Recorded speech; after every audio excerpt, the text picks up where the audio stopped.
How to Move the Stars by Jacob Lemansky. Part 1. Europe. February 5th, 2013. Prelude. All the way out and all the way back. This is a game I sometimes play when I go running. I head in one direction until I'm tired, then I turn around and try to get back to where I started. The fun comes from seeing how far away I can get, knowing that every step forward makes the return more difficult. In 11 days, I'm leaving on a bicycle journey that will take me around the world. I'll pedal to the far side of the earth, then try to get home. All the way out and all the way back. My journey will begin in Lisbon, Portugal with Katie, who I've been dating for the past year. She'll join me for 6 weeks across Europe before flying back home to Colorado. This will be her first bicycle tour, and I'm glad she's coming, but I worry she won't like it. To ride a bicycle all day and sleep outside is a particular sort of fun. I don't leave for another 10 days, but I'm ready. I've planned out all the gear we'll carry on our bikes. I want to be prepared, but anything extra will take up space and weigh us down. So I'm bringing only what is needed, nothing more, and hopefully, nothing less. I've also handed in my 2-week notice at my engineering job. Plane tickets are purchased, and I have a fresh passport in hand. There's hardly anything left to do. Just begin. I feel as though I'm fast approaching a cliff, trusting that when I get there, my wings will open. I'm excited and scared.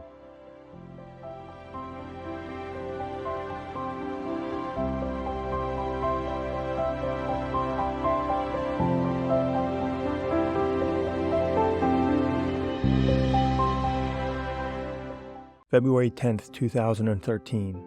Feeling ready. The desire to learn what I am capable of is foundational to my character. I feel the pressure of having only one lifetime to figure it out. I've made my hobby picking something that I cannot do, then practicing until I can. What I pursue has never been so important. The persistence and rigor of learning is actually what I enjoy. I like the sensation of becoming competent. Through many goals, achieved or not, I have come to understand that what I am capable of is never defined by my successes.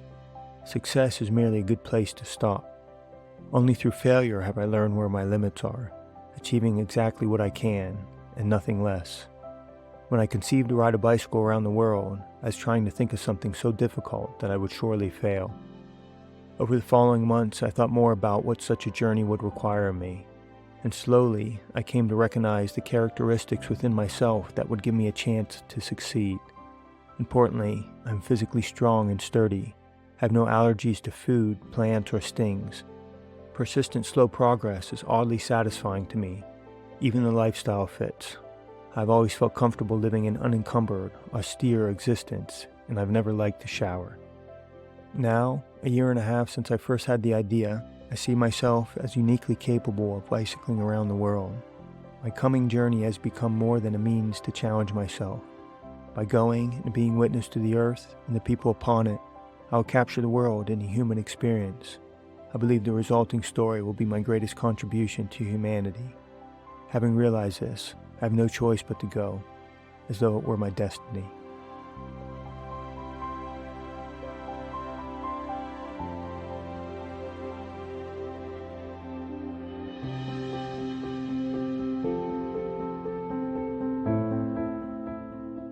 February 15th, 2013.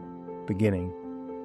The way in which I am choosing to travel is an attempt to emulate the sense of adventure and discovery that great explorers felt in a time before they could Google what was over the horizon. Men like Marco Polo, Francis Drake, Magellan, and James Cook, they will forever be known for their bravery because they lived in the unknown, blind to what lay ahead, their self-reliance absolute. I appreciate the purity of that style of adventure, and so, this is the way I will also travel. To cultivate my sense of discovery, I haven't researched anything about the route ahead. In written history, explorers have only truly discovered Antarctica. All other expeditions found lands full of people. Like those explorers, what I will discover is only going to be new to me, but that's all I'm looking for. My intention is to need nothing more than what I bring with me. Like a ship at sea, I will be fully self-reliant. I pack clothes for blistering heat as well as frigid nights. I have the tools and spare parts to maintain my gear. I'll sleep in a hammock that has bug mesh and a rain fly, and I have a small tent for when there are no trees. Only my food and water will be replenished as I go. The length of the journey will require as much endurance mentally as physically. To help occupy my mind, I'm bringing a travel guitar. The body is short and narrow, but the neck still hangs off the back of my bike like a tail. I've never played guitar before, so I'll have to learn as I go. Like explorers across time, I've been saying goodbye to everyone who will miss me. The last day of my job was yesterday. I designed air conditioners for helicopters. The work was good, but hard to be passionate about. My coworkers all wish me luck, each in their own way, saying, "I wouldn't do it, but I hope you can." My parents and 2 sisters have been less encouraging, but they know me too well to ask me to stay. Perhaps I understand that such grand expeditions don't always return. I don't know how dangerous this trip will be. I'm simply choosing to not think about that. Tomorrow morning I will leave my home in Boulder, Colorado, and I don't know when I will return. For our last dinner, Katie and I ordered Chinese takeout. My fortune cookie read, "You have the endurance for the long haul."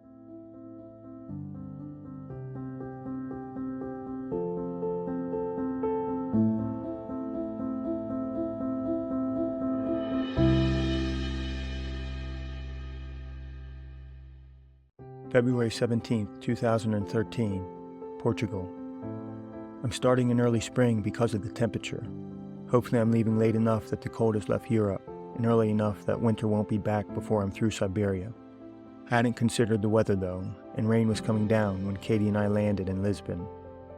We arrived after a day and night of navigating flights and connections.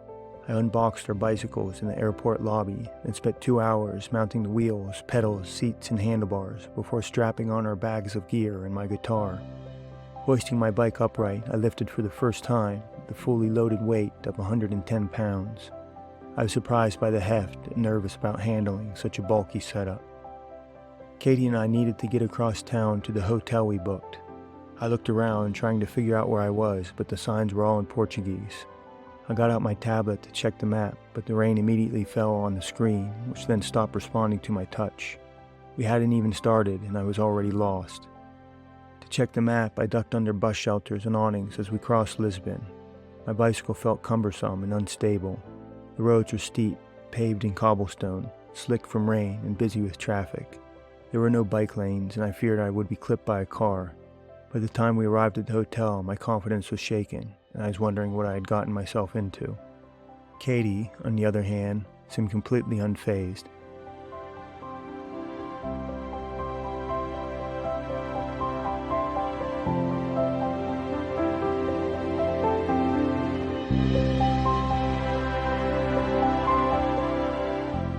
February 18th, 2013, leaving Lisbon.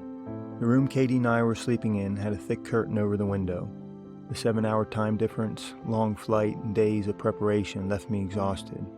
My body didn't know when morning was, and I slept for 13 hours without stirring, waking up only when the hotel owner banged on the door for us to check out. I planned to leave Lisbon biking along the coast, but the mile-wide Tagus River swept south of the city, blocking our route. The only road crossed a grand suspension bridge reaching 1.5 miles between hilltops and held 200 feet over the water. From below, the bridge was intimidating, but without another option, we began climbing the hill towards the entrance. At a stoplight, 4 different drivers yelled to us that bicycles are not allowed on the bridge. If just one person said something, I might have checked anyways, but 4 was too many to ignore. I checked the map again and saw a dotted line crossing the water, so Katie and I headed that way looking for a ferry. I got lost twice navigating the different neighborhoods, but eventually we got on the main road going in the right direction. There was a lot of traffic and not much room for the cars to pass. I was feeling stressed and worried about Katie, who has done much less road biking than I have. She was completely fine though, and in a good mood as we rode the ferry to the quieter side of the river. The rest of the day we made our way south through a sprawl of towns that blended one into the next. We didn't get too far before losing our daylight, but just far enough to find an open space for camping. Katie and I pushed our bikes around the back of a large grocery store and hung the hammock between a couple of scrubby trees. For our first night of camping, the spot is pretty good.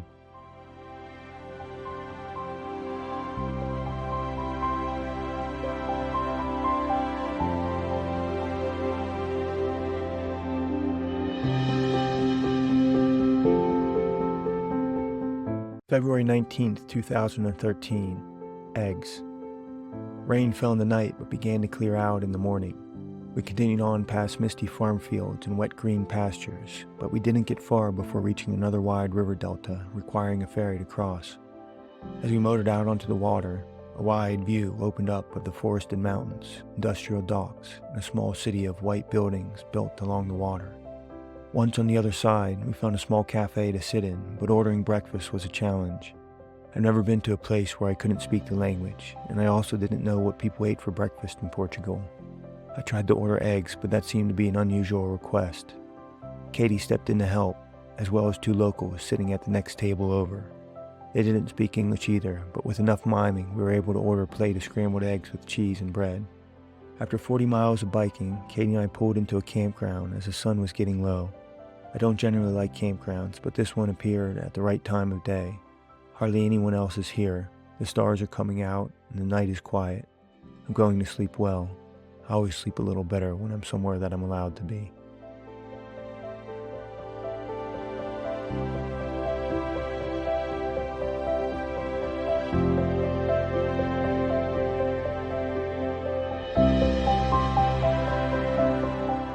February 20th, 2013, Pilgrim. Not long after we started bicycling this morning, we pulled into a market with a homeless man sitting in front. He had a walking stick and satchel and was asking people for money. His hair was long and gray, and he had on worn-out clothes and a dirty coat. He obviously had been living on the street for a long time. What struck me is that he seemed completely at ease in his wild state. As I approached, he smiled as if he knew me and said in English, "You are a pilgrim. So am I." I hadn't thought of myself as a pilgrim. There's no religious motivation for what I am doing. However, I'm on a path to go as far as I can, and reaching that place will surely be a spiritual journey. I nodded at the man and replied, "So I am," then gave him a few euros. Katie and I took a break where the road ran adjacent to a white sand beach. My goal is to bicycle from this coast to the next, and I wanted to dip my toe in the water. I stepped onto the wet sand and touched the edge of the Eurasian continent. I remember the moment when I reached the other side. Tonight our hammocks are in a good spot, hanging in a patch of cork trees. The useful part of a cork tree is the thick bark, which has been completely stripped from the trunks, exposing the reddish wood below. I was surprised the tree survived, but in fact the bark will regrow in 7 years to be harvested again.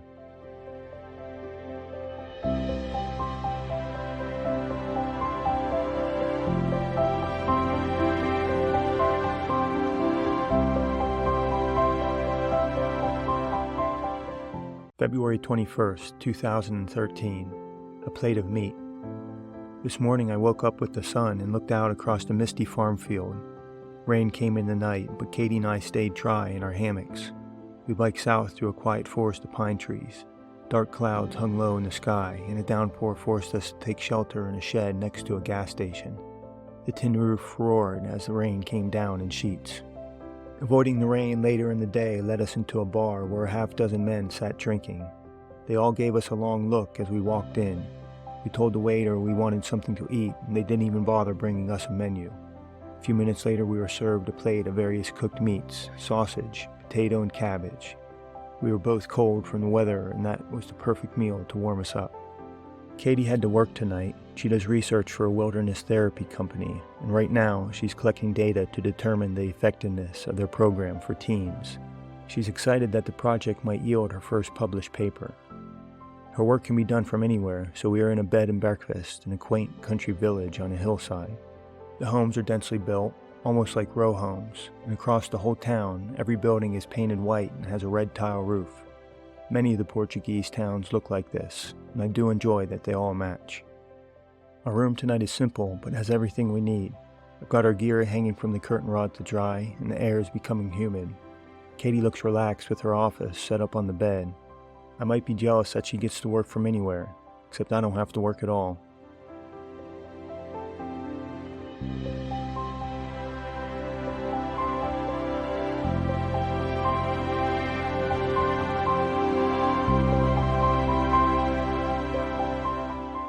February 22nd, 2013, under a bridge.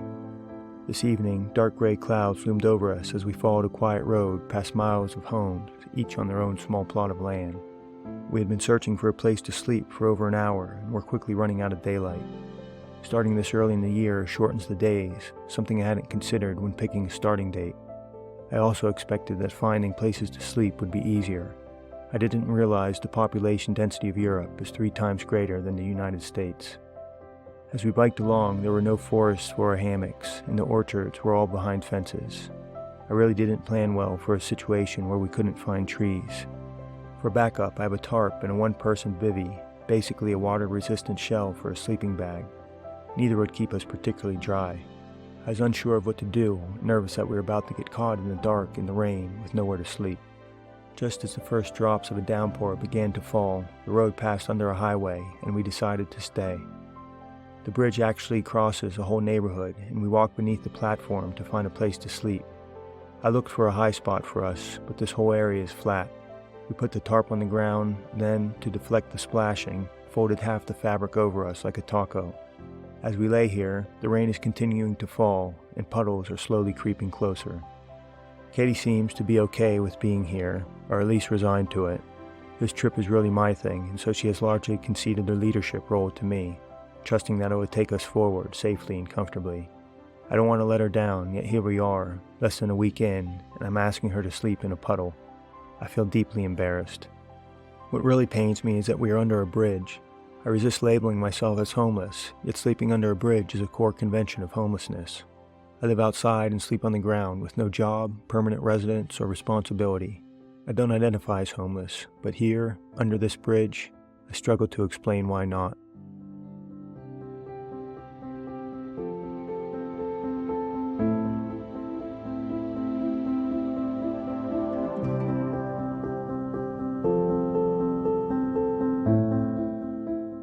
February 23rd, 2013. Beautiful day. Last night, the rain puddles surrounded us, but we managed to avoid them by inches in every direction. We didn't get much sleep, though, and left early in a light fog, passing orchards and homes on our way east through rolling hills. As I pedaled, the clouds broke up, the sun came out, and I felt happy. Katie was feeling good, too, climbing the hills easier than me and enjoying the pretty towns along the way. After a full day of bicycling, we arrived in the city of Taviri in search of somewhere more comfortable to sleep than under a bridge. We picked a hotel near the Galeo River, which runs through the city. Then as the sky grew dark, we went out for a walk to explore the neighborhood. I held Katie's hand and admired the streetlights, the dark blue clouds reflected off the low-moving water. We finished the night in a quiet restaurant with a sweet custard dessert. I felt very safe walking back to the hotel in the dark. The people that we've met across Portugal have all been friendly, and they have also all been old. Because of this, everywhere we go feels safe. The age demographics are the result of Portugal having one of the lowest birth rates in the world, and with the opening of the European Union, young people have traveled to more exciting places than the sleepy Portuguese farm towns. I appreciate the low crime rate, but something seems amiss to bike through a whole town without seeing any children or even any young adults.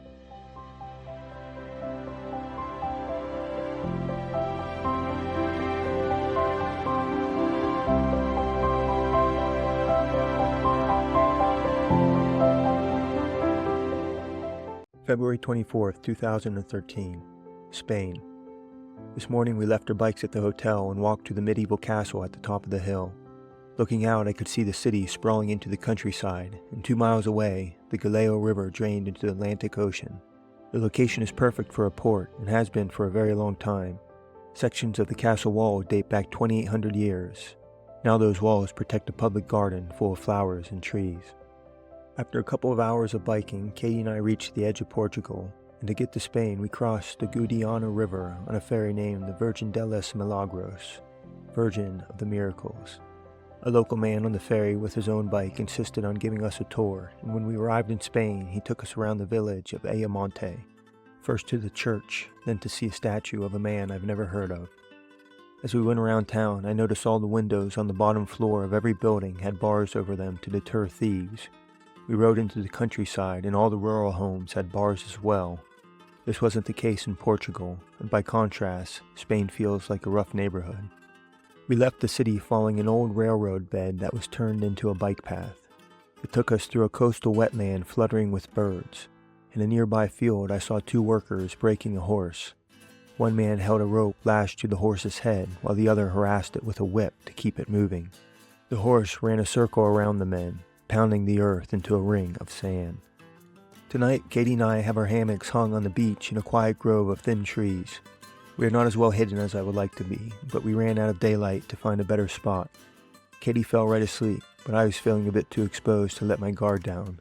I couldn't sleep anyways. 3 days ago, I drank water from a spigot at a gas station.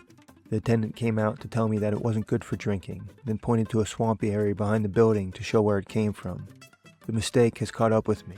My stomach is in pain, and several times I had to walk through the sand dunes at the edge of the beach to be sick. Sleep never came as the hours ticked by in the quiet darkness. Soon the sun will rise, and I will have to bicycle.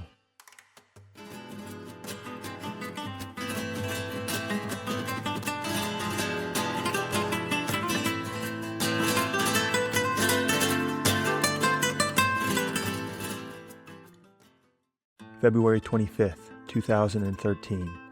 Sick. Katie and I packed up our hammocks and left the park early, before anyone came by on their morning walk. I was awake anyways after being sick all night, and ready to get somewhere with indoor plumbing. Unfortunately, the next town with a hotel was an hour away. I felt weak as I pedaled. Katie went slow so that I could keep up. The morning was warm and bright, but I felt too bad to appreciate the scenery. We reached the village Alepe and found a hotel. I slept for the rest of the day while Katie stayed productive and caught up on her work.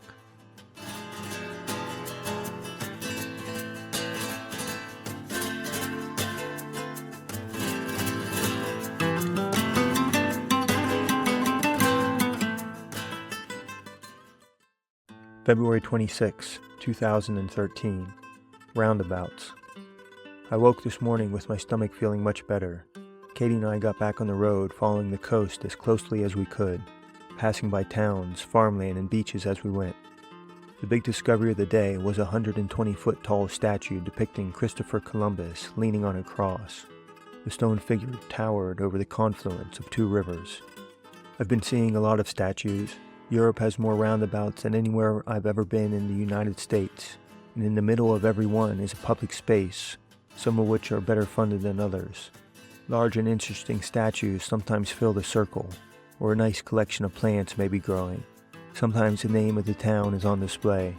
Other times the centerpieces are laughably amateurish, such as a large rock that appeared to be painted by children, or a concrete statue that is possibly someone's very first attempt at sculpting. When evening arrived, Katie and I found ourselves biking through a beautiful forest of perfect hammock trees. They had sturdy trunks and high branches full of wispy pine needles, and each tree seemed to be growing one hammock length away from the other. We snuck away from the road in a moment when there were no cars, and pushed our bikes far enough away to feel hidden. I'm tucked in, warm in my sleeping bag, and listening to a light rain falling through the trees. Katie's in her own hammock, hanging right next to mine.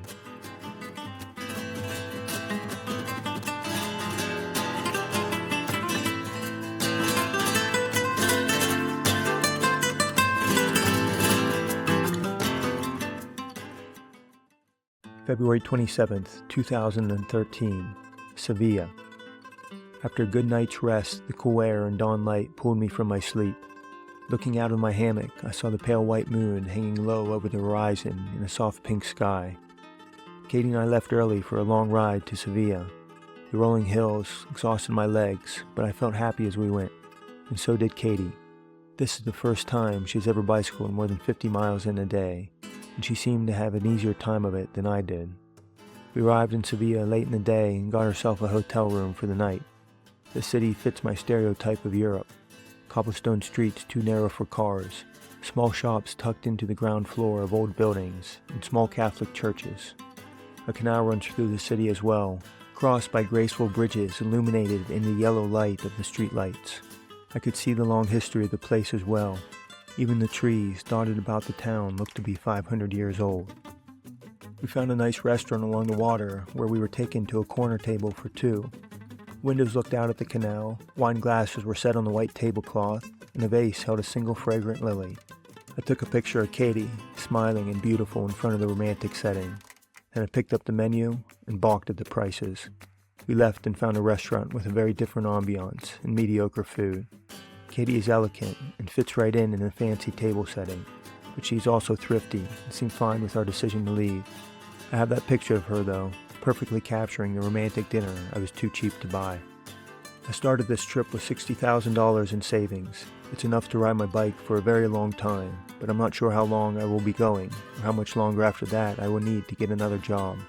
The only financial calculation I am making is to spend as little as I can, and hope my money holds out until the end.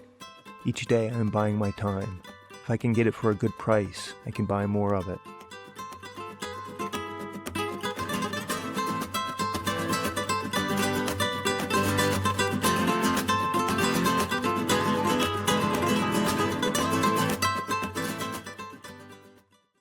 February 28, 2013. Shepherd. From Sevilla, Katie and I bicycled south through the rain, leaving the city and heading out into the Spanish countryside. I saw a man herding sheep across an open field of grass. I've never actually seen a shepherd walking with animals. That profession seems to have disappeared in the United States. I was taking a picture of the man when Katie got a flat tire. The first bike tour I ever went on, I left without knowing how to fix a flat. I was more prepared this time, but still not enough. The problem was that Katie and I have different sized wheels on our bikes, and I only brought spare tubes for mine. I have a patch kit too, but the rain was coming down pretty hard, and the patch required the glue to dry in the open air.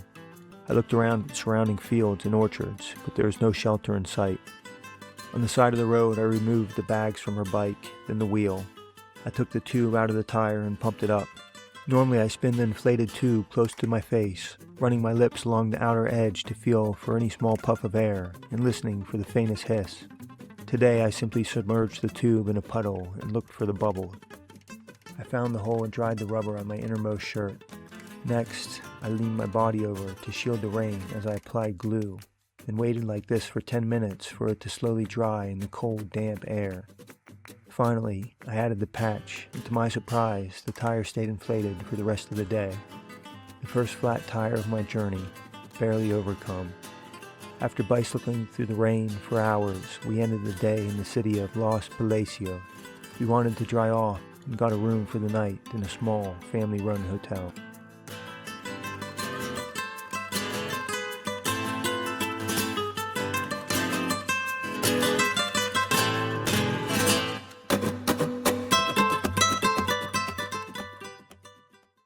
March 1st, 2013, Flamenco. Early this morning, Katie and I woke up to an elderly woman hovering over us. I jumped out of bed as she wandered out of the room. The family running the hotel also lived there, and this was the grandmother, seemingly confused. Under blue skies, we bicycled through rolling orchards, vineyards, and cropland as we continued south to the city of Jerez de la Frontera. Heading this way is a bit of a detour from my quest to go east, but Katie wants to visit the birthplace of flamenco, a style of dance and music that I've never heard of. We made our way towards the city center and got a room in a downtown hotel. After dark, we walked to a small club to watch a dance performance. The room was lit in blue light and filled in with people by the time the performers took the stage. An older man sat playing guitar while three women alternated dancing or clapping along in the background. In frilly and flowing dresses, they used quick footwork to twist their hips and stomp along with the music. The dance was spirited and elegant and would have fit right in at a backyard party or a fancy ballroom.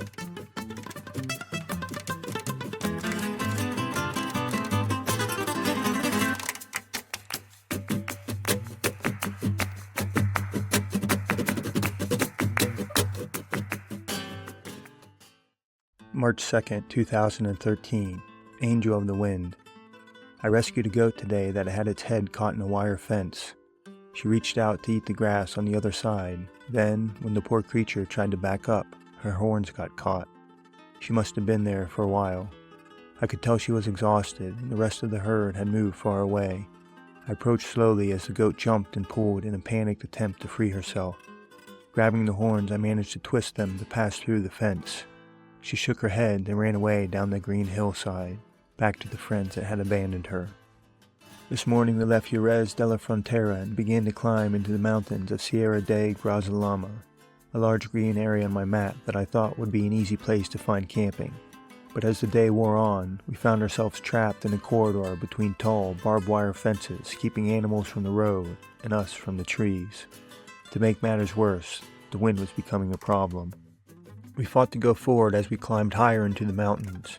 Blasts of air seemed to come from every direction, and we struggled to stay upright.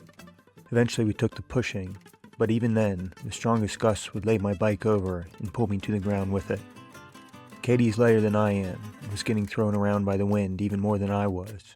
At the steepest section of road, I went back to help her push. She was frustrated, but there was also nothing we could do.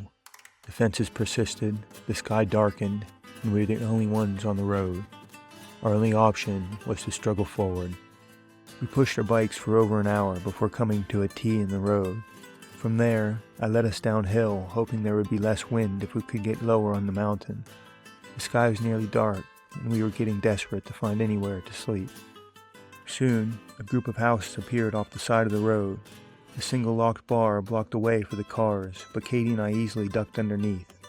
Finally, we had escaped the barbed wire corridor. We took cover from the wind next to a shed and would have slept there for the night, but shortly after arriving, a car pulled into the neighborhood and the driver saw us in his headlights. A man in his 50s got out and came over to us. Katie speaks Spanish and explained to him that we were planning to sleep there for the night. He gave us a look, clearly not liking the idea. I thought he was angry, but he was actually concerned. He introduced himself as Francisco, then invited us into his home across the street. The house was built 113 years ago. Francisco said he was born in the bedroom. Being inside was comforting. The thick stone walls were unmoved by the roaring wind. Francisco explained that the area is known for its wind. A gauge on the roof recently recorded a gust over 100 miles per hour. He brought us into the living room to sit on old couches. Every wall was filled with mounted heads of deer and antelope. I mimed a rifle to ask if he shot them, and was surprised when he replied that he wasn't a hunter. Francisco began breaking up the wood to fill a large fireplace in the corner of the room. While starting the fire, he explained that he has worked in the park since he was 12, tending the land where he was born. I imagine that he never left this mountaintop. Katie translated for me, and later said that his rural accent was difficult to understand. She said he sounded like he had no teeth when he spoke, though he clearly did. After the fire was roaring and the house was warm, Francisco took us to the local pub called Puerto de Galiz. We climbed into the truck and held on tight as he raced down the dark mountain road. The ride felt dangerously fast, but I relaxed with the thought that he must have driven this way 1,000 times. We arrived at the bar, which also was a small restaurant and grocery store, and they too had walls full of mounted animal heads. At the counter stood 4 men with their backs to me, wearing plain farmers' clothing and drinking red wine. Cured meat hung from hooks above them. Jars of olives, loaves of bread, and a cappuccino machine lined the back wall. The scene was quintessentially Spanish. Francisco bought us a round of beer, then a plate of cheese and crackers for the table. When we were done eating, I noticed that he had left the cheese rinds, while I had eaten all of mine. I privately wondered if they weren't supposed to be eaten. All the bicycling makes me so hungry that I eat everything placed in front of me. I was tired by the time we got back to Francisco's house, but he wanted to cook for us, explaining that 10:30 at night was a normal time for people in Spain to eat dinner. He had something special planned and went to the kitchen to retrieve 3 small dead birds. They were game birds that couldn't be bought in a store. He said they were a gift from a friend who hunted them. After rejuvenating the fire, Francisco placed the birds next to the coals. The feathers burned away first, then the flesh turned into a blackened lump of meat small enough to fit in the palm of my hand. The neck was long and as thin as my little finger, with the charred head dangling on the end. Francisco said to eat the whole thing, no need to pick it apart. I took a bite and crunched down on the delicate bones. Popping the skull between my teeth was an especially strange sensation. The flavor was good, nothing out of the ordinary for a cooked bird, and chewing the bones was satisfying, like eating a crunchy snack.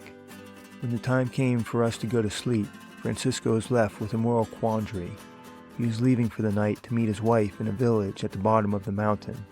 They have an apartment there because she works a late shift at a restaurant. I saw the pain in his face as he mulled whether to let us be alone inside his home or to make us sleep outside in the wind. Katie assured him we would be fine sleeping outside. We laid our sleeping bags under the awning of his small covered porch. There's not much protection from the elements here, but I'm glad to have any shelter at all. The wind is still blowing violently with short fits of rain. We are staying dry though, and I'm comfortable enough to sleep. Katie wrote a thank you note in Spanish to leave for Francisco. She called him our angel del viento, our angel of the wind.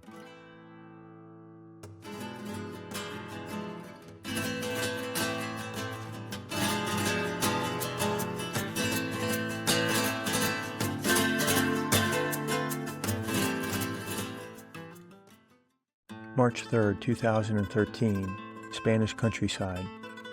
We left Francisco's house early in the morning, and on our way down from the mountain, Katie and I stopped at the bar where Francisco had taken us last night.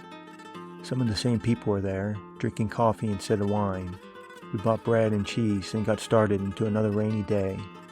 Our route traversed steep rolling hills, past pastures of grazing horses, and wound through misty, moss-covered forests of cork trees. The landscape was beautiful, even in the gray weather. Late in the day, we approached a town called Ronda. Katie wanted to take a day off from bicycling tomorrow, and this town is known as a nice destination for tourists. As we climbed the last hill, a quiet forest appeared, and we decided to stop for the night. We have less than a mile to go, but we'll do it in the morning. Rain moved in as I hung our hammocks. I have them tied to different trees at our feet, but only one tree at our heads. I'm sleeping separately from Katie tonight, but tying up to the same tree helps me feel close to her.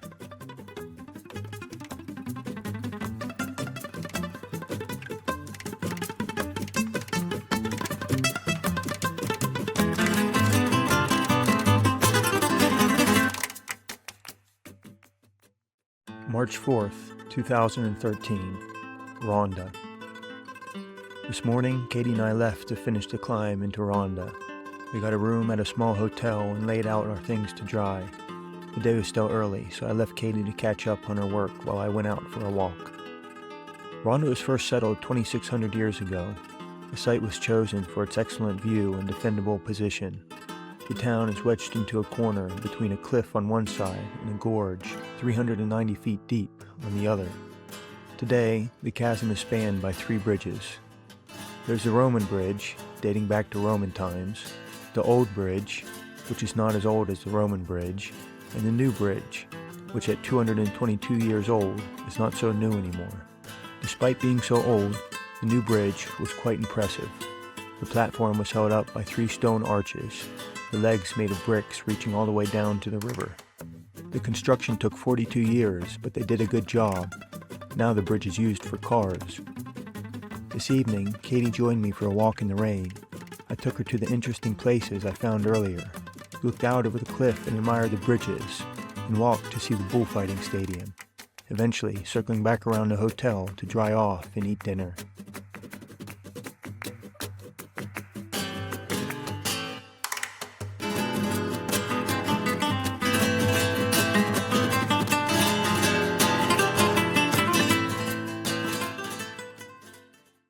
March 5th, 2013. Lucky.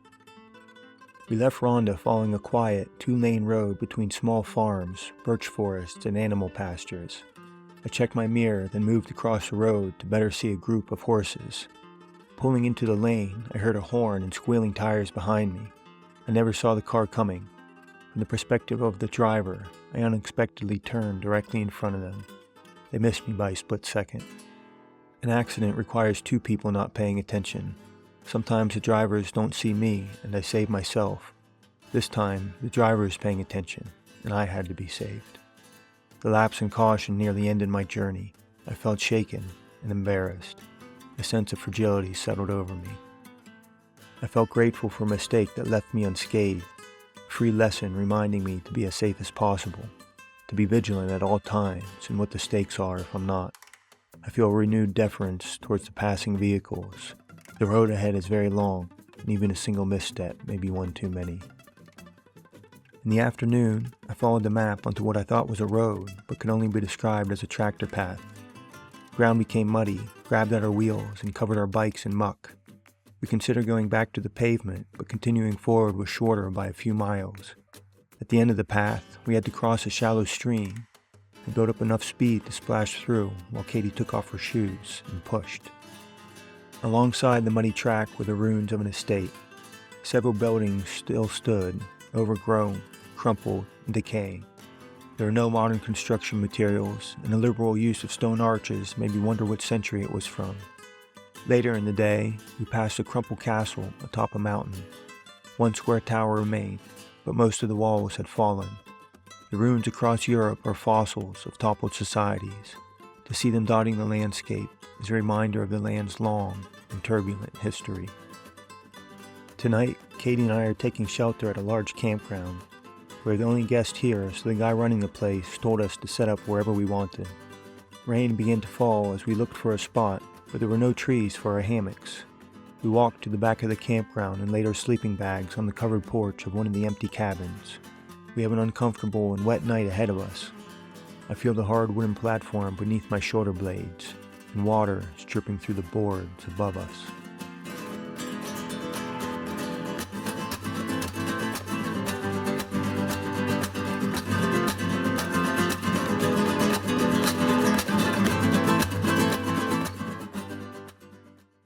March 6, 2013.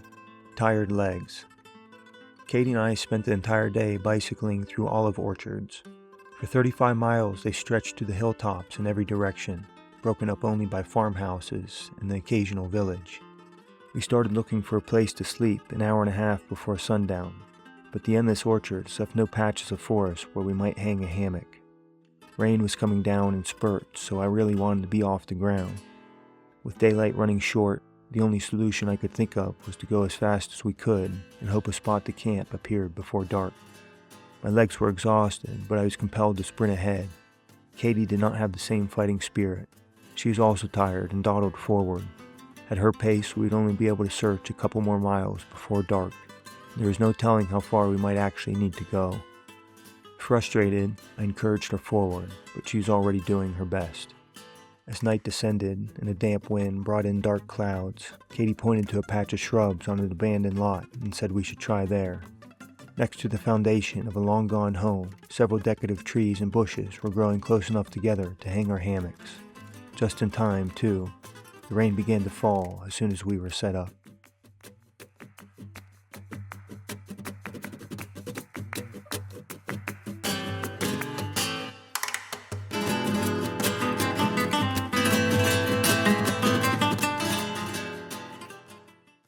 March 7th, 2013, Montilla. Katie needed to catch up on work today, and I was happy to give my legs a rest. We biked only 10 miles to the town of Montilla and got a room in a small hotel. Katie stayed in while I took a walk to explore the city and find a grocery store. The grocery stores in Spain have been rather disappointing. Katie and I aren't cooking, so making meals with the raw ingredients available has been challenging. I expected there to be more packaged foods, pre-made foods, or even fresh vegetables, but there has been almost none. I've been eating a lot of bread with Nutella to get me through the day. As I walked around, I noticed that the town seemed to be pushing wine tourism. I'm not much of a wine drinker. I've never made a habit of using substances to alter or cope with my reality. The result is that I don't have any vices. Not alcohol, drugs, coffee, or sugar. This aspect of my character is one of the reasons why I'm fit for my journey of deprivation. I have wanted nothing, and so I am in need of nothing. In this way, I am unshackled, free to roam to the most desolate places, where any cravings I have can never be satisfied. Katie and I spent the evening in our room. We ate sandwiches on the bed and drank a cheap bottle of wine from the grocery store. As another storm arrived, we crawled under the blankets, feeling glad for a dry place to sleep. The rain pattered against the window, and I pulled Katie close to me.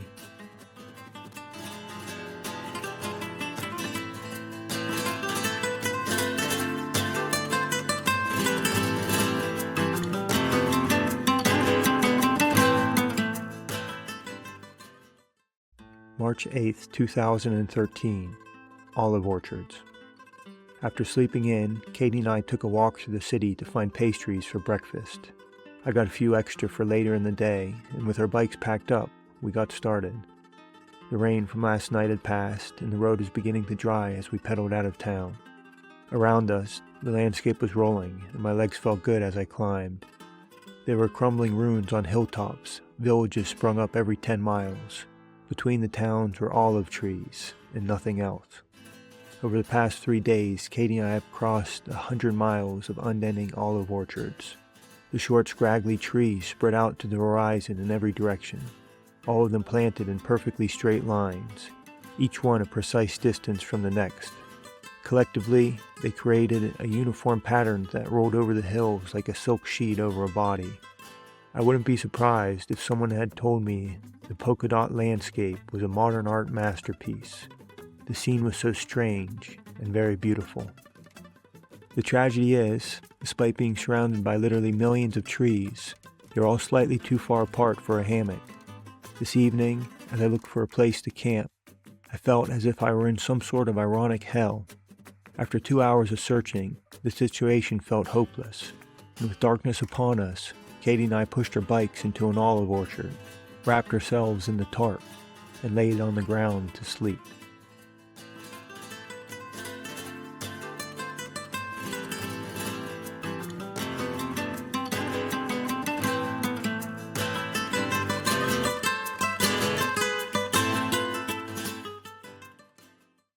March 9th, 2013, wet night. Last night, soon after Katie and I laid down, a cold rain began to pour from the pitch-black sky, splashing us from above and seeping in from below. The tarp we were wrapped in quickly soaked through and became useless. Our sleeping bags grew cold as they took on water. Without other options, Katie joined me in the bivvy. The space was too small to fit side by side, so she had to lay directly on top of me. Pressed against each other like this kept us warm. I even managed to get a couple hours of sleep, but Katie was awake the whole time. The rain stopped at the very end of the long night, and with the first light of the day, we got up to leave. Everything was soaked, even the clothes I was wearing. They dried on my body as I pedaled through the morning, then we got wet again as we passed through more showers in the afternoon. In one small town, a woman told us that this had been the rainiest spring in 20 years. We passed another 50 miles of olive orchards with no end in sight. As evening approached, I wanted to try camping on the ground again. I told Katie that if we lay in the sleeping bags, her body heat would dry them by morning. She has been a trooper for me, stepping up to the challenge of everything I've asked her to do. But she drew a line at sleeping in a wet sleeping bag. She didn't even understand why I thought that was an option. We got a hotel in the town of La Carolina. Our gear is spread out all over the room, hanging from the curtain rods and dripping on the floor.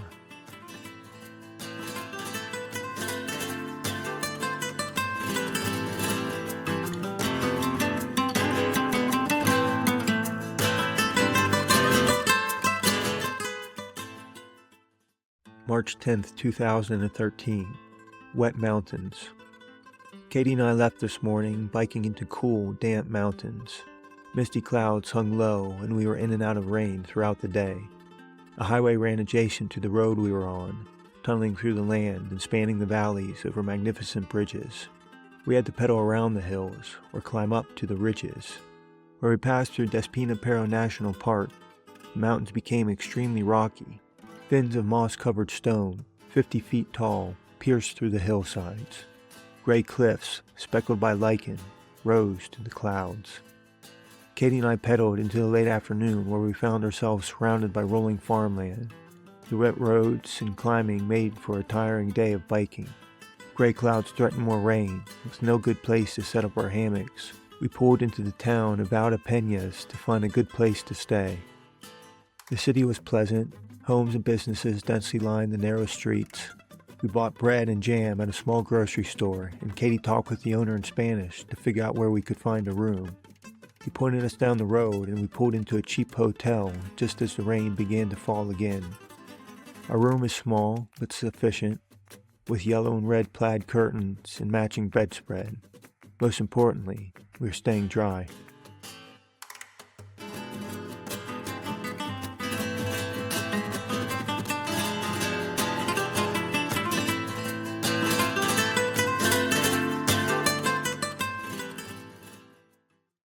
March 11th, 2013, Spanish Plains.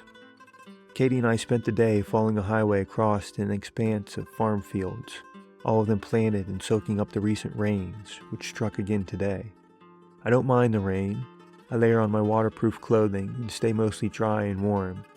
Katie started the trip without rain pants or shoe covers, and she has been less comfortable than me. Last week, we did find a sporting goods store selling rain pants. A size small would have fit, but they only had 2XL. She has also started putting plastic bags over her shoes when it rains. Along with the giant pants, she's pulling off quite a look. Failing to get her properly prepared for this trip was an oversight on my part. On my previous bike tours, I traveled during the dry summer months, and I've been living in a near-desert climate for years. I basically forgot that there are places that get rain every day. After 100 kilometers of biking, we pulled in to Villa Robledo, once again looking for a dry place to sleep and air out our gear. We got a hostel towards the edge of town and pulled in as a light rain was falling. Katie said she feels bad for asking me to sleep inside so much when she knows I'd rather be camping. I assured her it was no problem. I've got a lot of days of camping ahead of me.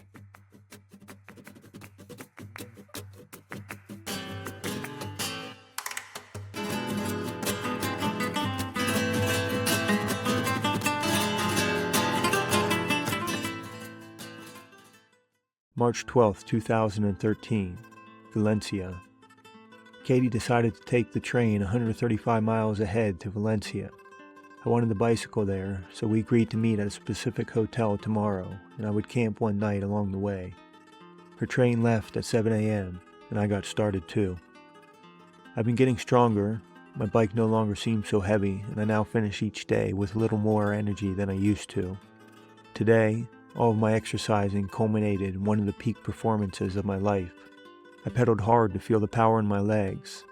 A light tailwind helped move me along, pushing on my back with a gentle touch. Without Katie, I was unrestrained and raced ahead at 15 miles per hour, nearly double our normal pace. Late in the morning, I unexpectedly found the Contreras Reservoir, where deep turquoise water pooled in a knot of mountains. I was following the highway when I arrived, which required me to cross 2 bridges and go through a tunnel to get to the other side. The tunnel was short, but the bridges were long, at least 100 feet high, and had a narrow shoulder and guardrails that didn't even rise to the height of my handlebars. The long drop to the water below was just an arm's length away, and the push of air from every passing vehicle nudged me towards the edge. I breathed a sigh of relief when I reached the far side. By the early afternoon, I had raced past 80 miles of olive orchards to reach the edge of Spain's inner plateau. From there, I had a gradual 55-mile descent to the coast. My legs were still feeling good, so I decided to get all the way to Valencia. I would typically have no reason to go so far in a day, except Katie was waiting for me, and that proved to be a powerful motivation. The last 10 miles took me across the city where I sprinted to keep up with traffic. By this point I was tired and struggling. After pedaling for 9 hours straight, my legs had no more pep in them. I found the hotel just before dark and walked inside to surprise Katie. Despite my exhaustion, we wanted to explore Valencia and went for a stroll following narrow cobblestone alleys busy with people. Old churches and castle walls mixed with a puzzle of buildings constructed over centuries. The bars and cafes were busy, and the smell of fresh breads waffled into the streets.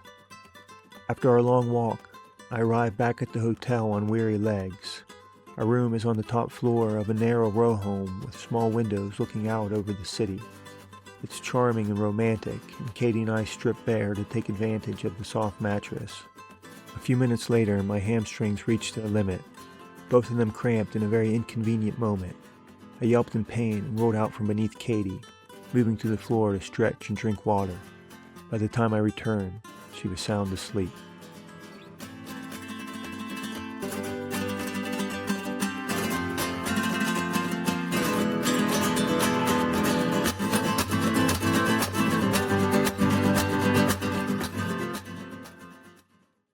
March 13th, 2013, leaving Valencia.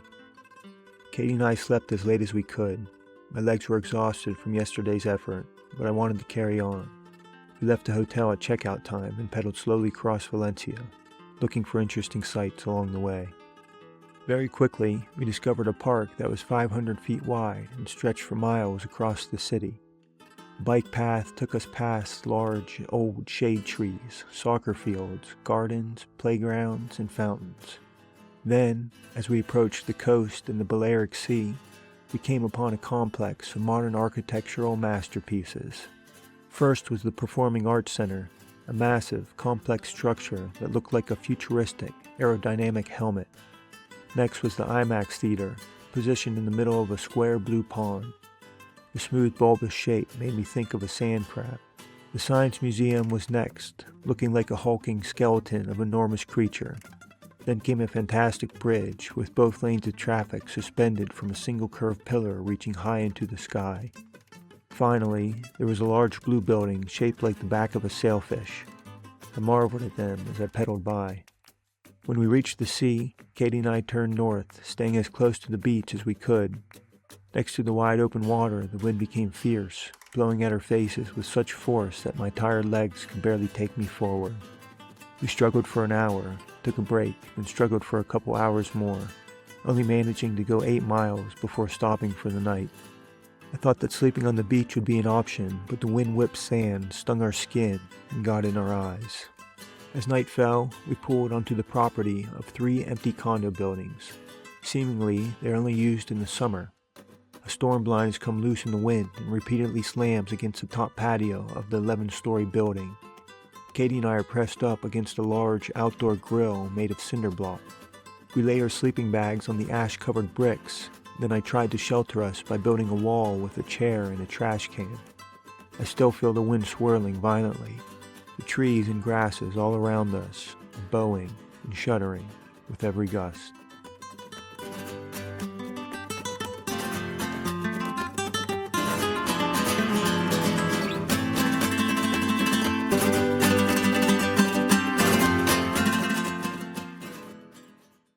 March 14, 2013. Lookout Tower. The windy night brought spurts of rain.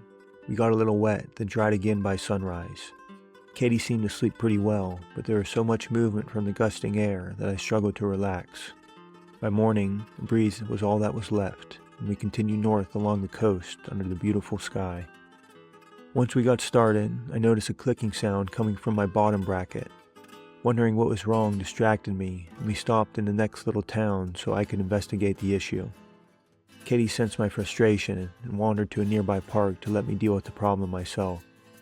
I have a repair manual downloaded on my tablet, and after finding the right page, I figured out there is nothing I could do short of replacing the bearing. The situation isn't that bad yet, so I'm going to keep an eye on it and try to ignore the clicking sound. While Katie explored the park, she found a bike path following an old railroad bed that cut through the stone ridges and bridged the valleys. The road was climbing over steep hills, so getting on a nice flat bike path was a joy. The path took us to a bluff overlooking the sea where we passed a medieval stone lookout tower, crumbing at the top and graffitied at the bottom. I like finding old buildings and thinking about their long history. That tower was probably older than any standing structure in the whole United States. Shortly before sunset, Katie and I pulled into a forest of low, crooked trees growing in sandy soil near the beach. This place seems to be a public park, but we are between towns, so hardly anyone was here when we arrived. I wanted to be careful though, and we waited until the sky was dark before setting up camp. Katie's in her own hammock hanging right next to me, and I can hear the waves lapping against the nearby shore.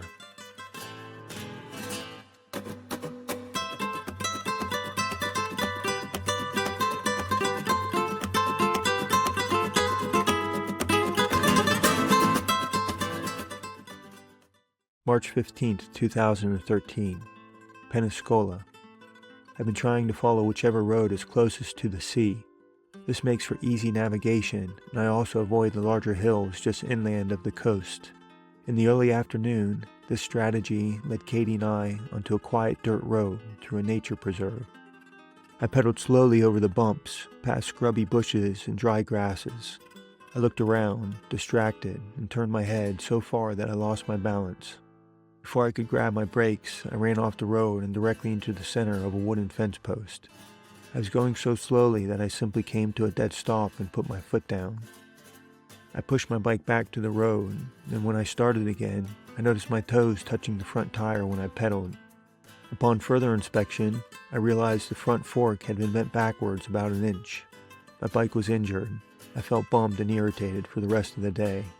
The damage was not so bad that I couldn't ride, but I would need to get the fork fixed when I can. One magnificent view did lift my mood. As I came around a corner, I saw in the distance the castle of Pensacola, sitting at the high point of a small peninsula. A tightly packed village of beaming white homes spilled down from the ancient fortress, and encircling them all was a magnificent, tall stone wall. Beyond the land, Balearic Sea glistened in the sunshine. This evening, we pushed our bikes into a forest surrounded by low stone walls. A home might have been here long ago, but it has been replaced by a World War II relic. A domed bunker made of thick concrete, 10 feet in diameter with a narrow slit looking out towards the sea. 70 years ago, machine guns would have been positioned in there. Now, the walls and roof are crumbling with age. Hopefully the whole thing turns to dust before needing to be used again.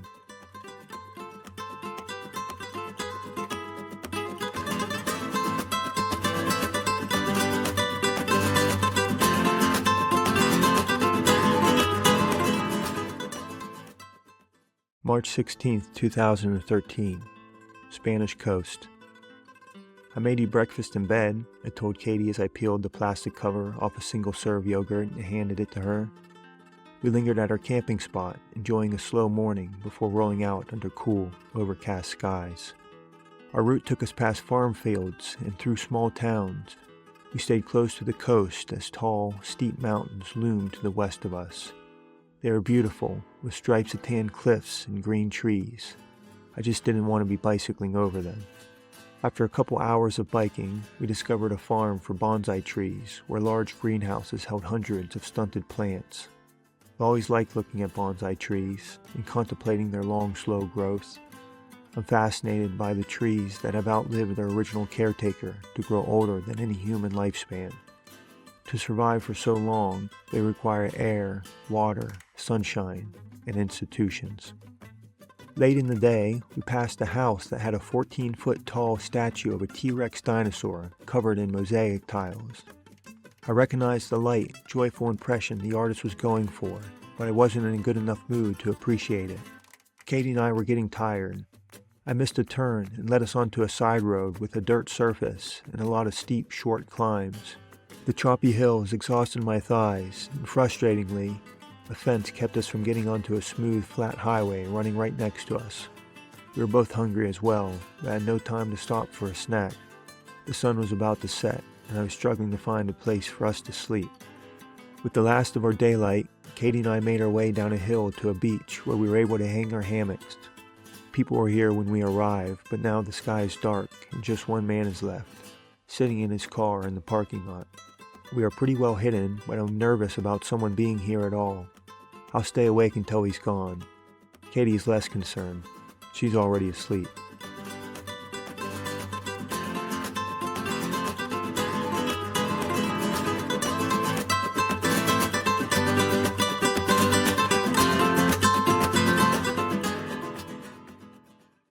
March 17th, 2013, Barcelona. We camped near train tracks last night, and I was woken up by a train early this morning. The first light was on the horizon, so Katie and I got up to break camp before anyone arrived at the park for their morning walk. We continued down the road as the clouds broke up and the day brightened. 6 miles in, we arrived at a train station, and Katie decided to go ahead to Barcelona. The ride to get there was over 50 miles. If we came up short, there would be no place to camp. She had some work to do anyways, and was happy to take a day off from biking. I was not inclined to take a rest, and the coastal road looked interesting to me. I gave her a kiss and said I would see her soon. The coastal road was interesting and challenging. There was quite a bit of traffic, and for stretches, the road became narrow and winding where the route followed the contours of the mountains as they dropped into the sea.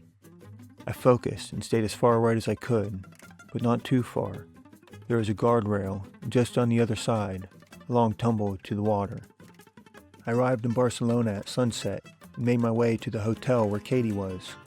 We actually had an invitation to dinner. Frank and Janie, family friends who watched me grow up, happened to be visiting Barcelona for a night. We met them in a busy part of town not far from where we were staying. They knew all about my journey, of course. My parents were keeping them filled in. Frank said to order anything I wanted. All the exercise has ramped up my metabolism and I was hungry. I ordered 2 dinners, a chicken and rice dish, then pizza, and ice cream too. Besides Katie, Frank and Janie may be the last people I see who I know until I return home. I was also glad to see them in particular. All through my childhood, my family would visit a couple times a year. My dad and I would go hunting at their house in rural Pennsylvania, near where I was born. At their daughter's wedding, Frank told me I was like a son to him. I felt happy to see them, and happy for the meal.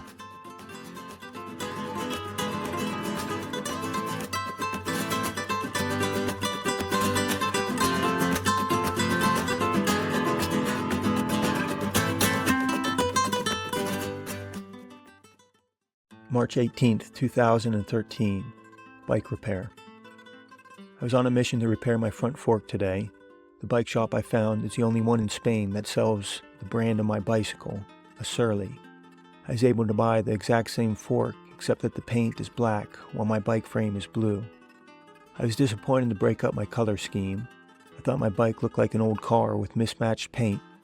To vent my frustration, I emailed a friend who used to work as a bike mechanic. Steve had a different take on the situation. He said that's a good thing. Two-tone means it's custom. He said just what I needed to hear. I'm now riding a custom bike. It's even better than before. The mechanic was kind enough to let me hang out while he worked on my bike. He said he doesn't generally let people watch him work, but he made an exception for me. He removed the fork and we held it alongside the replacement. I'd clearly bent the metal backwards about 1.5 inches. The mechanic didn't speak English, and he laughed as he lightly punched his flat palm with his fist, indicating I'd really smacked pretty hard. The repair took about 90 minutes. The mechanic did a good job, and I was careful not to annoy him with any backseat driving on the work he was doing. I felt a lot of relief to get my bike back in good working order, and I was particularly thankful that I could get the same fork. For what I'm trying to do, I need to have the most robust touring equipment available. I would not have been happy downgrading something as important as a front fork. Feeling appreciative, I thanked the mechanic, gave him a tip, and shook his hand goodbye. I rode back to the hotel to pick up Katie. She could tell I was feeling better with my bicycle repaired. We went for a walk through the neighborhood and stopped for gelato at a small coffee shop. We didn't explore too far, but the city is quite nice.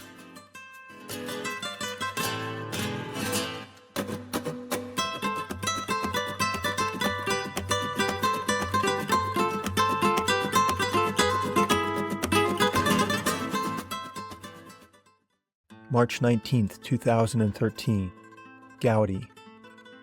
Katie and I slept in this morning. I needed the rest. My legs have been quite exhausted since a 135-mile day into Valencia.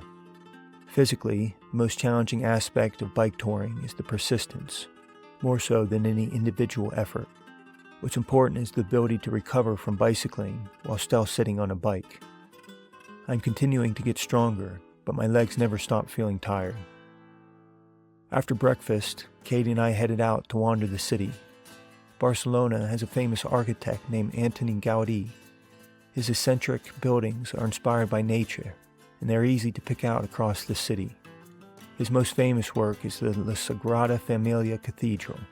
Construction began in 1882, and Gaudí spent the last 40 years of his life overseeing the project.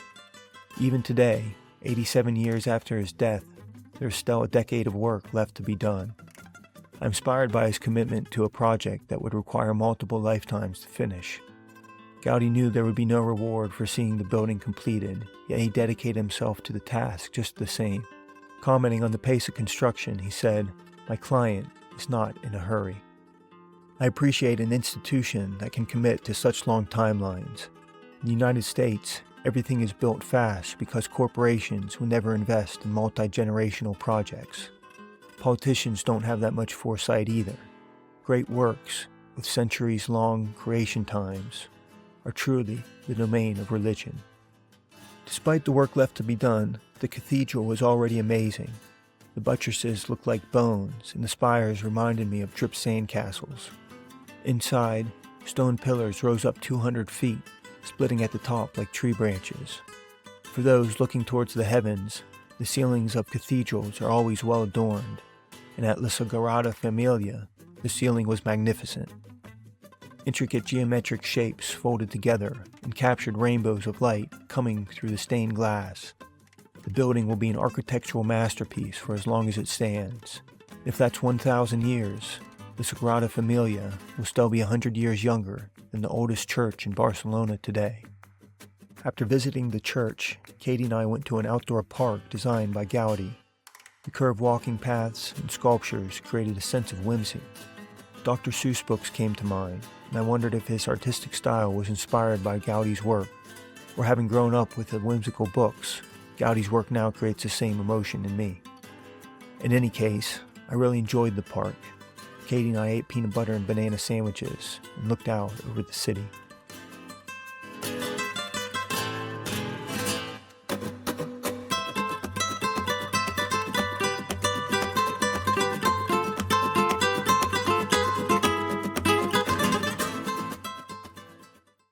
March 20th, 2013, Montserrat.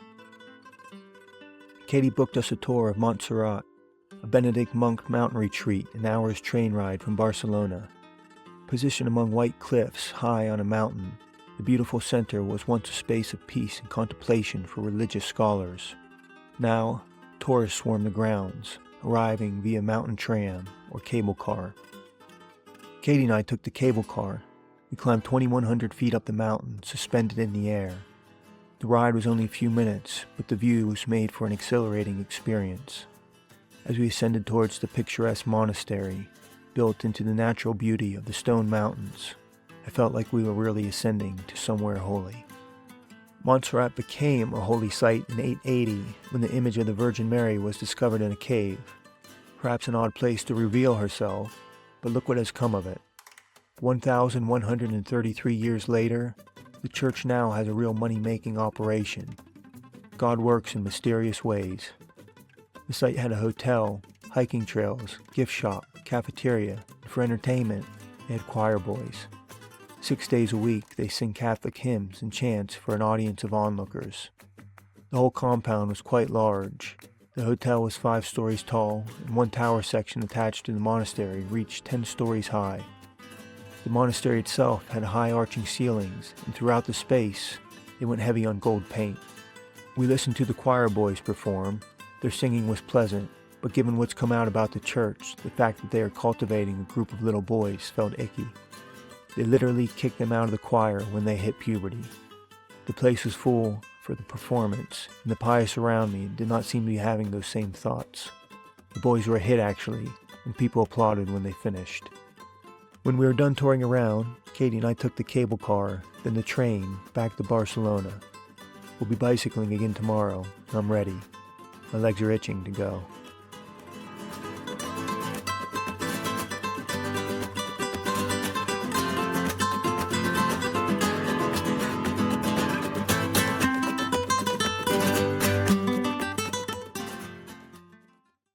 March 21st, 2013, leaving Barcelona. Katie and I packed our gear from the hotel, then headed out on fresh legs. I led us back to the Mediterranean coast, where again, to help me navigate, I stayed as close to the water as I could. We passed a wharf full of boats, beaches, a soccer stadium, and a museum of natural sciences. Then came the highlight of the day, a natural gas plant built in the 1970s, then shut down in 2011. The skyline was dominated by its 3 enormous chimneys, rising 650 feet above the sky. The styling and construction of the plant very much looked like it was from the 1970s, when enormous infrastructure was designed and built without computers. The whole site would fit well in a science fiction movie of the time, something that cast blocky robots. We pedaled 30 miles along the coast through many small towns and the neighborhoods that stretched between them. The challenges of biking along the shore is that a lot of people live there, which makes finding a place to sleep much more difficult. This evening, with rain threatening and darkness upon us, we were feeling desperate. There seemed to be houses everywhere. Even finding a room to rent is difficult in the dark, and that's only an option if there is a hotel. We biked for over an hour, searching for a place to sleep, but came up empty. Seeing the crowded coast ahead, our only option was to turn inland and climb into the hills until we were alone. Katie and I pedaled uphill away from the beaches and fancy residences, and pretty quickly we found a spot for our hammocks on a forested hillside. When there were no cars, we snuck off the road and set up camp without using headlamps. I'm a little nervous about this spot. There are a few houses nearby, but I don't think anyone saw us.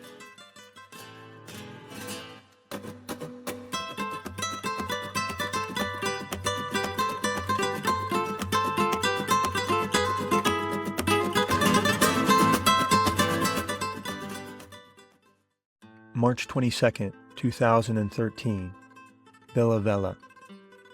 Katie and I continued through steep hills covered in green trees and shrubs. From the high points, we looked out at the blue sea sparkling in the sunlight. We passed through towns and where the land was flat, farm fields. Then, in the late afternoon, we came upon a castle called Villa Vella. Built on a small peninsula, steep cliffs offered protection from the sea, and a tall stone wall with battlements, towers, and arrow slits protected 24 buildings from any invaders on the land. In the age of sword fighting, a good wall must have been an insurmountable defense. Though, it was clear to see how trapped the people would have been if an invading army simply set up camp outside. In the afternoon, we reached an area where the mountains descended to the sea, and even though we stayed close to the shoreline, we were on a winding route that took us into the valleys and over the ridges. The hills were so steep that there was no way to get off the road without being on a mountainside. So once again, as the sun set, we were struggling to find a place to camp. With darkness upon us, we crossed a ridge with a small dirt path that allowed us to climb the mountain to a knob just above the road. We've got our sleeping bags on the ground, and the stars are shining over us.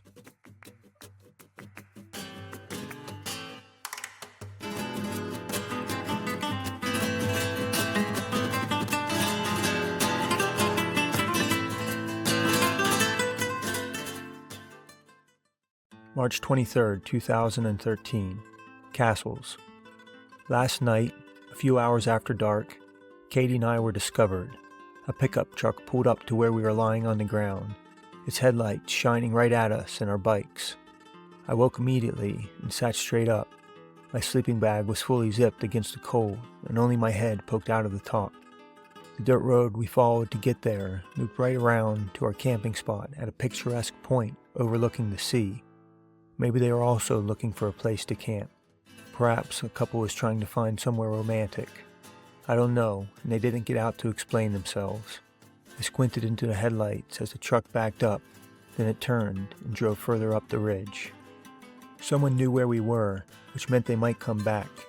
I looked over at Katie, still sleeping next to me. Her eyes were covered by her sleeping bag. She hadn't woken up. No one ever did come back, but I didn't sleep well for the rest of the night.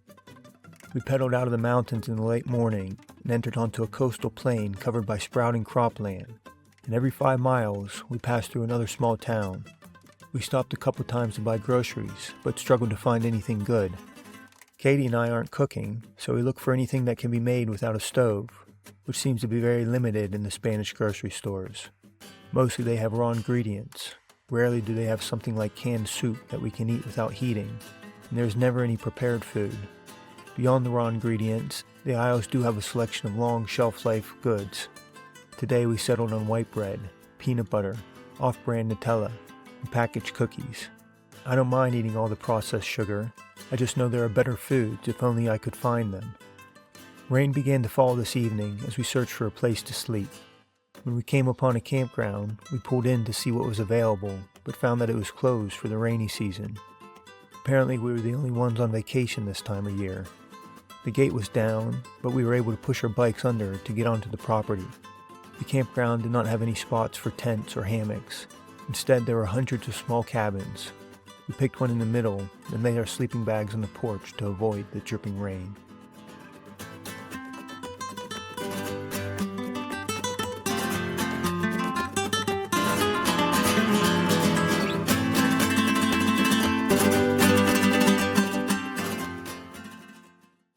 March 24th, 2013, France.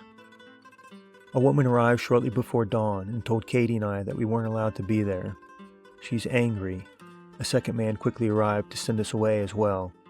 Then I woke up. It was only a nightmare. I worry every night about being found. Before arriving in Spain, I was only vaguely aware of the Spanish siesta. Every afternoon, all the stores close while the workers go home to eat lunch and nap. For hours, small towns appear to be empty. I would appreciate the break as a worker, but as a consumer, I do not. Several times across Spain, Katie and I have biked through the morning only to arrive just after noon to a locked grocery store. In rural areas, a locked store might be the only one we pass all day.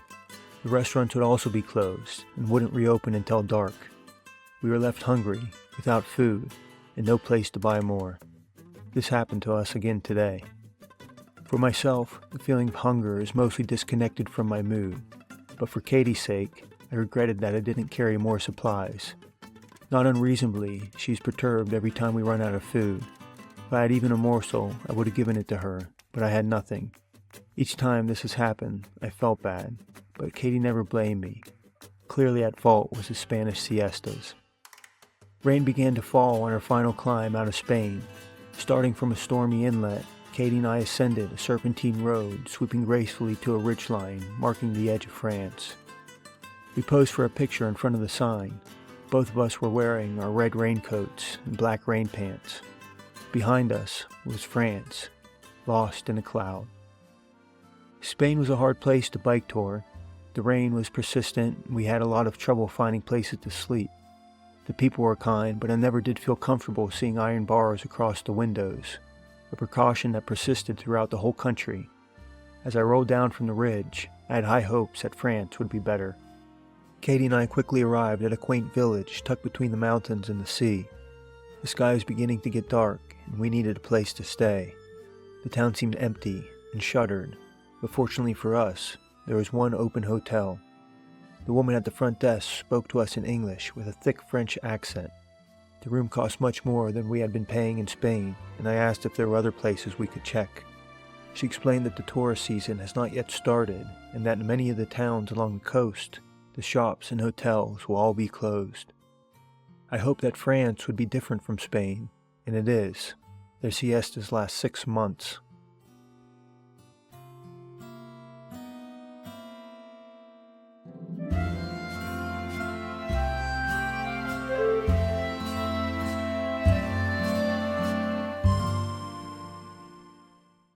March 25th, 2013, French coast. The rain passed in the night and we woke up to a wonderful day for biking. Katie and I pedaled out of town, back onto a winding mountain road that took us past vineyards and patches of scraggly forest. The higher we climbed, the more spectacular our view of the sea and coastline became. The tallest hills rose 1,000 feet above us, and some of them were cut with terraces all the way to the top. By the afternoon, we had rolled down from the hills onto a plain of horse pastures, small farms, and dense coastal villages where every building was painted white and had red rooftops. The egalitarian colors were picturesque against the backdrop of the sea. However, my instinct is to resist what is normal. That's how I find myself bicycling around the world. And if I were to live in one of those white villages, I would struggle to not add a little color to my paint. I've been noticing that unlike in Spain, the windows no longer have iron security bars over them. The bars were put there to make people feel safe in their homes, but they made me feel like I was locked outside with the criminals. Buildings in France don't have this extra security. I'm surprised by how much safer I feel in a society that doesn't expect to be robbed. One of the coastal towns had a few open shops along the boardwalk. The clothing rack in front had the stereotypical French shirts with horizontal black and white stripes, like a mime would wear. I wondered if French people actually like those shirts, or if they are just for tourists. This evening, Katie and I crossed a bridge, then looped around under it to set up our hammocks in a patch of trees near the river. Someone was walking their dog when we got here, but they're gone now. The air is cool, and I have my sleeping bag zipped all the way up. Katie is in her hammock next to me. She told me she loved me, then fell fast asleep.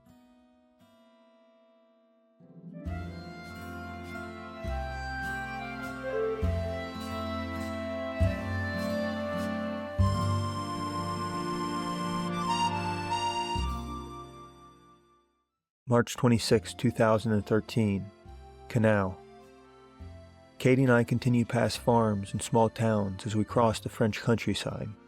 Where the road came up against the coast, we followed a narrow, 7-mile-long strip of land between the Gulf of Lion and a large salty lake. The place was built up with vacation homes, and beautiful tall hotels looked out over the pristine beaches.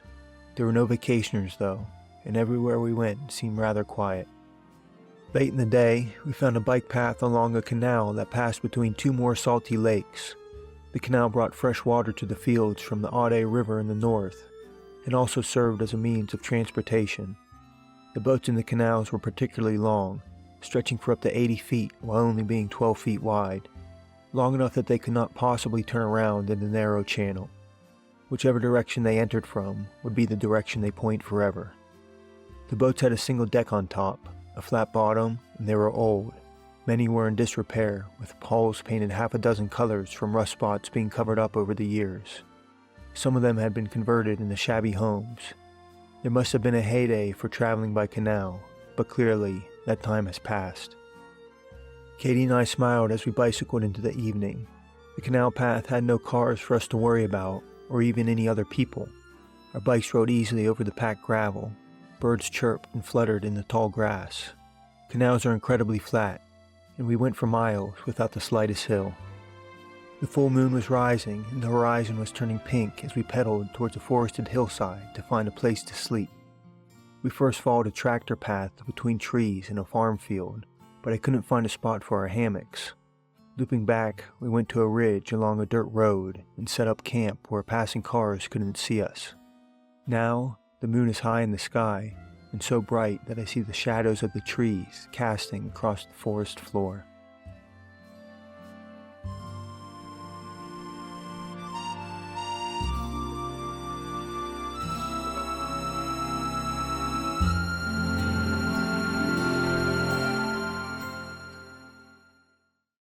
March 27th, 2013, French Farms. Katie and I were hanging close to each other in our separate hammocks last night, and shortly after we laid down, I heard her get up. She said her stomach was hurting, and she thought she had food poisoning. I looked out to see her curled up in a ball, lying on the ground in pain. I offered support from my hammock, but I was also tired, and soon fell asleep. This morning, Katie told me that she spent most of the night on the ground with a cramped stomach. She's feeling a little better though, good enough to get back on her bike, our only option really, and despite her rough night, we biked another 50 miles today. We rode through French farmland, past large vineyards and horse pastures. Another canal appeared with several of the long narrow boats I saw yesterday. These ones were in much better condition. They had gardens on the decks, lawn furniture, and large living spaces below with windows looking out. I'm not called to live on a canal, but I could see the appeal for someone else. The day was gray and cloudy, and in the late afternoon, rain began to fall. We would have stopped, but we happened to be on a narrow, sandy strip of land between a 10-mile-long lagoon and the Gulf. There were no trees for our hammock, so we kept going. Next, we came to an industrial port, also without anywhere to sleep. Then we skirted past a town with no obvious hotels. By this point, there was barely enough light for us to be seen on the road. I was feeling desperate. We were moments away from being forced to sleep in a muddy farm field when we came upon a motel standing alone between towns. Katie spoke to the man at the front desk, and we got the last room, a small and simple affair, just large enough to fit us and our bikes. We brought our wet gear inside, then stripped off our dripping clothes. Katie's especially glad to skip another night camping in the rain. This room is not as exciting as sleeping on the ground in a storm, but we are dry, and in this bed, I get to have Katie keep me warm.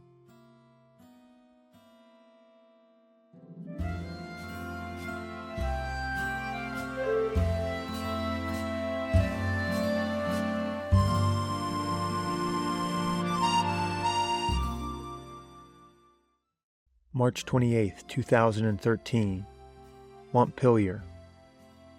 We left the hotel this morning, back into another rainy day, but we didn't go far before pulling into an empty train station to sit under the awning. We've hardly had a dry day in the past 5 weeks, and Katie was feeling frustrated. Her giant rain pants were rolled down at the waist, and she was wearing the plastic bags over her shoes. She slumped back against the wall, looking miserable and pouting. I was in good spirits, but understood why she wasn't. We considered catching a train, but the schedule posted was in French, and as far as I could tell, no trains were coming anytime soon. Our only option was to keep going, but we decided not to go very far. Montpelier was only 8 miles down the road, and we found a hotel near the city center. Through the afternoon, we dried off and rested, then headed out to find dinner this evening. We ended up seated at a nice French restaurant next to a couple from London who spoke with a strong British accent. We chatted with them as we ate. Katie's stomach was still unsettled from the food poisoning. She tried to order vegetables, but the waiter didn't speak English.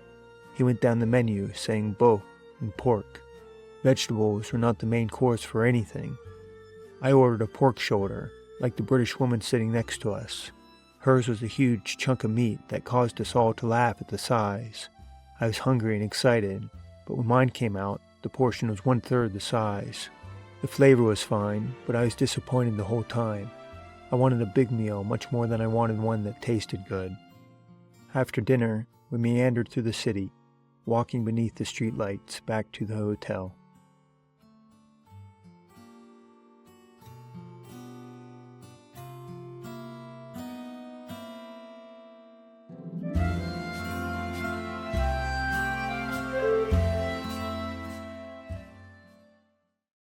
March 29th, 2013.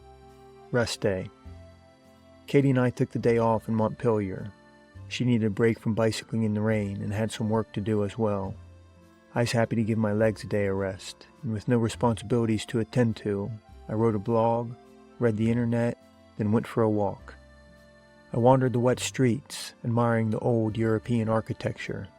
The buildings were light yellow, white, or gray. I came upon a stone tower, a remnant of a fortification built 900 years ago. Further on, an open plaza appeared out of the dense inner city. In the middle was a beautiful fountain that had a statue of 3 women standing with their backs against each other. An opera house was there too, and I saw a few tourists out walking in the rain, but not many. On my way back to the hotel, I found a bakery with a delicious display of pastries, pies, custards, and Technicolor macaroons. I bought a loaf of bread for our dinner and a bright pink cookie to bring back to Katie.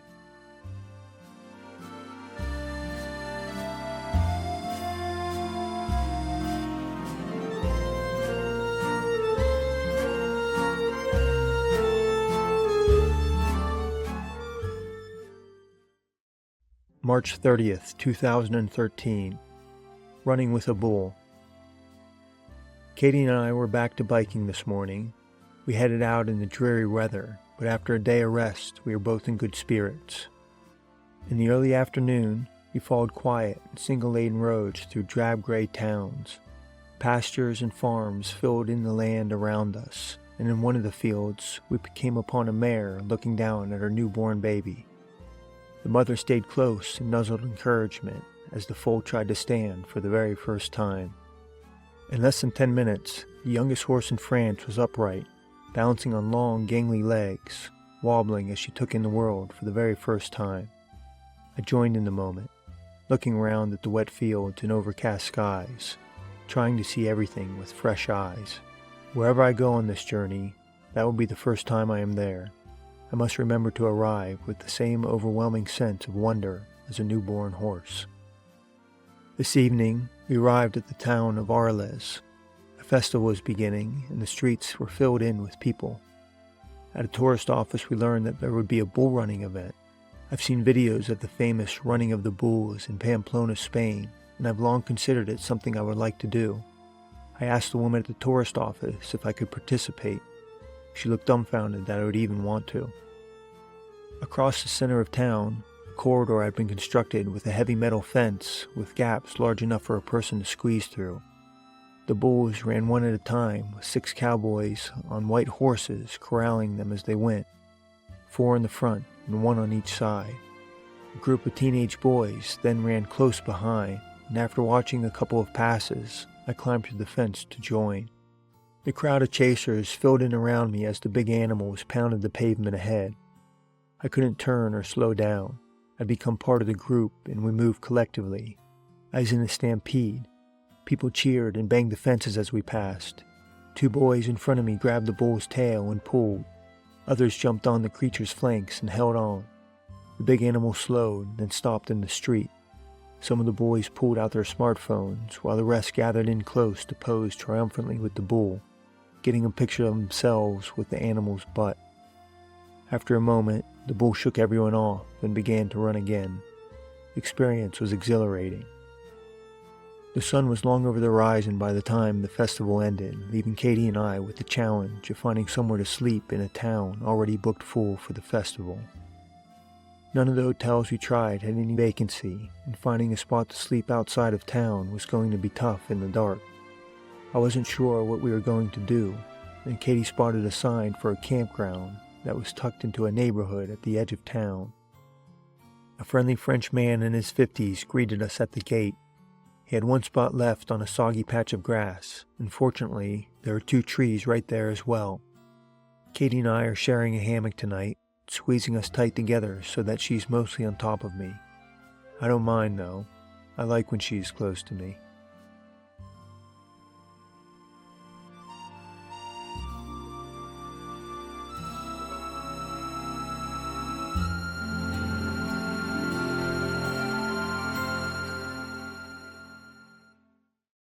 March 31st, 2013, Marseille. We left Arles after another long night, then watched as the day slowly became beautiful and warm. We returned to the coast across flat farmland, entering a lovely city along the water where a shipping canal cut through to a large inland lake. Flowers were blooming in the planters, small boats bobbed at their docks, and the sun was shining. I felt like spring had arrived. We carried on, following the rim of the lake before turning into the hills to the south. I felt good as I climbed. My legs seemed to always be tired, but they were getting stronger as well. Katie never complains about tired legs. She seems unfazed by all the biking. The hills weren't very tall, and I liked being in them. White stones poked through the grassy slopes. The scrubby bushes and patches of short trees seemed to be adapted for a drier climate. We rolled fast, coming down, descending right to the edge of the shining blue sea. 50 miles after starting our day, we arrived at the large city of Marseille. As we came into the suburbs, I admired the fancy homes and dozens of docks full of small leisure boats. Closer to the city, the waterfront became industrial with equipment for removing containers from cargo ships. We also passed an enormous cathedral made of white and black stones that form horizontal stripes up the whole building, just like the French shirts. Now I wonder if the shirt or the cathedral came first. We made our way downtown to the train station, figuring there would be places to stay near there, and after a short search, we got a private room in a hostel for the night. This is the nicest place we've stayed, though I wouldn't say it's better than anywhere we've slept outside.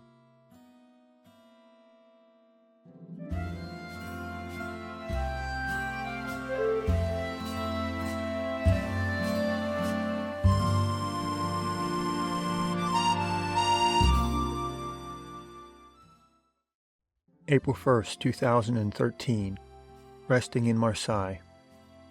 We stayed an extra day in Marseille. Katie worked on her computer while I sat in bed resting my legs. This evening, we put on our shoes and took a stroll to see the sights. Known as the first city in France, the origin of Marseille dates back 2,600 years and is one of the oldest continuously habitated places in Europe. The long history has been repeatedly buried through the intervening thousands of years of construction. I could only imagine the interesting stories under my feet. Marseille was lively. The buildings were clean and interesting.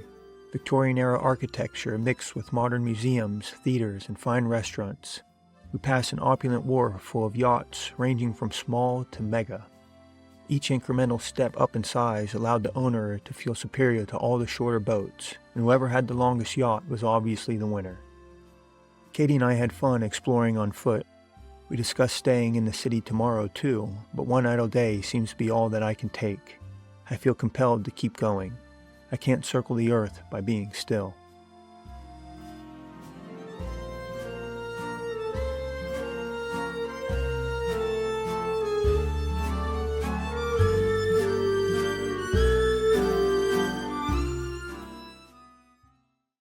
April 2nd, 2013.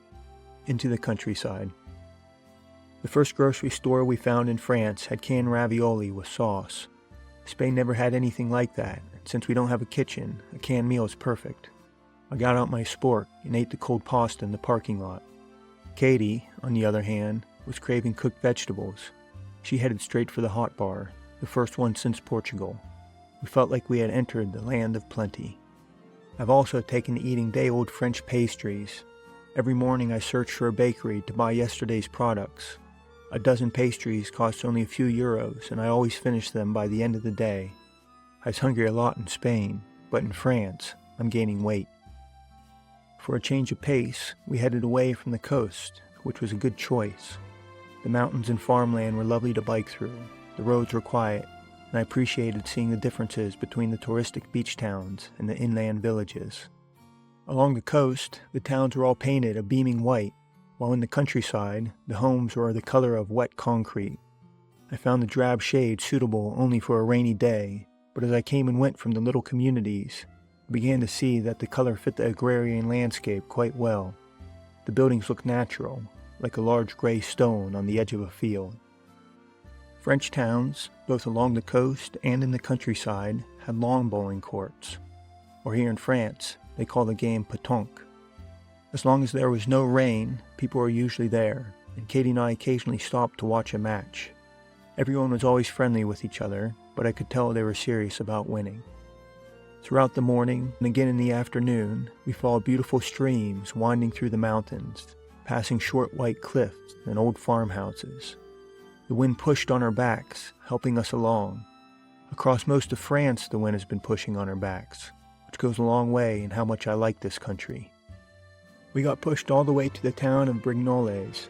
This area has a lot of farmland, but there are also a lot of houses dispersed so regularly that we couldn't find anywhere to sneak away from the road.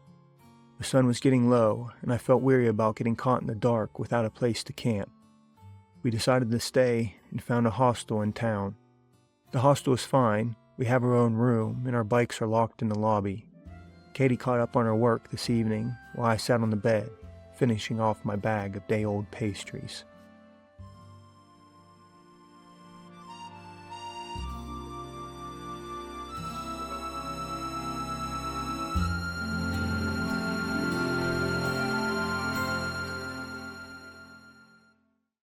April 3rd, 2013. Katie. Katie initially planned on flying back to Colorado today, but she has decided to extend her trip for 2 more weeks. I'm glad she is staying. Over the past month and a half, we have hardly left each other's side. I feel grateful that I've gotten to share this experience, and I feel closer to her than when we started. This journey has challenged Katie, and I'm impressed by how resolutely she overcame her obstacles. She has proven her toughness, though not always without complaining. The biggest compromise we are both making is how often we sleep inside, which has been more than I would like, but Katie is resistant to spending the night in wet clothes or a wet sleeping bag, a request so reasonable that I don't try to argue. She's been a good teacher as well. I've watched her welcome the challenge of communicating and connecting with others. Whenever we meet anyone or need information, she's the one who takes the lead. My instinct has never been to chat with strangers, and prior to this trip, I've never had to talk to someone who doesn't speak English. Katie has shown me that very little of what is being said needs to be clearly understood. The message can be deduced from the pieces that get through, as well as nonverbal cues, in just reading the situation. This evening, we have found ourselves in another less than ideal camping situation. Our hammocks are hanging in a forest on a mountainside. Clouds drifted over as we began setting up, and fits of rain started just after dark. Now, gusts of wind are loudly slapping our rain fly like a whip. I told Katie I would do something about the noise, then went outside in the rain to make an adjustment. Crouching under my hammock, I waited for a gust of wind to test what I had done. I first tried pulling out the slack on the rain fly, but to no avail. Next I tried cinching the fabric down with an elastic cord. I tested a few configurations, but none of them worked. After 40 minutes, I was out of ideas. I stuck my head into Katie's hammock, gave her a wet kiss, and admitted defeat.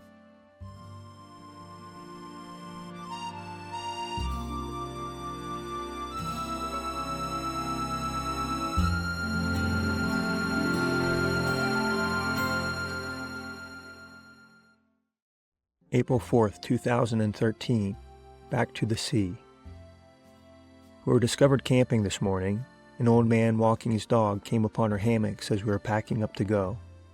In French, he told us we can't camp there, then continued walking away, looking very upset. Our camp was halfway up a long climb, so first thing this morning, we continued to the top. My legs were tired and my thighs burned as I started uphill. The mountains were covered in thick green forest with sheer stone mounds poking up through the land, reaching even higher than the trees. The ridges around us rose to nearly 2,000 feet above sea level and edged into the clouds. We made our way through the hills on a winding road, then passed a few small neighborhoods before descending to the coast of the Ligurian Sea. Katie and I followed the water's edge past 10 miles of beautiful homes, beaches, rows of fancy yachts, and the city of Cannes, famous for its film festival. The day was cloudy and damp. A cool rain was falling, and few people were outside. With no end in sight to the sprawl of second homes, Katie and I pulled into a hostel near the town of Antibes, another beautiful old city that embodies the opulence of southern France. We walked to a nice restaurant for dinner that did not have an English menu. To order, I simply pointed to one of the main courses. The waiter then asked me to order 2 more items. This isn't the first time French restaurants have asked me to keep ordering. Maybe I'm picking the sides, what dressing I want, or I'm being sold a dessert. I'm never sure. I go back to pointing at the menu until the waiter gives me a vicinity to aim for. Once I land on a sufficient answer, they note my selection, then have me pick a third random item. What I get served is a complete surprise to me. Tonight, I was brought a thin cut of beef and brown gravy with onion and a side of potatoes. I had made an excellent choice.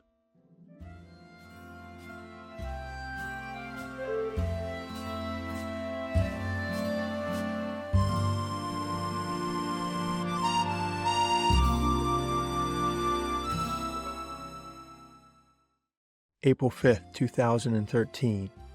Monaco.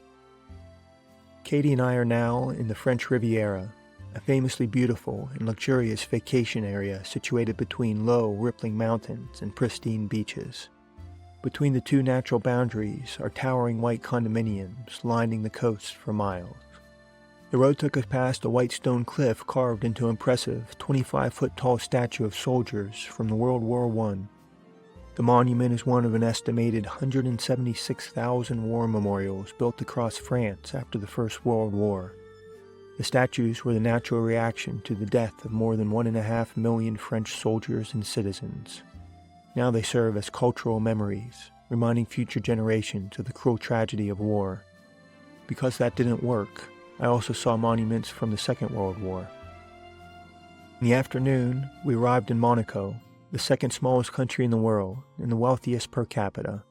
The 2-mile-long territory is squeezed between beautiful white cliffs and the sparkling Ligurian Sea. There was no security where we entered, and in fact, a Ferrari dealership was straddling the border. The wealth of the place was obvious. Sharply dressed traffic police stood in the roundabouts, blowing on a whistle and pointing at cars with such animation that they seemed to be performing more than actually helping move traffic along. All the land that wasn't too steep to build on was filled in with luxurious apartment buildings.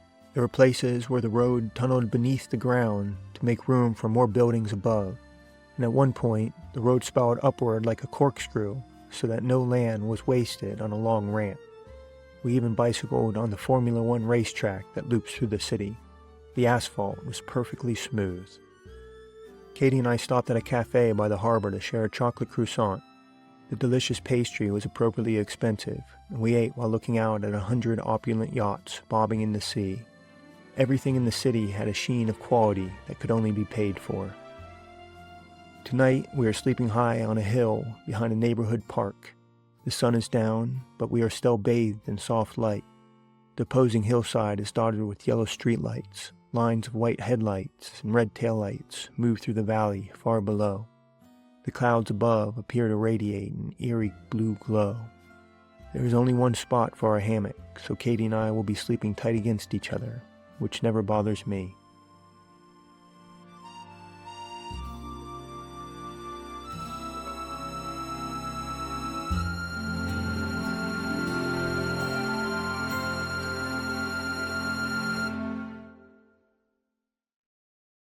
April 6th, 2013, Italy. Katie and I got up early to leave before anyone discovered us camping on the hillside. We were in an area where the mountains drop right to the sea, so we rode downhill to the water's edge, then turned towards Italy, just 2 miles farther down the road. We arrived to find the border facility abandoned. Once the European Union formed, there was no longer a need to keep the buildings operating. Now the place is occupied by a community of people who found free parking and never left. A dozen medium-sized RVs sat only a stone's throw from the sea. I can't blame them. The spot was beautiful. I've only ever had positive interactions with RV people, but there is a visceral chasm between our chosen style of travel. I ride a bike so that I can be outside in the world, while they bring a box and lock themselves inside. By midday, we reached the town of San Remo and decided to stay. We got a room, then went out for a walk on the cobblestone streets, past many public statues and ornate churches. We made our way to an open plaza with tourists and shops, and for the first time on this journey, I bought myself ice cream. I love eating ice cream when I'm bike touring, so I was surprised I've gone this far without finding any. There seemed to be no ice cream for sale in Spain, and the ice cream shops in France were all closed for the season. Hopefully there is more ice cream to come, but I don't actually know how prevalent it is in the world. I suppose that is something I'm about to find out.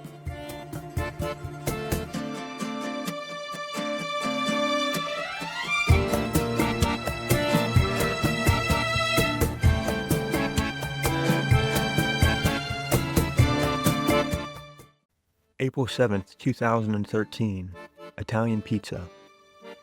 Katie and I left the hostel this morning and made our way along the crowded coast, past homes and condos, green parks, marinas full of large yachts, and stunning views of the sea. A bike path along an old railroad bed took us forward without a single hill, even tunneling through the mountains where they got in our way. The sky was blue and the weather was warm. Katie and I rode side by side, talking and feeling happy and close. All day long, the houses were built wherever the hills were gentle enough to hold them. This left only the steepest slopes for us to hang our hammocks, too steep even to push our bikes up. I figured a hotel would appear eventually, but a campground popped up first. The friendly host showed us some trees for our hammocks, invited us to eat dinner at the campground restaurant. Once we were set up for the night, Katie and I walked to the empty dining hall for dinner. The chef and camp host came out to greet us. They asked about our bikes, and after telling them how far we had come, they offered to make us the largest pizza they could. What came out was a pizza and a half in an oblong shape too big to fit in a pizza box. This would be my first taste of Italian pizza. Of all the countries I expect to visit, I'm most excited about eating the food of Italy. I picked up my first slice. The crust was slightly charred by the wood-fired oven. There was only a light layer of sauce and hardly a shred of cheese. The meager toppings were a few large pieces of lunch meat and a single olive on every slice. I took a bite and chomped down on something hard. The olives still had pits in them. I couldn't imagine why they wouldn't take them out. It was as if they were hiding stones in the cheese.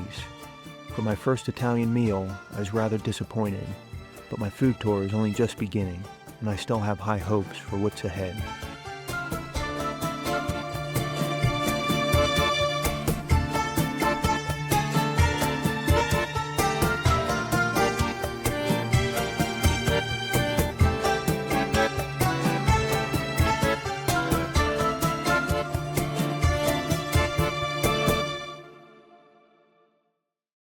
April 8th, 2013, Colorful Towns. As we rode along the coast today, Katie and I passed through 15 different towns in just 25 miles. I enjoy how colorful the towns have become. In France, the villages were white, the color of sand or gray concrete. Italy adds subdued orange and pink to the palette. The colors disperse across the towns such that a canvas of buildings on a distant hillside looks like an abstract depiction of a pastel sunrise. Late in the morning, we came to a place where the mountains met the sea, and sheer white cliffs plunged down to the water. To get past, the road cut into the cliffside, causing the land to hang out over the cars. In other places, the road simply tunneled through the mountain, or bridges built over the water. There was no shoulder on this narrow section of road, so Katie and I stayed as far to the right as possible. But we were also high above the water, and I was very aware of the airy drop only arm's length away on the other side of the railing. The situation was exasperated by all the passing cars pushing us towards the edge. I kept my eyes straight ahead, gripped my handlebars tight, and focused on my balance. After a few miles, the road became less harrowing, and we were back into another town.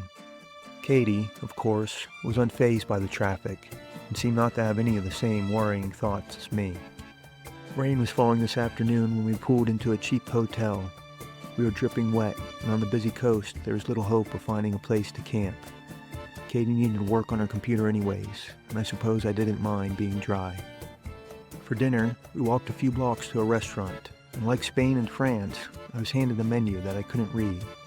I chose an entree at random and was brought a plate of unidentifiable grilled meat. I took a bite, but the flavor wasn't obvious. The meat was lean and the bones were small. Katie took a bite as well, and we concluded I had ordered rabbit. The side of steamed carrots was probably his favorite meal.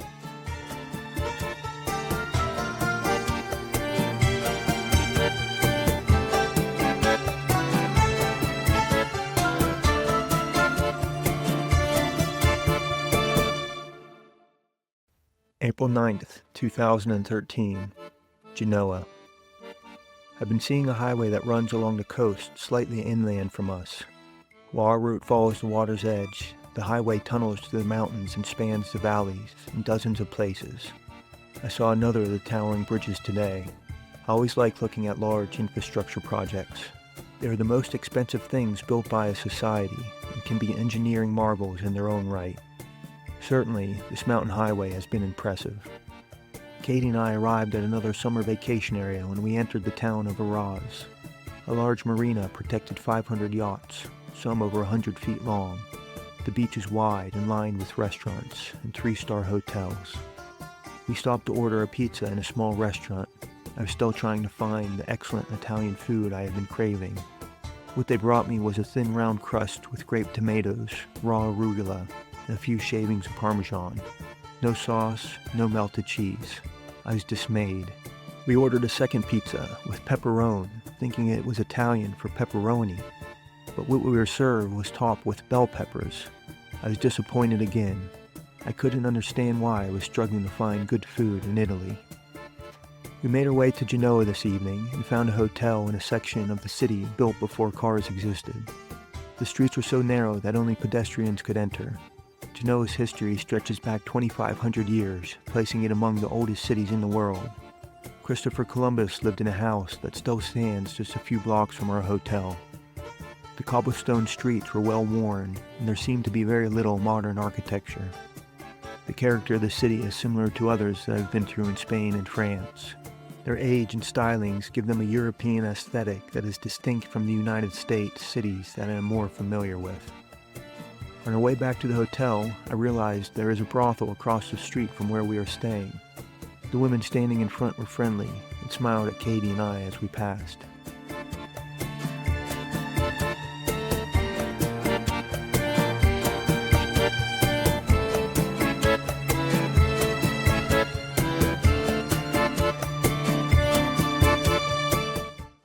April 10th, 2013, Wild Pigs. Katie and I are now in the area where the Alps meet the Ligurian Sea. Looking north, I get glimpses of cold, snow-covered peaks. To the south, glistening warm water stretches to the horizon. The road ahead took us between the peaks and the sea. Those boundaries also pinched the population up against the water. All day long, one town turned into the next, without the homes ever stopping. I was concerned that we wouldn't find a place to sleep, but as evening arrived, we were fortunate to be climbing a mountain into a forested park on the ridge. We left the main road following a crumbling single lane, which took us up the broad ridge of the mountain towards the summit. Where we reached the end of the road, a hiking trail appeared. Then we started pushing to get some distance between us and the neighborhood. Just as night caught up to us, we hung our hammocks with a pristine view. I can see the sparkling white and yellow lights of the coastline stretching for miles into the distance. The view is amazing, but I'm concerned about the wild pigs moving in the darkness around us, snuffing and grunting. I saw their prints in the mud as we hiked up here. They are big, strong animals, and I know they can be aggressive, possibly by being startled in the night by someone in a hammock. I'm worried about them finding us, but I'm also tired. So that I may rest tonight, I'm simply going to trust that the pigs will leave us alone.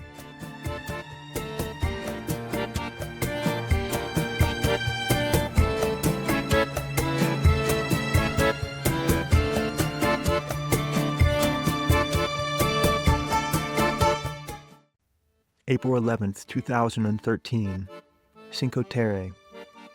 I saw the wild pigs this morning. As Katie and I were packing up camp, a family of them moved through the forest. A few adults and a couple cute little ones. They stopped to look at us before quickly running into the brush. From where we camped, the road took us on a half-hour-long winding descent through the neighborhoods overlooking the sea.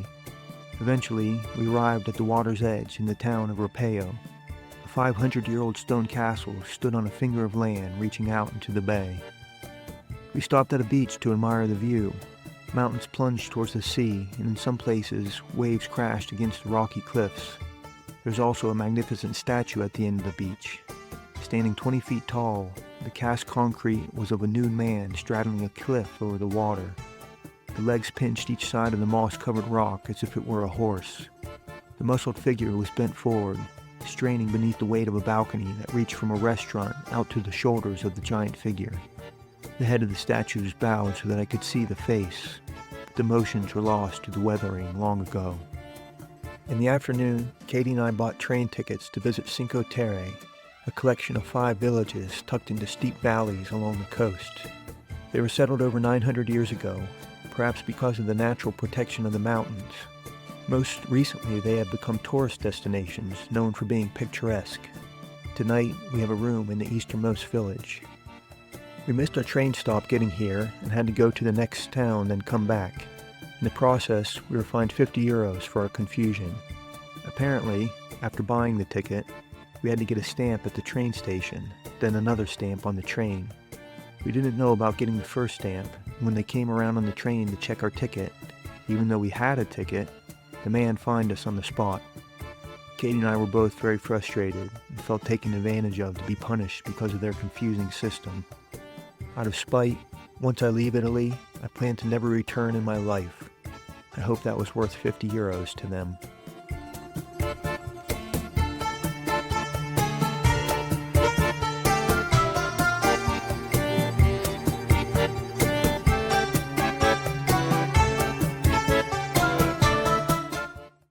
April 12th, 2013, more Cinque Terre. Katie and I toured around Cinque Terre a little more today. Each town is nestled into its own protective nook a couple miles from the next. We took the train back the way we came in yesterday and stopped at each village along the way. At every stop, there were long, steep flights of stairs that I needed to climb with my bike.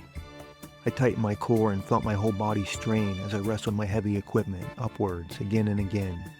By the end of the day, I could feel my legs getting wobbly.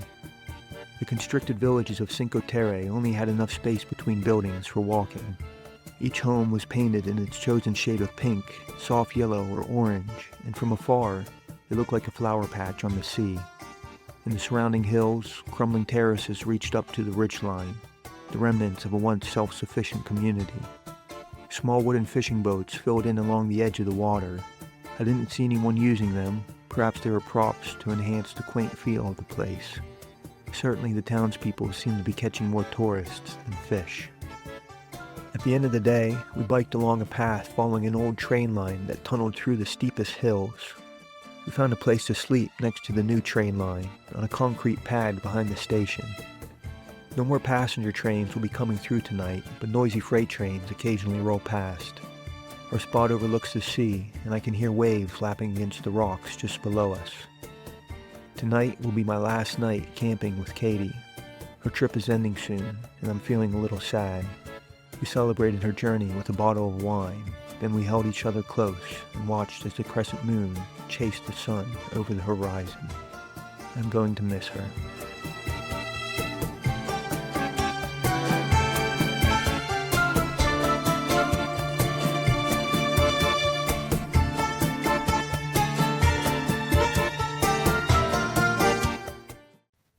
April 13th, 2013, Genoa again. Katie and I made our way west along the coast, back the way we just came. Her flight leaves in 3 days, and we need to get her packed into the airport. We started off this morning biking to a train station where we could take a ride to Genoa, where we stayed 4 days ago. To make things easier for ourselves, we even went back to the same hotel. The friendly man working at the front desk recognized us, and a couple of the same women were standing in front of the brothel across the street. I've been somewhere new for 2 months in a row. I like being somewhere familiar for a change. Katie and I arrived in the early afternoon and took a walk to explore the city. We found the Carlo Felice Theater and stepped inside. The left and right side of the room were constructed of a stone facade with fake windows that made the stage appear to be the center of a city street. From there, we walked to the harbor where we discovered a large three-mast sailboat that looked like a relic from a different age. The wooden hull was lined with cannon doors, and a large Poseidon character with bulging muscles adorned the bow. We wandered until evening and made our way back to the hotel. Our gear is spread out across the room. Katie is in bed, and I'm about to join her.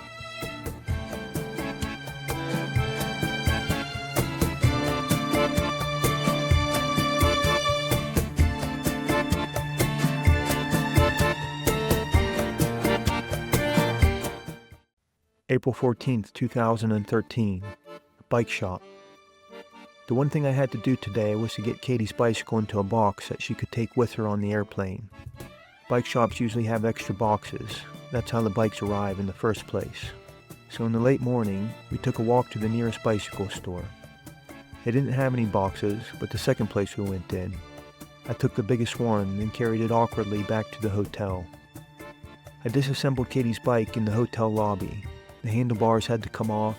I unscrewed the pedals from the crank arms, removed the front wheels, and took the seat post out of the frame.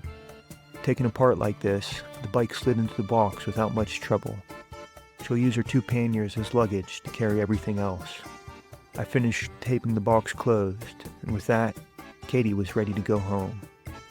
As the streetlights came on, Katie and I took a walk into the city to find dinner. I arrived in Italy craving bread, pasta, and pizza, with flavors so bold they were unimaginable to my American palate.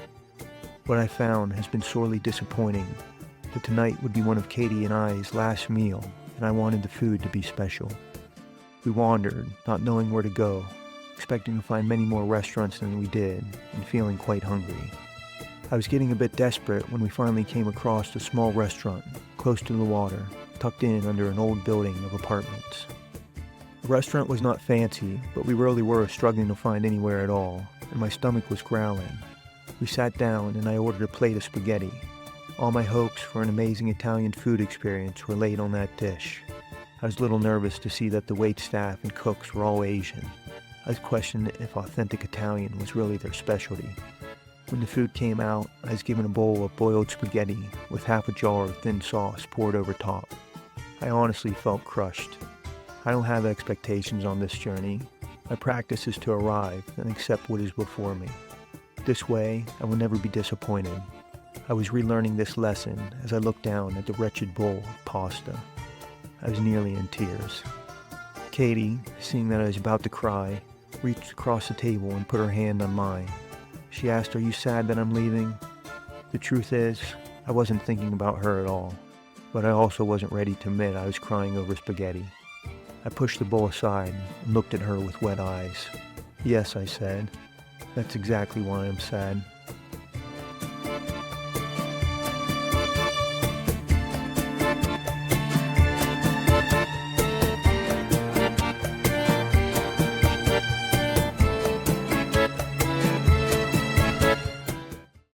April 15th, 2013, taking the train. Katie and I walked to the train station this morning. She pushed my bike while I carried hers in its box. The awkward size and weight was difficult to manage. Katie grabbed my camera out of my handlebar bag and snapped a couple pictures of me from behind, capturing a moment when a woman walking towards me wasn't paying attention and ran into the front end of the bike box. The picture shows her holding her arm and turning back to scowl at me.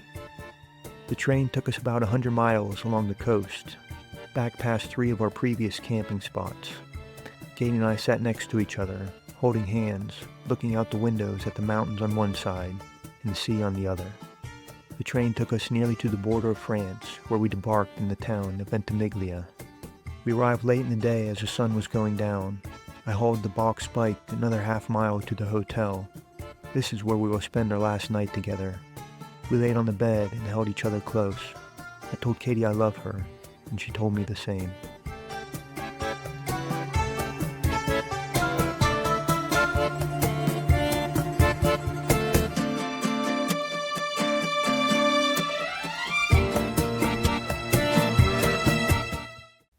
April 16th, 2013. Saying goodbye to Katie. I met Katie at a climbing gym in Boulder. From across the room, I was captured by her beauty and walked straight over to say hello. She was new in town, and because we were both there on our bikes, I invited her to ride with me to get hamburgers. On the way, I took her past my house so that I could fix her squeaky chain and misaligned derailleur. She later said how much she liked that. Over dinner that night, I told her about my bike journey. The idea to bike around the world was still fresh, and I was a year away from leaving, but the idea inspired me. Since the beginning, this journey has been part of our relationship. The past 2 months have been fun and romantic as we've bicycled 1,600 miles across Europe, a great accomplishment that I feel has brought us closer than we ever have been. But I also am not ready to stop, nor does Katie want me to. The most important thing to me is that I see this journey through to the end, and she understands that. We've agreed to stay in touch and see what happens. If I'm to reach the Pacific, I don't expect to see Katie for at least 6 months. I'm not even sure how often I will be able to find Wi-Fi to call her. I told her that I will write an email every night. She'll be my muse, inspiring me from afar and buoying my heart in all the moments when I feel alone. I will tell her my story and feel her close to me as I do. We said goodbye on the train platform. I told her I loved her, and she said she loved me too. We embraced one last time, then she stepped aboard on her way to the Nice airport, then back to Colorado. I stood on the empty platform, watching as the train rolled out of sight. I felt alone. I was both sad she was gone and excited for what lay ahead. By the afternoon, I had taken the train back to the furthest place I had bicycled. From there, I turned inland, leaving the Mediterranean coast behind to climb towards the distant snow-capped peaks. The towns on the coast were nice, but I'm glad to be away from them.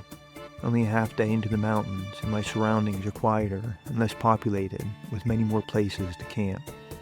Tonight, I'm in my hammock between 2 trees growing on a terrace full of grapevines. After dark, I always hear dogs barking in the distance, but tonight, I heard a new animal making a terrible sound. A short, incredibly loud bark, both guttural and harsh, that reverberated across the hills. Whenever I hear it, I feel my spine tingle with fear. I have no idea what creature makes such a sound. Rarely in my life have I camped alone, and there is a strength in numbers feeling that I am missing now that Katie is gone. Apparently, she was the source of my bravery, and without her, I've lost my incentive. I don't need to be brave anymore, not for myself. Now I can just be scared.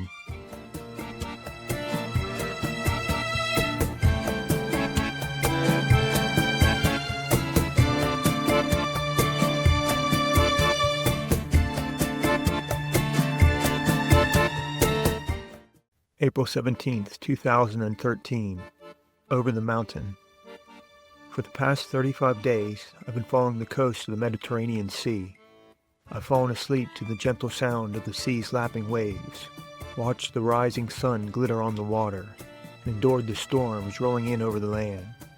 This morning, when I finished climbing to the ridge, I took one last look at the blue water. The sea was beautiful, as was always true.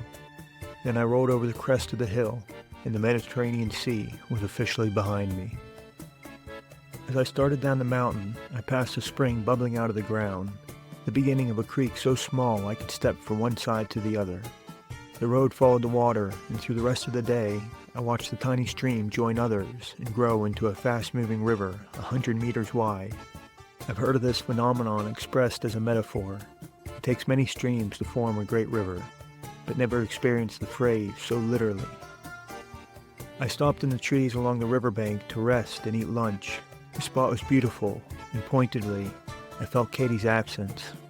No one was there to enjoy the view with me, and I missed her. At the same time, I felt good to be on my own, completely unburdened by the needs or schedule of another. I had the profound freedom to move at exactly my own pace, never in a rush, never waiting, fast enough that the world changes around me, slow enough to watch. Not having to consider anyone else also means that I am alone. Without Katie to talk to, I got out my guitar for the first time. Using a chord chart I brought to help me learn, I placed each finger on each string, then strummed. Just down at first, then up and down.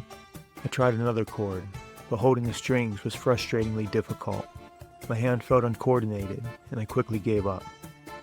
This evening, to get away from the road, I followed a tractor path that took me past the town soccer field, then out into the farmland near a river.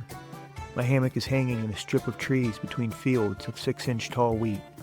I've got a good view of the sky, and a warm breeze is washing over me. I expect I'll sleep well tonight.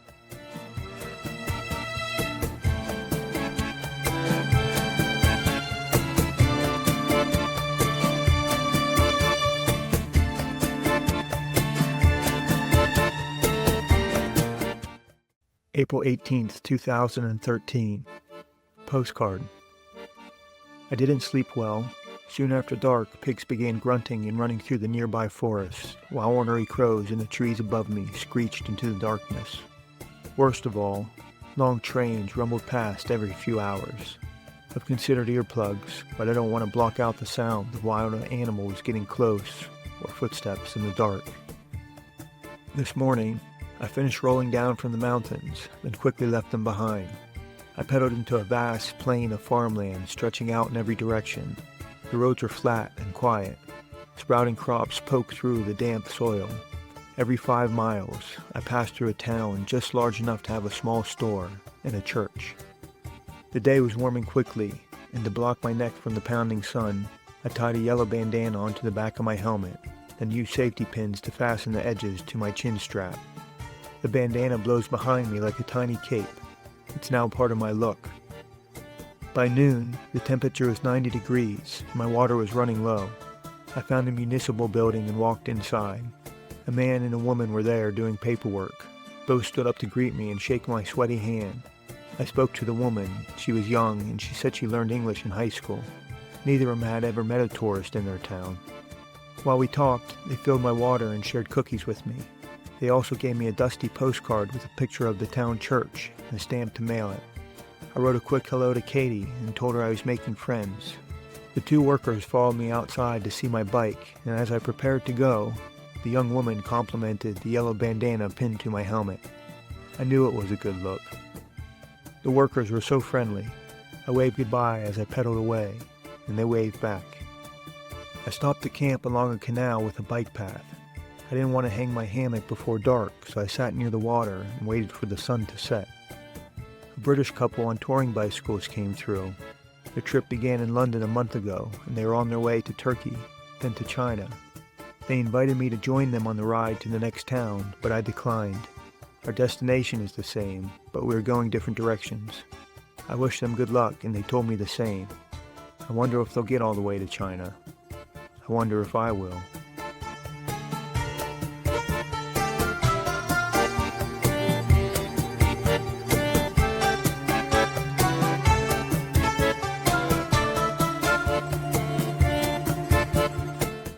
April 19th, 2013, Verona.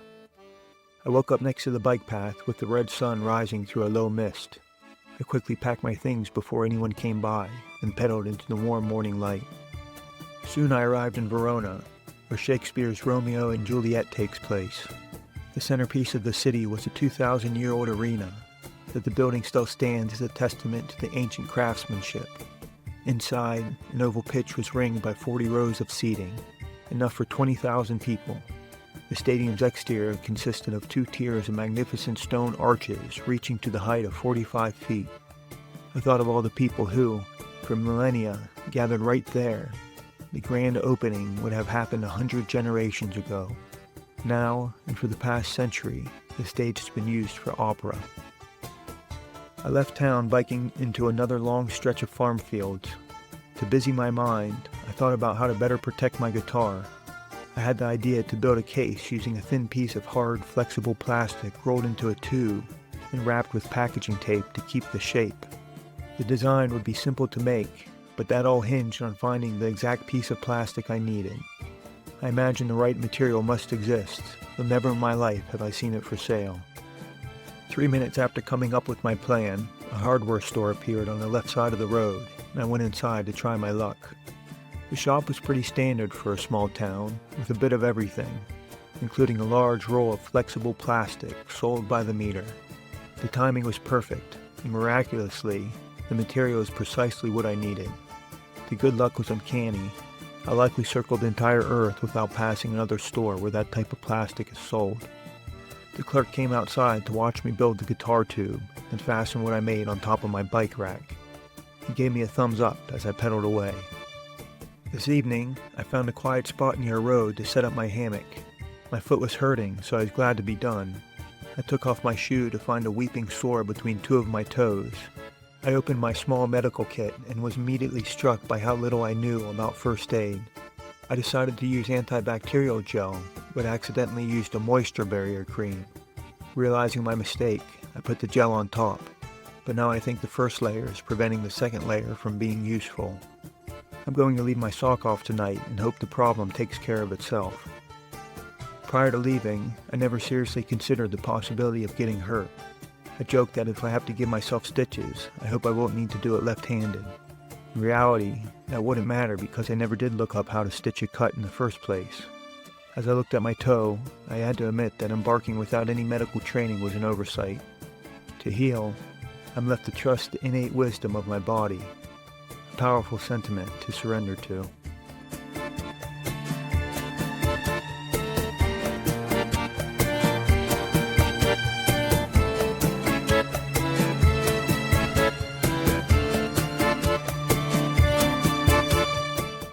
April 20th, 2013.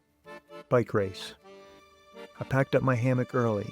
Fishermen were arriving with the dawn. I didn't want them to be suspicious of me. I never get permission to set up to sleep for the night, and I don't know the local culture well enough to guess how people might react if they find me. So unless I'm on the road, the one place I know I'm allowed to be, I try not to let anyone see me. I had been biking for 2 hours when a local cycling race passed me going the other direction. The group of 40 men wore spandex and rode close together. I was surprised when the first thought that came to me was how nice it would be to have the company of other riders. Perhaps I'm lonelier without Katie than I realize. I pedaled east through fertile farmland and small communities. The land to the south was flat as far as I could see. To the north, snow-capped Alps touched the sky. In one spectacular view, a cirque of 5 jagged peaks sloped steeply to a glacier below. I watched the feature approaching, then I could look straight into the valley, and a few hours later, the peaks disappeared over the horizon behind me. This evening, I set up my hammock on the bank of the Tagliamento River. The milky blue water flows from the thawing Alps to the Adriatic Sea. The riverbed is an impressive half-mile-wide scar of fist-sized gravel, but the water flows in only a few channels, one of which is quite close to me. The sound of the gentle current is in my ears tonight.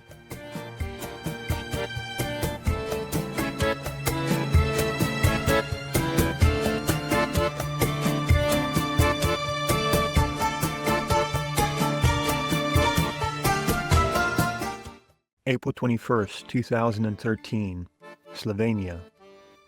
A fresh breeze on my face lifted me from my sleep. I looked out of my hammock to see a touch of dawn on the horizon. I felt refreshed, my spirit was light. I'd fallen asleep feeling alone, but woke up embracing my isolation. I recognize that in trying to go as far as I can, I've made my destination so personal that I must arrive alone. A companion would either help me along or hold me back, and I want neither. Being alone also gives me total control and full responsibility, allowing for a purity in my pursuit. Each choice I make to keep myself safe and moving forward is made in a vacuum of opinions. If the decisions are all my own, then so too will be the results. In the late morning, I visited the village of Polnova simply because of the interesting shape of the town on my map. I arrived to find a small community existing within the walls of a fort in the shape of a 9-pointed star. As a military fortress, the logic was that each point of the star could defend the adjacent points. Construction began in the 1590s and represented the idyllic thinking of the time. The town was meant to be both an impenetrable military stronghold and a self-sustaining utopia. Aspirations had been tempered in the intervening 400 years. Now, the sleepy town has a few wandering tourists, but little else. Throughout the day, I passed a dozen small villages, each separated by a few miles of farmland. I was between fields of wheat when I realized that each town I went through had a clock tower, either attached to the church or standing independently. They are always the tallest structure in town and could be seen from miles away. Pulling to the side of the road, I looked around at the surrounding expanse of farm fields and counted 5 clocks poking up over the horizon. I imagine the farmers here are never late for dinner. I got on a smooth road with a wide shoulder heading towards Slovenia. I was enjoying the pleasant day and was lost in my thoughts when I failed to notice a police car pull up behind me. I jumped in my seat when the siren went off. The sound was different from the French sirens, which were not the same as those in Spain or Portugal. Even the emergency vehicles have accents. I pulled over and the police car stopped just in front of me. 2 men in uniform got out and told me I wasn't allowed to bike on the highway. I didn't realize that's what I was doing. They weren't too upset though and had me follow them a couple of miles to a gate where they let me onto a side road. Soon after, I crossed the border into Slovenia. Prior to arriving in Slovenia, I was only vaguely aware of the country's existence. What I've seen so far is rural, with large rolling hills and fertile valleys. I'm sleeping near the town of Ajdovščina, which sits nestled against a forested mountain, 2,000 feet tall, with sheer rock poking through at the top. This is a pretty place, and I'm not the first to think so. The town's history dates back 4,000 years.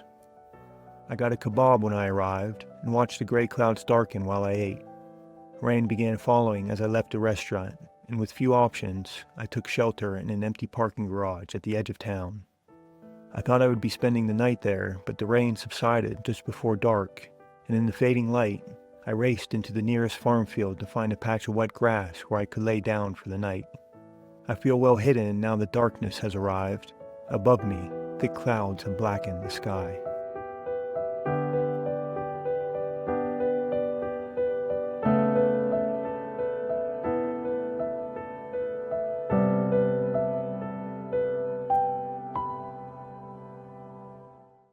April 22nd, 2013, a rainy day. I woke up in the farm field hungry and out of food. The grocery stores in town wouldn't open for hours, and the morning air was too cold and damp to wait. I left into a 2-hour climb as a light rain settled in. I felt heavy and unhappy. My stomach growled. At the top of the climb, I found a small shop that sold bread. I sat on the ground under the store's awning, eating and looking around at the gray world. On the other side of the road, a drab, rocky hill edged into the low clouds. All the buildings were the depressing color of wet concrete. When I finished eating, I would have preferred to do anything other than go back into the cold, damp weather, but I had nothing else to do. I left into a fast descent towards the next valley. Rain hitting my face ran down my neck and into my jacket. In the afternoon, I found a grocery store named Heifer. Regardless of culture or language, I've noticed that grocery store names are typically short, and their signs all use the same thick font with inviting colors, as if grocery store brands is a freshman class in every design school. Aldi, Lidl, Spar, Dia, and now Heifer. I've learned to identify them at a distance, which, for this adventure, is a very practical survival skill. I met another cyclotourist, a South African man spending a year meandering and photographing birds. He was on his way to Italy to find one that he excitedly described as having black and white wings, a long beak, and orange feathers on its head. He asked if I had seen such a bird. I told him I hadn't, but I'll keep a lookout. At the end of the day, I came upon a flooded river that spread across the land to form a shallow lake nearly a mile wide. The road I was following took me to the edge of the water, then plunged straight in. I would have to find a way around, but I just wanted to be done biking for the day. I wandered the area looking for a place to sleep, but the ground was saturated, and the sparse trees left me exposed to being found. I stood next to my bike and contemplated the flooded road ahead, wondering how deep the water was. I would have to make a decision soon. Beneath the thick clouds, my light was fading fast. At the exact moment I needed help, a pickup truck pulled up next to me and stopped. In the cab was a husband and wife and their young daughter. They spoke English and offered to carry me over the lake. I put my bike in the back, then squeezed onto the bench seat next to them. As we drove, the water rose up to the door of the truck, and in the middle of the lake, we crossed a submerged bridge over the original stream bed. The couple told me that the area floods like this twice a year. They dropped me off and pointed me down the road towards a campground. I thanked them, and after they drove out of sight, I pushed my bike into a patch of dark forest. The rain began again as I was tying up my hammock. I squatted beneath the rainfly to eat a cold can of soup. Then I stripped off my rain gear and crawled inside. My shirt and pants are wet, but I have nothing else to wear. This was a hard day, uncomfortable and long. I felt sorry for myself for being so cold and wet. My mood lifted only after I was warm in my hammock. To endure this trip, I need to be careful and not to succumb to this way of thinking. Tomorrow, I'm going to love the rain for being different from the sun. The soft patter of water dripping on the forest floor really is quite soothing.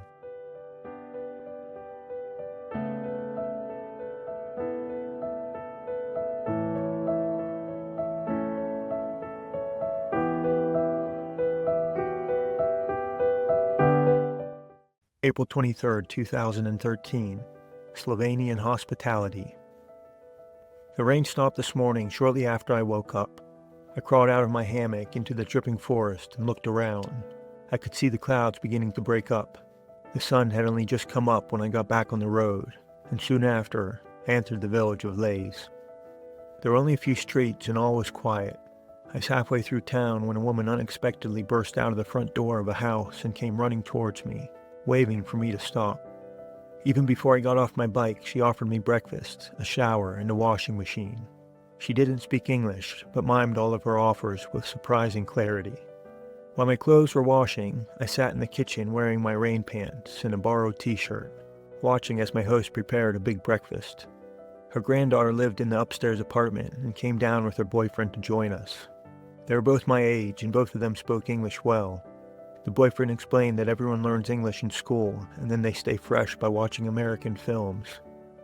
We shared a big breakfast. Everything was homemade. White bread and sweet cake, eggs from their chickens, pickled cucumbers from the garden, mushrooms, sausage, and green tea. I asked about the tea, and the granddaughter said she picks the flowers on her walks. She offered to take me after breakfast to show me. We walked back into the forest and right past where I'd been sleeping in my hammock. In a field just beyond, we picked flowers and searched for mushrooms.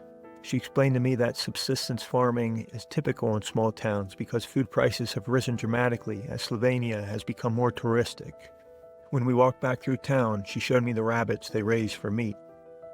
I stayed for lunch as well. The grandmother made us turnip soup and sausage. Afterwards, she insisted that I take a nap in the spare room. Convincing me wasn't hard, and I fell asleep soon after laying down. I finally left in the late afternoon. The sun had come out, I was clean, and so were my clothes. It felt good.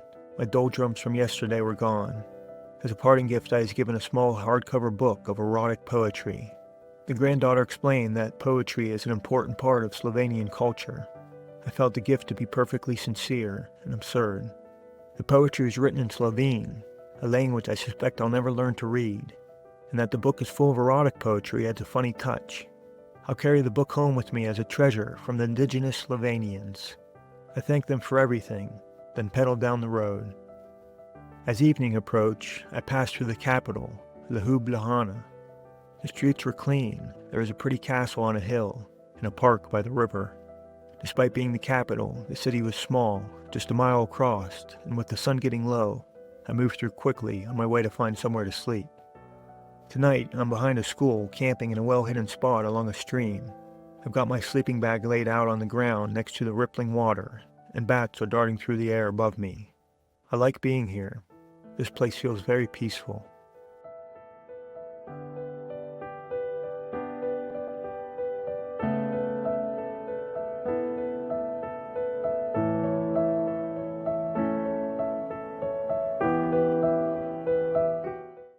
April 24th, 2013, through the forest. A fine mist hung over the fields this morning. As the haze burned away under the rising sun, jagged, snow-capped mountains appeared on the horizon. I pedaled toward them into tall, rolling hills covered by a tapestry of thick forest and green pastures. I felt happy as I went, and by the end of the day, I felt tired, too. To get to a place to hang my hammock, I left the road for a patch of trees, then wrestled my bike up a steep hill, slipping and falling the whole way on a thick layer of dry leaves. My thighs burned terribly from the effort, and when I finally got to the top, I collapsed on the ground until the pain subsided. This is a good spot, though, secluded, quiet, and very dark beneath the leafy canopy. I was on the edge of a dream when a sound from the forest penetrated my sleep. I woke disoriented and confused about where I was. The night was so black that I struggled to gain my bearings. I wasn't even sure if I had actually heard anything. Peering into the darkness, I held very still and listened. Something was out there, close enough that I could hear breathing. Slowly, without making a sound, I moved to get my headlamp. I was nervous about what I would see, but I pressed the lamp against the bug mesh, then turned on the light. The creature stood just beyond the reach of the beam. The only thing that I could see were a pair of white glowing eyes staring right at me. I was petrified. I didn't know what to do or even what my options were. Then I heard a frightening bark, the same hoarse bark that reverberated across the hills a week ago, raspy, guttural, and booming. Whatever the animal was, they had found me. The creature barked a second time with an intensity that hurt my ears, then took 2 steps towards me. I fixated on the cold, white eyes and held my breath. After a very long moment, the creature turned and ran, crunching the dry leaves under their feet as they quickly moved away. I grew up around the forests of the Appalachian Mountains, and I know the sound of those footsteps. In an instant, the terrifying forest creature transformed into an annoying deer, but I've never known a deer to bark like that. I can still hear him moving around in this area. Neighborhood dogs are barking, and the deer is barking back.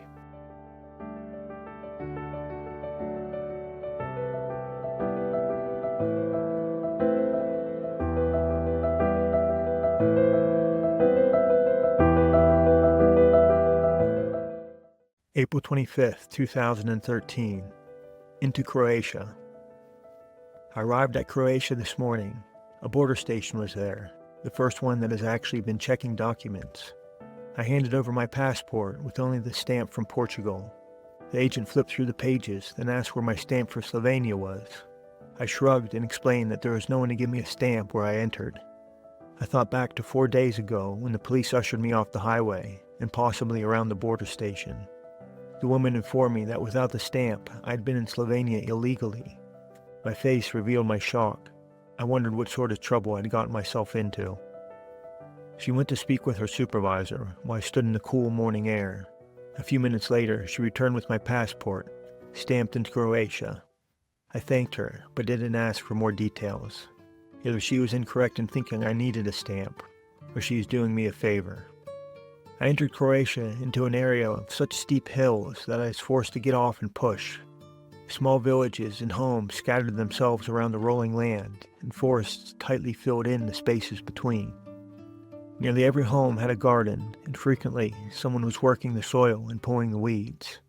As I slowly passed, they would stop whatever they were doing and watch me until I was out of sight. All day long, I felt like people were staring at me. This is a new phenomenon. In Western Europe, people rarely gave me a second look, and that's what I preferred. The extra attention I get as I've traveled east makes me uncomfortable. I try to shrink away from the farmer's gaze, but I have nowhere to hide and no way to blend in. I simply keep my eyes forward and stay moving. Tonight I am camping near the Drava River. I wanted to be close to the water, but the area is full of litter from picnickers and dumping. I'm repulsed to have trash in view of where I'm camping. Seeing even one piece is the difference between sleeping in nature and sleeping with garbage. I followed a tractor path away from the river, and now I'm set up in a row of trees at the edge of a farm field.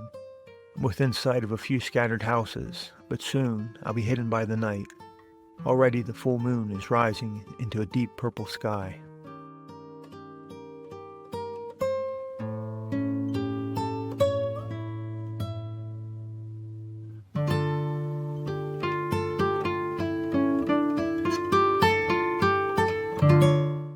April 26, 2013.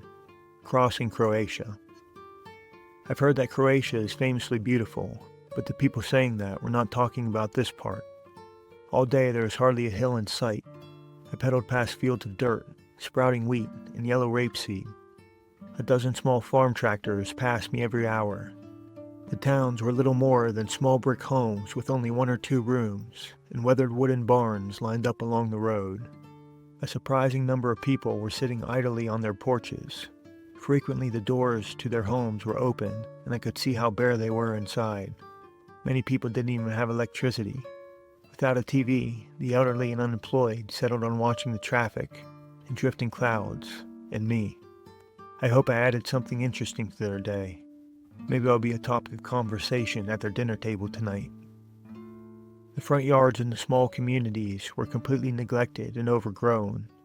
I thought the tall grass made the place look run down, but my opinion changed when later in the day I saw a man going down a row of houses cutting the knee-high lawns with a scythe, while a second guy stuffed the clippings so tightly into their small green jalopy that the grass was hanging out of the windows. I realized that the unkempt lawns were a practice of resourcefulness, not laziness. Across 80 miles today, I saw only planted fields. Not a single acre was spared for pasture, but the animals still needed to eat. The grass was tall because the people in those homes were poor and using every asset they had, even selling their front yards. In the morning, I stopped at a bar to fill my water. From Portugal to here, I've been in a dozen rural bars, and I've rarely seen a woman inside. This place was no exception. I arrived at 10 a.m. and saw a dozen men drinking and smoking cigarettes. One of them came outside to look at my bike. He said something to me that I couldn't understand. I asked if he spoke English and replied with what I took was a no. We both stood for a moment, staring at my bike. Then he shook my hand and walked back inside. This is typically how my conversations have been going. We listen to each other speak, but understand none of the words. To avoid frustrating someone who doesn't want to be bothered, I don't talk with anyone who doesn't try to talk to me first. I simply smile as an invitation to approach. After a week of this, I've recognized a larger benefit to this strategy. Who I end up interacting with is a self-selecting population of the friendliest and most curious people. Throughout the day, I tried to take a break in patches of shade. Each time I was engulfed by a swarm of mosquitoes. Unable to rest, my only option was to keep going, back into the searing heat. As evening approached, I ducked into patches of forest in search of a place to sleep, but in every attempt, I was forced to retreat as the mosquitoes descended. I searched for 2 hours before finding a place to stop in the park near the town of Gornje Predrijevo. The only thing here is a gazebo with a couple of old card tables and one working chair. I haven't sat in a chair in a few days, and I kind of miss them. My hammock is hanging between 2 of the gazebo pillars. I feel exposed to be so close to town, but the swarms of mosquitoes that have tortured me all day will now be guarding me tonight. I hear hundreds of them humming on the other side of my bug mesh. So many that I don't expect anyone will be coming around. This was a tough day for me. The physical challenge of pedaling for 9 hours was matched by the mental challenge of pedaling for 9 hours across flat farm fields. That's a long time to both exercise and meditate, and both were hard to do. In my body and my mind, I'm still developing the resilience I will need to take me to the end of this journey.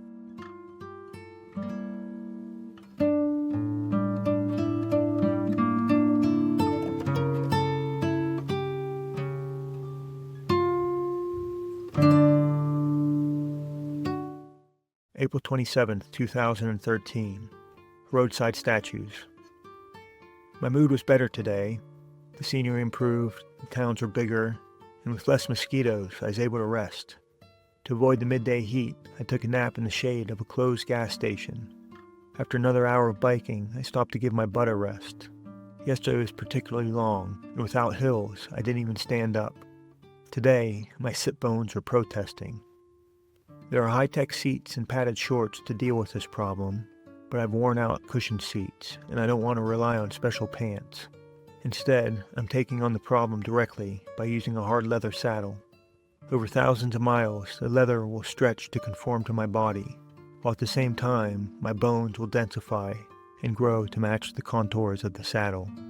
Eventually, I will reach a pain-free equilibrium, but that hasn't happened yet. Throughout the day, I saw overtly Catholic statues standing in farm fields between towns.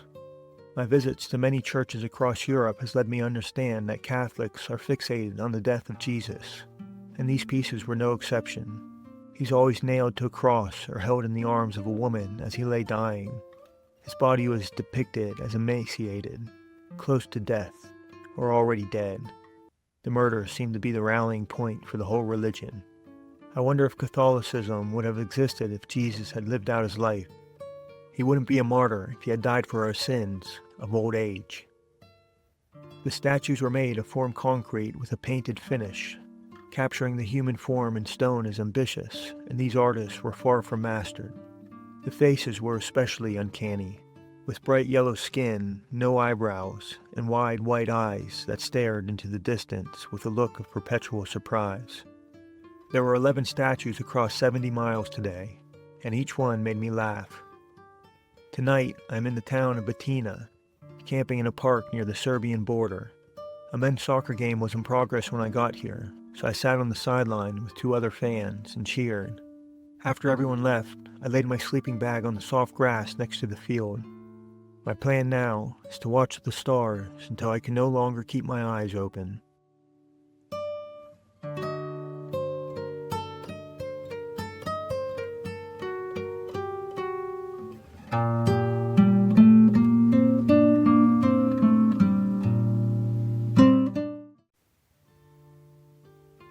April 28, 2013, Serbia.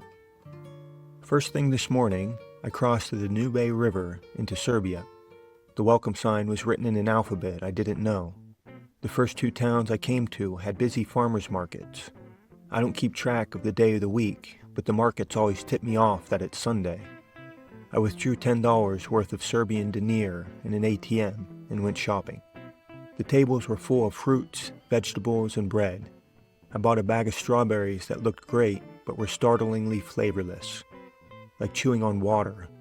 I also picked out a variety of delicious strudels, apple, blueberry, and one I can't identify, maybe fig. In the same small town, I went to an outdoor plaza busy with people visiting shops and restaurants. The towns in Serbia seemed more vibrant than they were in Croatia. I still saw a lot of idle people sitting on their front porches, though a lot of people might have simply had the day off. Every 6 to 10 miles, I arrived at another small town. In each one, I sat in the shade of a church to get out of the searing heat. I go to the churches because the steeples make them easy to find, and in small towns, they're the only buildings that are not somebody's home. At one church, I listened to organ music coming through an open window. The organist was only practicing, but they played beautifully. In the evening, I arrived at Senta, a town of 20,000 people. Archaeologists have found evidence of this site's occupation since prehistoric times. Once people arrived, they simply never left. In the past 500 years, Senta has been under the jurisdiction of the Kingdom of Hungary, the Ottoman Empire, the Habsburg Empire, again the Kingdom of Hungary, Serbian Vojvodina, the Austrian Empire, Yugoslavia, and now the Republic of Serbia. In the 1240s, the town was sacked by the Mongols, and 700 years later, the streets were occupied by the Axis powers. Systems of governance have come and gone, ethnicities changed, ideologies shifted, cultures and languages that existed right here have vanished into history. And across that whole grand drama, Senta persisted, the stage on which everything happened. The land today was a flat expanse of open fields with few places to hide or hang my hammock. When I arrived in Senta, I was tired and resigned myself to go no farther. I explored a little, visited the waterfront, then settled on sleeping in the park at the edge of town. The grass here is tall, so I've got my bike laid over, and my hammock hung low enough to be hidden from view of anyone who might walk past. Packs of stray dogs are barking and roaming about in the darkness. I hope they don't find me.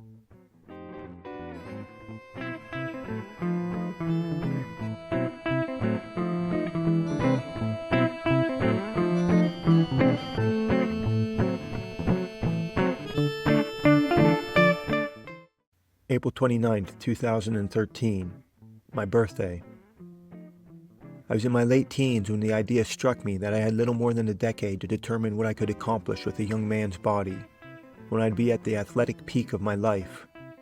Knowing what I was ultimately capable of became important to me. I didn't want to grow old wondering how strong I could have been. One way I've come to measure myself is to run my age in miles on my birthday. I've done this every year since I was 22. Each time was the farthest in my life I've ever run. I never finished with speed or grace. The point was not to succeed easily, but to test my mettle. Today, I turned 29 years old, but instead of running my age, I am bicycling around the world. This journey is my capstone attempt at realizing what I am ultimately capable of. I left early this morning before anyone showed up at the park. Using my map, I got myself onto the shortest route leading to Romania. The road was long and straight, without traffic, and with nothing but farm fields around. I waved at a shepherd standing by the road with his 5 cows. He looked at me with confusion and surprise. A few miles later, I arrived at an abandoned border station. The map failed to capture that detail. I had no need to sneak into Romania, so I turned around to find another way. 40 minutes after waving to the shepherd, I was waving at him again.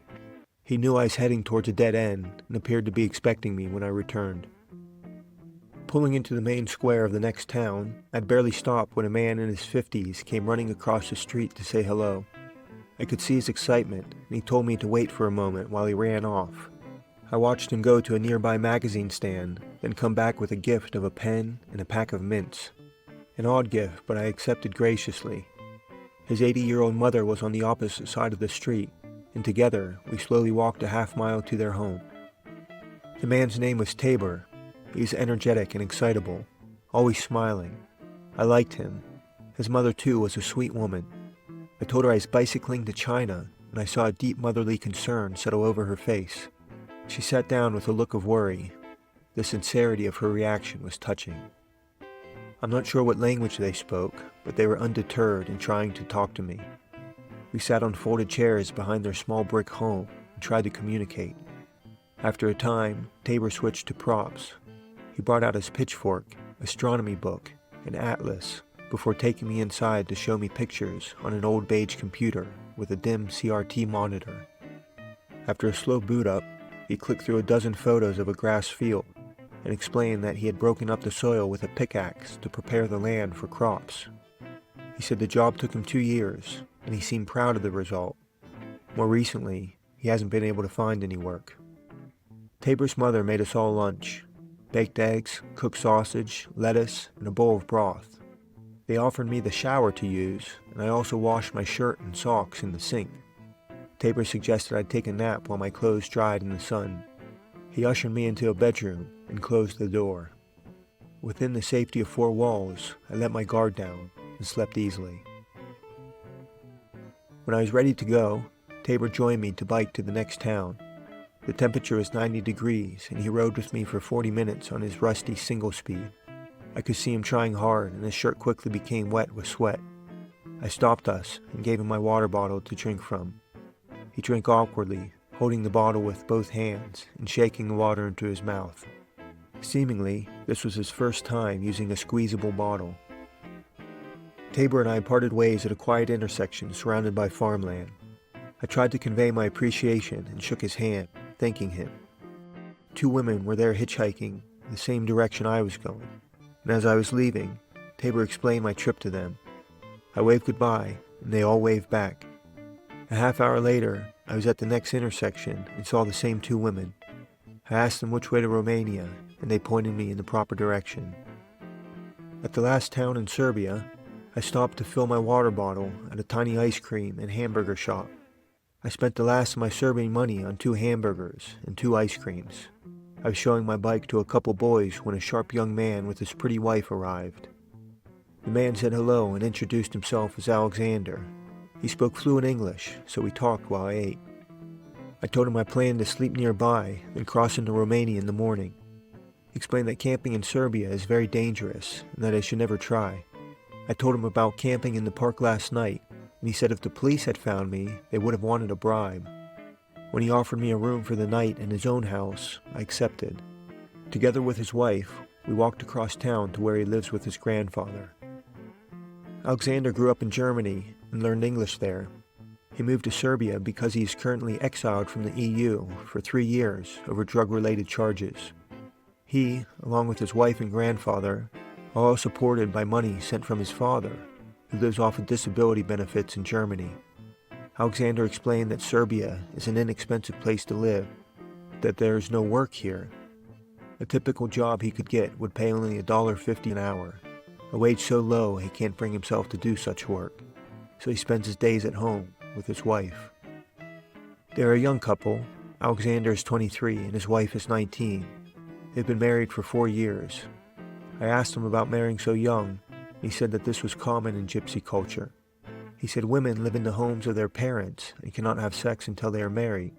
The result is a lot of teenage marriages. I asked if the rules are the same for men, and he was quick to say that he has slept with many women growing up in Germany. The wedding appeared to be the result of those cultural differences. He was staying here, where their family is from, when he met his wife. I don't know how long the courtship was. He skipped ahead to the part where her family is threatening to kill him. Alexander's father had to fly in from Germany to sort things out with a threat that they were not to lay one finger on his son. Perhaps the marriage will work out just fine, though. They seem like a happy couple. Alexander was forced to sell his guitar a couple months ago when they needed the money. He asked if he could borrow mine for the night to serenade his wife. I got the guitar out for him, and he gave us a little show, performing Roxanne by the Police and a few other songs. He's talented, and I asked if he played in a band. He said he learned during the 3 years he spent in a German prison. If he hadn't told me, I would have never suspected his troubled past. Tonight, I'm sleeping in a separate outbuilding of crumbling bricks. I think its original purpose was for a horse and carriage. The room is bare except for a Persian rug and an old mattress big enough for one. The night is quiet, and I'm comfortable.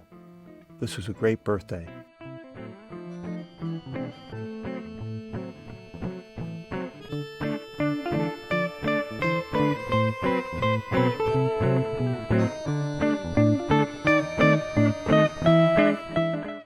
April 30th, 2013. First day in Romania. This morning, Alexander was clean-shaven and wearing a nice shirt. He said that he was going to court over charges regarding cannabis.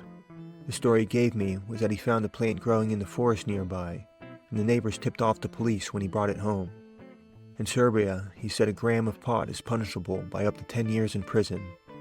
His father sent him extra money for a lawyer, so he's expecting to get just 5 years of probation. He seemed oddly calm about the situation. I thanked him for his kindness and wished him luck at his trial. I'll never know the end to that story. I barely left town when I arrived at the Romanian border. With another stamp in my passport, I continued through the agrarian landscape. Flat farm fields persisted, with only a single hill appearing on the horizon this evening. The one thing that broke up my day was the city of Timisoara.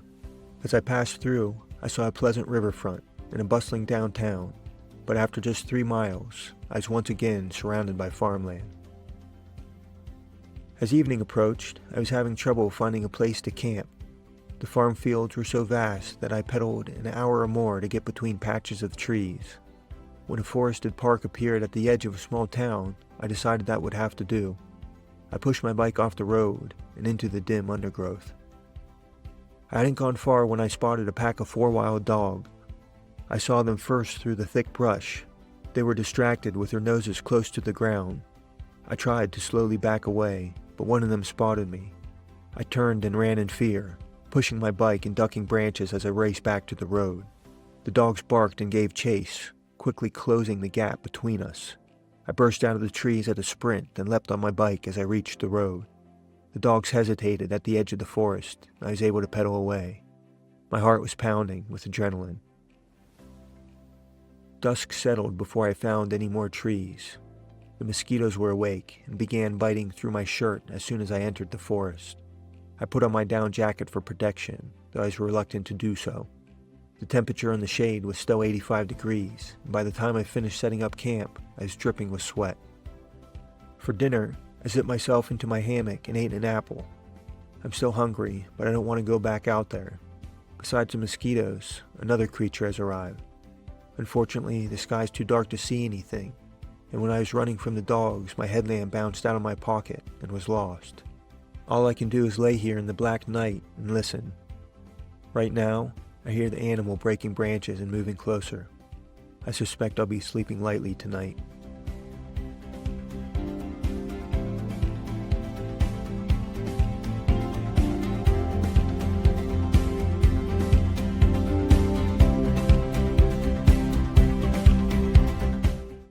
May 1st, 2013, Hills of Romania. On my first bicycle tour, I crossed the United States in 62 days. During that time, I ate 25 jars of peanut butter, which was a convenient source of calories, but by the end of the trip, I'd eaten too much. I didn't touch the stuff for the next 8 years, and only broke my fast at the beginning of this journey.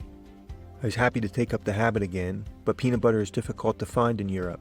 It seems to only be available in grocery stores with an American food section. As an alternative, I've switched to Nutella, and I've gone through 15 jars since starting this journey. As I've traveled farther east, Nutella has been replaced by an off-brand hazelnut spread. I bought some yesterday, which tasted awful, and when I checked the label, I saw that there was only 3% hazelnuts. Most of my groceries from yesterday turned out to be unpalatable. The bread is no longer fresh baked, but comes white as snow and tastes distinctly medicinal. Cans of tuna used to contain chunks, but now the meat is ground to a pulp with a particularly fishy smell. The pack of cookies I got tasted like chalk, and I threw them away after the first one. Grocery stores sell what people can afford, and as I enter poorer countries, prices keep dropping, and so does the quality. A welcome change of pace came today when I entered a landscape of rolling hills. Climbing made the ride more interesting, and from the hilltops, I had a better view. There was still only farm fields to see, but at least I could see more of them. In the small towns, I stopped to sit on the park benches and watch the clouds float by. By noon, the temperature was 93 degrees, so I lingered anywhere that I could find shade. I was sitting in the park when a teenage girl on rollerblades stopped to take a picture with me. She said she's never met anyone from the United States. That was the first time a stranger has ever asked me to take a picture with them. I've bicycled so far that I've become a celebrity. In the afternoon, a young guy on a road bike caught me, and we stayed together for a half hour while we climbed a hill. He didn't speak English, but I enjoyed his company. He wore spandex bike shorts, a cycling jersey, and thong sandals. The footwear was so out of place that I had to ask him what was going on. I pointed to his feet, and we confused each other for 5 minutes as I tried to understand the answer he was miming. What he eventually communicated is that he didn't want sock lines to mess up his tan. When I reached the top of a hill this evening, I pushed my bike away from the road to hang my hammock. I picked 2 trees with a view. Now, I'm looking out at a thin forest growing across the contours of rolling green hills.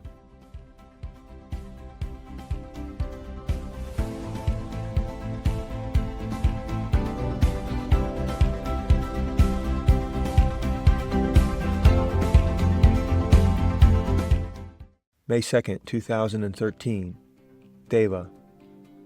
From where I camped, I descended onto a flat 2-mile wide valley of farm fields.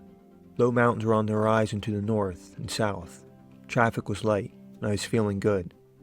The road took me along the Mureș River and into the city of Deva, which had a dead volcano rising prominently at the edge of town. The volcano's shape created a naturally defensible position, and at the peak of the cone was a medieval stone fortress. Attackers would have to climb 500 feet even before they got to the gate. Now, 750 years after construction, an incline lift ferries people straight to the top, a bold tactic never anticipated by the original builders. In town, I sat on a shaded park bench in front of a life-size statue of the Roman folk hero Decebalus. 1900 years ago, he was the king of this region and led wars of independence against the Roman Empire. The statue showed him as physically imposing, with strong arms and thick legs, leaning on a waist-high shield and carrying a dagger tucked into his belt. Mounted on the concrete base was a large bronze relief showing the founders of Rome, Remus and Romulus, suckling from the teeth of a she-wolf. Decebalus died by suicide when the Romans cornered him after a battle. The monument seemingly honored both their local hero as well as the founders of the society that killed him. On my way out of Deva, I tried to get groceries, but a dozen little boys ran to me as I entered the parking lot. They looked to be between 6 and 10 years old and completely unsupervised. There was no way I was going to leave my bike alone with them. I wouldn't trust myself at that age to not be mischievous just for fun. I stayed for a few minutes while they crowded tightly around me. We tried to talk to each other, but I'm sure I left them with more questions than answers. I biked down the road to a second grocery store and was swarmed by another group of children. Maybe the parents leave them outside while they shop. Again, I carried on without buying any food. I left town and was into the countryside when I passed a shepherd watching a half-dozen sheep. There must be a direct link between the cost of living and the number of animals required to support a person watching them. Here in Romania, the number is 6. In Spain, the shepherds followed more than 50. And in the United States, so many animals are needed that I've never actually seen a shepherd. Instead, they build fences and leave the animals unattended. In the afternoon, I pulled into the shade along a river and found such a pleasant spot that I decided to stay. Among the trees, the temperature is 90 degrees, but I was cooler than being on the open road. Still, I laid in my hammock for hours before I stopped sweating. Once the sun was lower, I took my guitar to the water's edge to practice. I still have no coordination to move my fingers between the strings, and I feel hopeless that I ever will. I strummed up and down, looking out at the river. A few fish were jumping, and frogs swam along the edge. The world is now dark and quiet. All I hear is the sound of the gently flowing river, and a deer barking in the distance.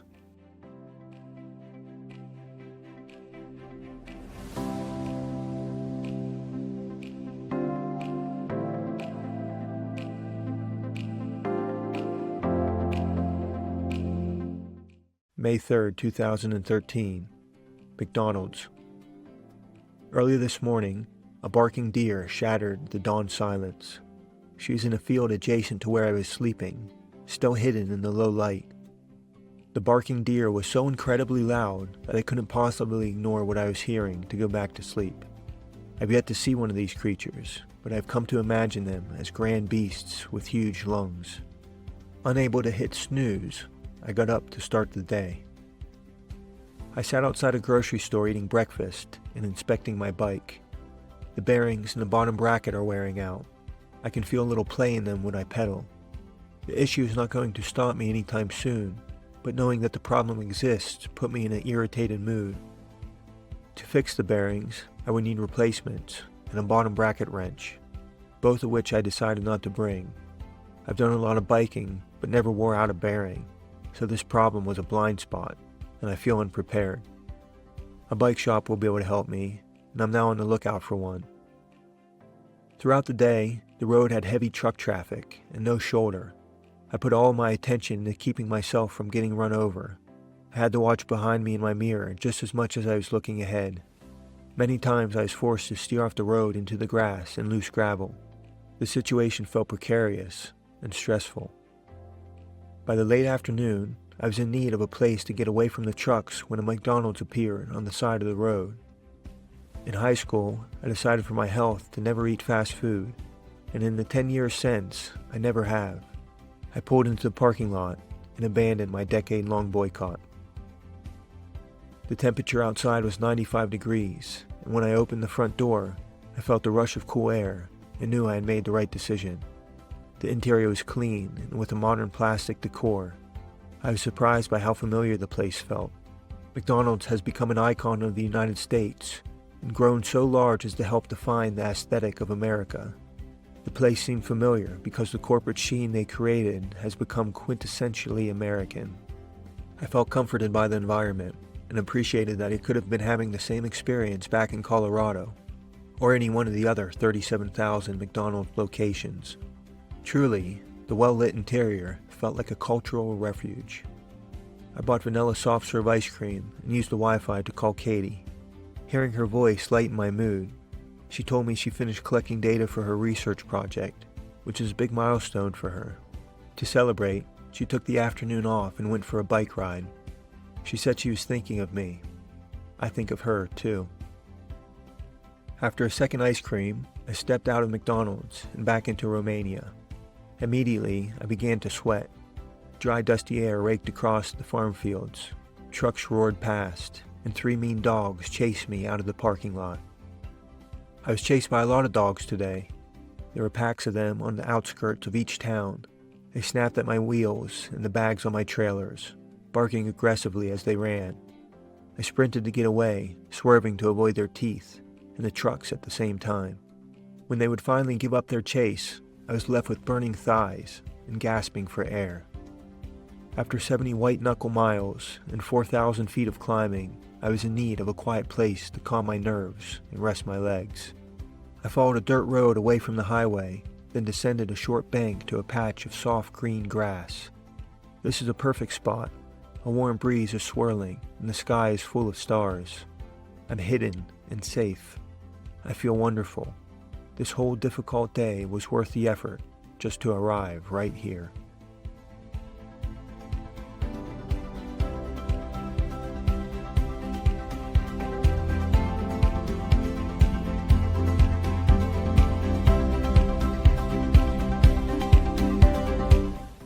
May 4th, 2013. Nice day. I was watching the stars last night and fell asleep with the bivvy unzipped. This morning, I woke up with a mosquito bite on my forehead and spiders crawling on me. One ran across my hand in the night and I killed her when I flailed in fright. Another was in my sleeping bag. I know most spiders are harmless, but they never look harmless. My legs were still loosening up this morning when I saw 2 dogs on the hill ahead of me. They were sniffing around in the grass on the side of the road, and I knew what was coming. When they saw me, I stood on my pedals and cranked hard to get away. They chased me for a quarter mile until I picked up speed over the top of the climb. Oh, my thighs burned terribly. The sensation was excruciating, and I whimpered in pain. I wanted to collapse, but I was already sitting. I leaned heavy on my handlebars and rolled downhill until the fire subsided. I feel this way every day now. The lactic acid accumulating in my muscles can no longer be flushed out by a single night of rest. Apart from that one harrowing experience, I had a great day. The scenery was bucolic. Fields of adolescent crops filled in across the land. Thick, dark forests covered the distant hills. I felt happy and content, simply biking along and looking around. In the town of Fagaras, I discovered a fortified castle circled by a moat. I took the bridge and walked inside. Dirt paths through the unkempt grass meandered around several buildings and a courtyard. In centuries past, the grounds have been a fort, a royal home, and a jail. Now there is a library, and what a good place for one.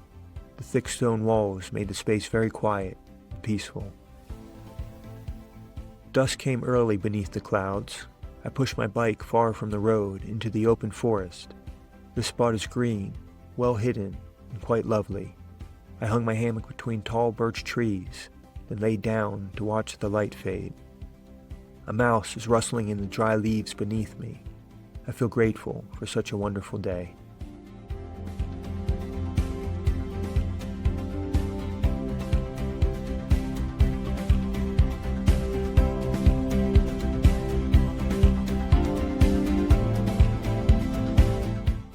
May 5th, 2013. 2 bread. In the middle of the night, I was pulled from a deep sleep by the sound of a nearby animal. I was less than half conscious when I realized a large, angry dog had found me. Fear gripped me. I tried to yell out, but I could only moan weakly as I struggled to leave my dreams. The dog took a step closer, and a jolt of adrenaline returned me to my senses. Bolting upright in my hammock, I perked my ears towards the inky night. The only sound came from my pounding heart and the mouse digging in the leaves beneath me. The dogs that had been chasing me throughout the days finally caught me in a nightmare. I shook off the dream this morning and was feeling good as I started pedaling into a thick fog. My shirt grew wet and water dripped from my helmet. The road was quiet and I was enjoying the ride when suddenly 4 large dogs burst from the mist in a surprise attack. They were focused and hungry, not even barking. The pack came from me from the right as I charged ahead. In my mirror, I saw them biting at my trailer and pulling on the bags before I was able to get up the speed to outrun them. The trailer has actually been a useful distraction for keeping the dogs away from my legs and front wheel. On a climb, I met a local man with the same idea. He's bicycling down the hill as I was going up, and a rope tied to a seat post was dragging a 4-foot-long tree branch behind him. When he stopped to talk, I pointed at the tree branch inquisitively. The man made a biting motion with his hand, then a quick woofing sound. I smiled knowingly and pointed to my trailer. I felt happy to connect with him on this point. He validated my experience and my growing distrust of dogs. By mid-morning, the day was beautiful and sunny. Fields of yellow flowers shone brightly against a backdrop of snow-kissed mountains. Sheep grazed on hillsides of thick green grass. My body felt strong, and I was cheerful. Along the road through each small town were dozens of women selling tube-shaped bread. Each one had her own wooden stand set up just a few paces from the next. They pressed the dough around the outside of a stone rolling pin, which was then rotated over a bed of coals. Once cooked, the bread was slid off the end in a tube shape. I stopped to buy one that tasted like a crispy pancake rolled in cinnamon sugar. The woman's sign read Kristoskalaks, which translates to chimney cakes. They were actually a specialty of Hungary, but I happened to be in a region of Romania that had a large Hungarian population. The region was so small and specific that I saw the bread for sale 50 times through the morning, and not at all by the afternoon. If I had known they were going to be gone so soon, I would have bought more. By the early evening, wind and hills had worn me out. I started looking for a place to camp, but the land was wide open with a steady stream of farmhouses that left me nowhere to hide. After 2 hours of searching, I pushed my bike into a field to sleep on the ground behind bushy trees. I arrived tired and hungry as the sun was getting low. Up to this point, I've been eating mostly fruit, bread, cheese, and cold canned foods. Even for these basic goods, my options have dwindled. The stores have very few packaged, pre-made, or processed foods. What's left is raw ingredients. And so, tonight, for the first time, I cooked myself a meal. I have a small stove with me. I chose one that burns diesel so that the fuel would be available all over the world, and also because the word diesel is the same in every language. In preparation for tonight, I filled a fuel bottle at a gas station, but until this evening, I never thought about how I would ignite the stove. The only thing I had with me was a piece of flint and steel my dad gave me in case of an emergency. I'm glad I was using them to light my stove instead of whatever dire situation he might have imagined. Getting the diesel to ignite proved to be much more difficult than I expected. I scraped flint sparks directly onto the fuel, but that wasn't enough. Eventually I had to use the flint to light a small pile of leaves on fire. Then I transferred the flame to the stove. After 40 minutes of trying, the burner was working. For my first hot meal, I made elbow pasta, then added a can of kidney beans and a can of sweet corn. The flavor was uninspired, but I do feel full, which for me is the most important part of the meal.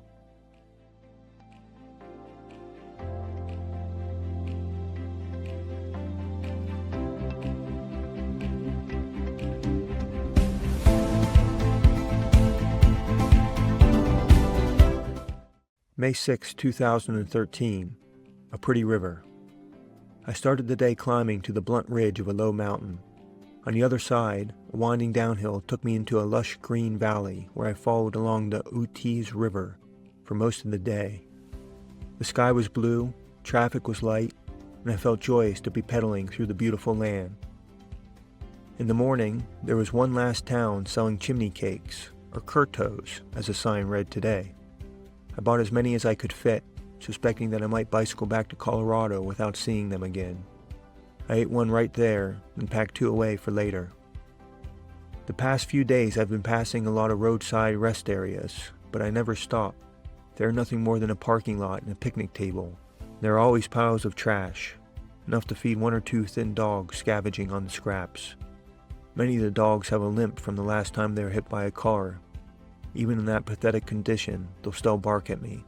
And twice today, the healthy ones gave chase.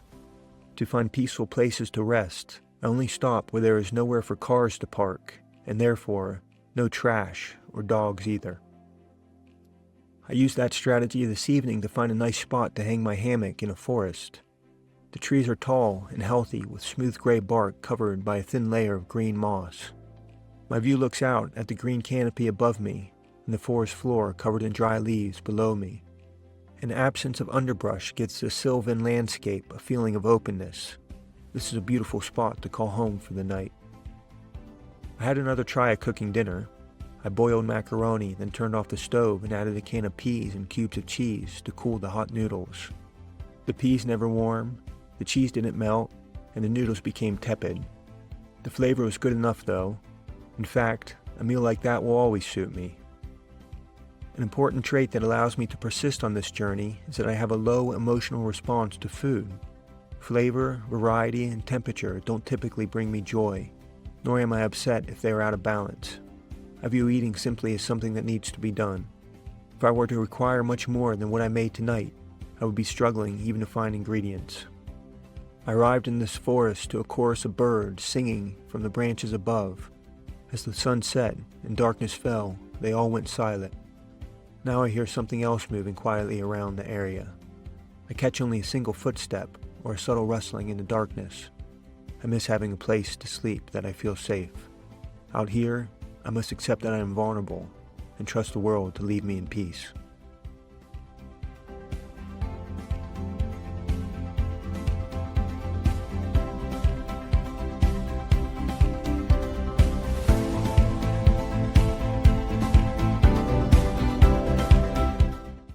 May 7th, 2013, 5,000 kilometers. I checked my map this morning. 5 ridges ran north to south, and the road went east to west. Each hill required half an hour of intense effort to get to the top, while the descents were a frightening 5 minutes of dodging loose gravel and potholes. The broad valley between the hills filled in with sprouting crops and fields of grass, and each one had a quiet little town with a few people outside. I smiled at them as they watched me coming and going. Shortly before noon, my odometer crossed 5,000 kilometers. I felt proud. That's a long way to go on a bicycle. To celebrate, I stopped and took a moment to appreciate where I had arrived. I was on a deeply potholed bridge over a small stream between 2 gently sloping hills. Open pasture, crops, and tilled soil reached into the distance. There were no homes in sight, nor any traffic. Only a lone box truck parked next to a single leafy tree. I biked over to the truck to find 2 men sitting in the shade. 50 small white chickens pecked at the grass around them, while another 100 were crammed into the back of the vehicle. I sat with the men for a few minutes while they let the birds cool off, which was notably considerate of them. The midday heat had reached into the high 80s, and the pounding sun must have made the back of the truck feel like an oven. For myself, I found respite from the heat in the form of a cooling spring. A pipe protruding from the base of a hill trickled water into an overflowing concrete trough sitting in a patch of dark green grass. I rinsed myself and my shirt for the first time in 8 sweaty days. It's not been for lack of water. I've been following rivers. I just don't like to be wet, and I don't mind being dirty. The past few days, I've seen many of the communities get their water from traditional hand-dug wells using a bucket tied to a rope. A small town will have a dozen of them placed a few houses apart. There are also wells built randomly between towns. Sometimes they are accompanied by a small shrine or a little building adorned with Catholic symbolism. I imagine it is an effective marketing strategy to use water to win the faith of a thirsty population. So far, I have avoided getting water directly from the wells. I don't know the etiquette, so I feel intimidated. When I last ran out, I went to a bar to ask for more. The bartender scooped water from a bucket to fill my bottles. I realized only then that there is no running water in a town that drinks from a well. I'm glad that I stopped because the chlorine flavor indicated the water was treated, something I would not have thought to do if I had filled up from a well myself. Along with the wells, another rustic site in Romania has been the horse-drawn cart. I see quite a few of them when I'm not on the highway. Unless the carts are very full, the horses will run faster than I pedal. The drivers smile and nod to me as they slowly go around. Other times, I see them parked on the side of the road, refilling their horses as if they are at a gas station, except that the horses are just eating grass. This evening, I had trouble finding a place to sleep. I was caught in a plain of farmland without trees and no way to hide from the little towns that appeared every mile or two. The sky was turning pink before I pushed my bike away from the road to sleep on the ground behind the berm of an irrigation ditch. I am mostly hidden, but now in the dark, the headlights of distant cars are sweeping over me. Fortunately, there isn't much traffic.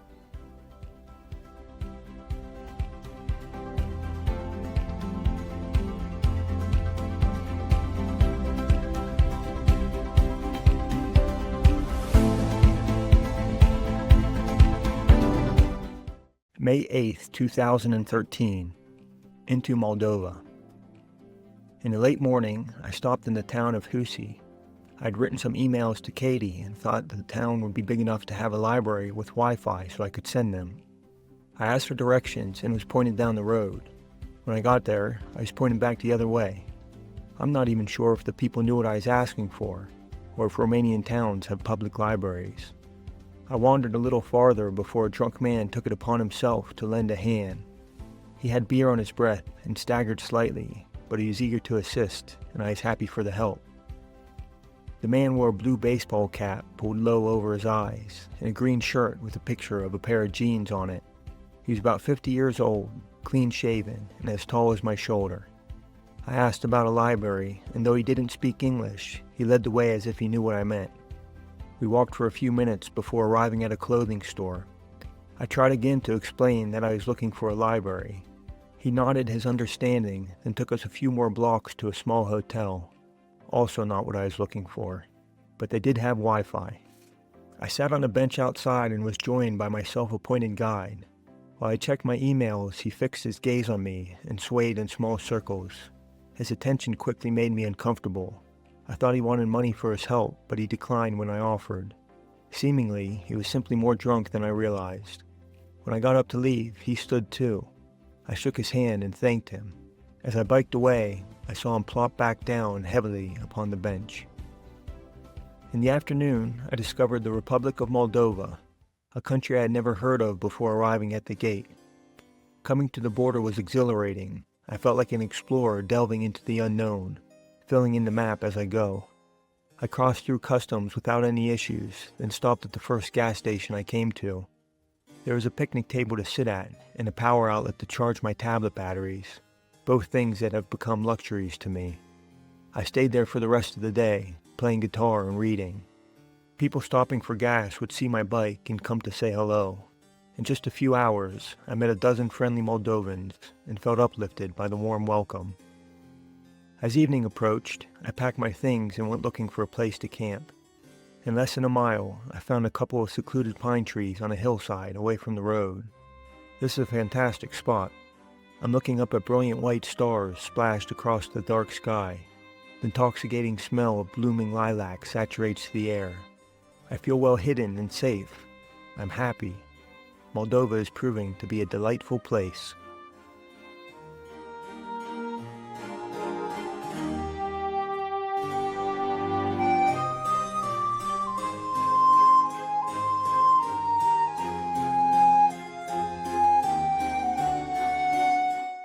May 9th, 2013.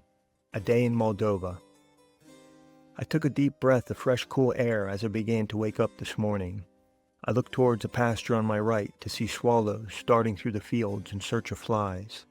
The damp grass glistened in the soft sunlight. A young horse was there, hopping and running in circles, playing on her new legs, joyful to be alive. I felt the same way. I continued into the countryside through patches of forest, then into the town of Hincesti. I'll be in Moldova for a couple of days, so I found an ATM, and not knowing the exchange rate, I took out the minimum, 20 Moldovan dollars. This turned out to be the equivalent of $1.70, enough to get a large loaf of bread and a liter of milk. Hincesti had a small downtown, and I stopped to order pizza from a restaurant that took credit cards. While I waited, a couple of businessmen came over to say hello. One worked in Canada and spoke fluent English. He gave me his number in case I make it all the way to Edmonton. When I finished eating and was getting ready to go, the man came by a second time. He had seen me get out my tablet and told me that I needed to be more careful. In Russia especially, he said, I must keep my valuables hidden. People frequently offer me sincere words of caution about where I am going. Ignoring them seems unwise, and as I've gone farther, I've become more suspicious and guarded. Yet I never meet those who I am warned about. There seems to be a disconnect between the kindness of strangers and the fear they have of one another. I am encouraged to be afraid, but then I cross the border to discover I have no reason to be.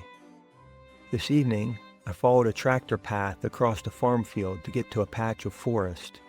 I pushed my bike into the dense undergrowth, then hung my hammock. The vegetation here is beautiful, lush and healthy. Sunlight comes through the canopy in streaks. I feel enclosed by all the leaves and branches filling in around me. No one will find me here. I feel safe to surrender to a deep sleep.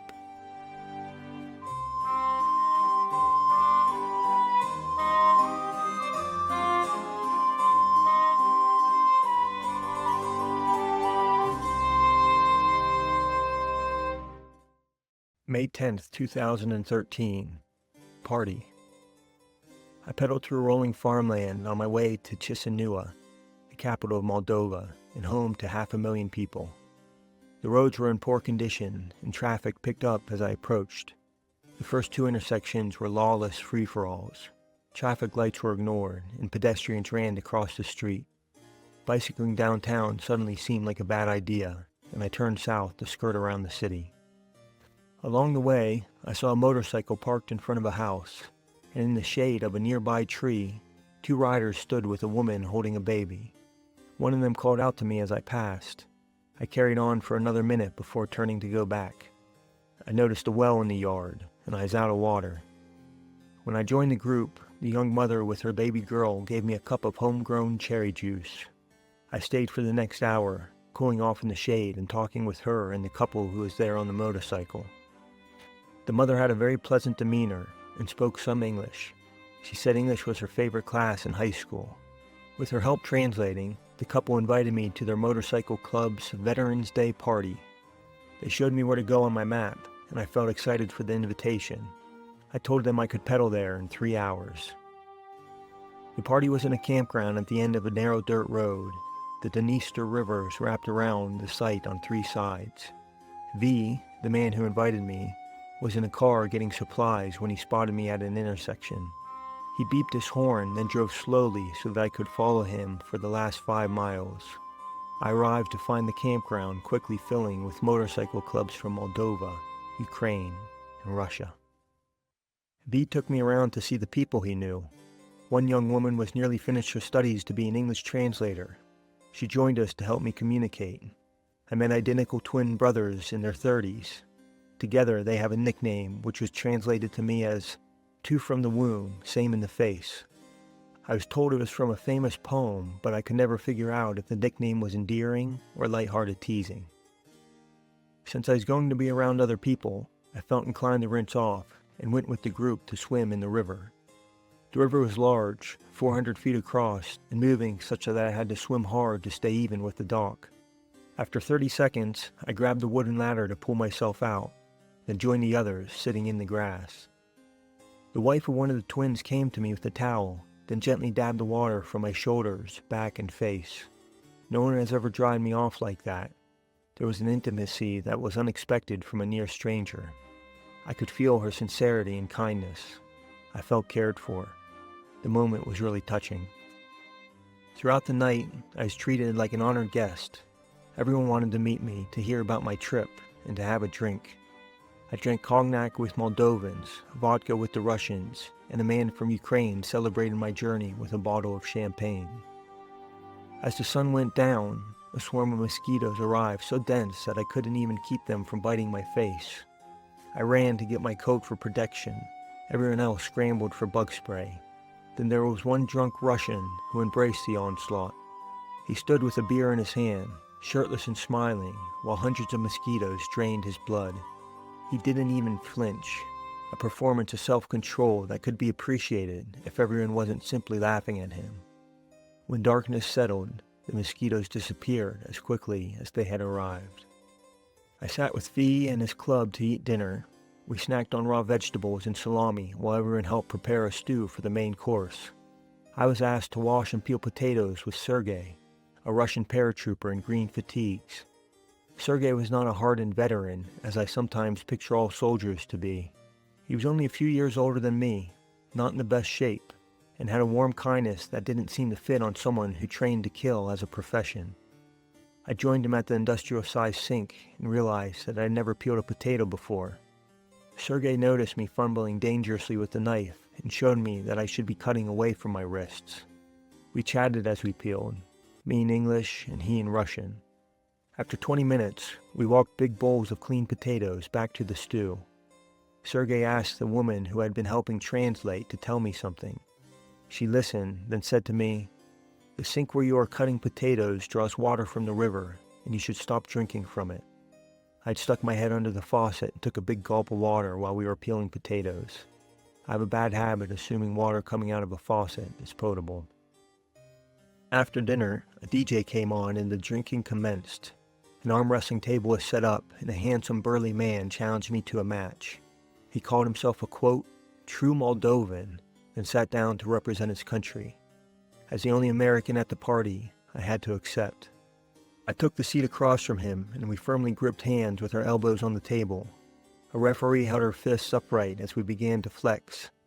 When we were ready, he yelled "Pochote," then released us to throw our full might into the contest.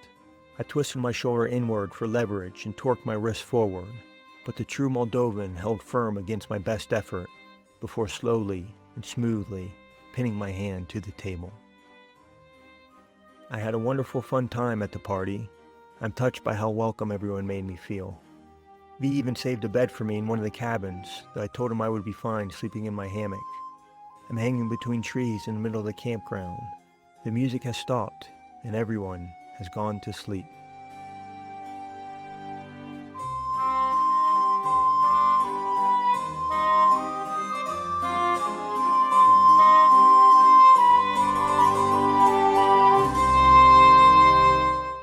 May 11th, 2013. Motorcycle Parade. The sun had barely come up when Imperial military music began to blare over the camp's loudspeakers. A rousing start to the day. We ate rice porridge with bits of ham for breakfast, then everyone began to collect themselves for a group ride. Sergey, the man I peeled potatoes with yesterday, invited me to ride on the back of his motorcycle. I've never ridden on a motorcycle, and I had to be taught how to get on without knocking us over. The group did a short loop around the area, stopping along the way at 4 military monuments, including one with a stage where World War II veterans gave speeches adorned in service ribbons and medals. They were the survivors of a war that killed 20 million of their countrymen. Returning home as victors, the sense of loss must have been overwhelming. Now they are frail elders with white hair and canes. Everyone in the crowd listened with rapt attention as they spoke. I was moved to see them still being celebrated as heroes. We returned to the campground to eat chicken potato soup and commenced drinking. Guitars came out and I listened to singing in Russian and Moldovan. A rock band played through the evening. There were fireworks, fire spinners, and belly dancers. A motorcycle race was set up that was only 50 feet long. The winner was the last one to cross the finish line without putting their foot down. In another game, a cup of beer was placed on the ground, and the competitors took turns trying to pick it up while slowly driving past. I personally won a certificate for having come from the farthest away. A local television station covering the event wanted to interview me. With the camera pointed in my face, I was asked in English what the holiday meant to me. Officially, we were celebrating the anniversary of the end of the Second World War. But in truth, this is not something I think about. The wound left on the American psyche is not nearly as deep as what was suffered in this part of the world. The United States lost 1 out of every 300 people to the war effort. The Soviet Union lost 1 out of every 8. I told them, I feel a great debt to the veterans of the war. I can't imagine the sacrifices they made. The camera crew thanked me and said I would be on the evening news. After most people had gone to sleep, I joined a table with a group that was still drinking.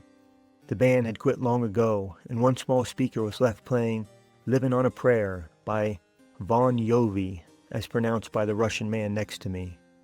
Upon hearing that I would be leaving in the morning, everyone there began to give me their extra food to take with me. This included a couple of cans of pork pate, as well as a few other canned meats I couldn't identify. One man gave me a plastic 2-liter bottle of homemade wine. I held the bottle up to cheers them all, then took a big swig. The flavor was delightfully sweet. Before I went to bed, one of the identical twin brothers pulled me aside. He had been exceedingly kind and helpful since I arrived. In broken, drunken English, he told me with great sincerity that I was a, quote, true friend.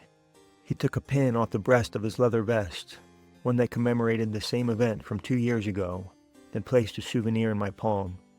I put my hand on his shoulder, looked him in the eye, and thanked him. The moment was heartwarming.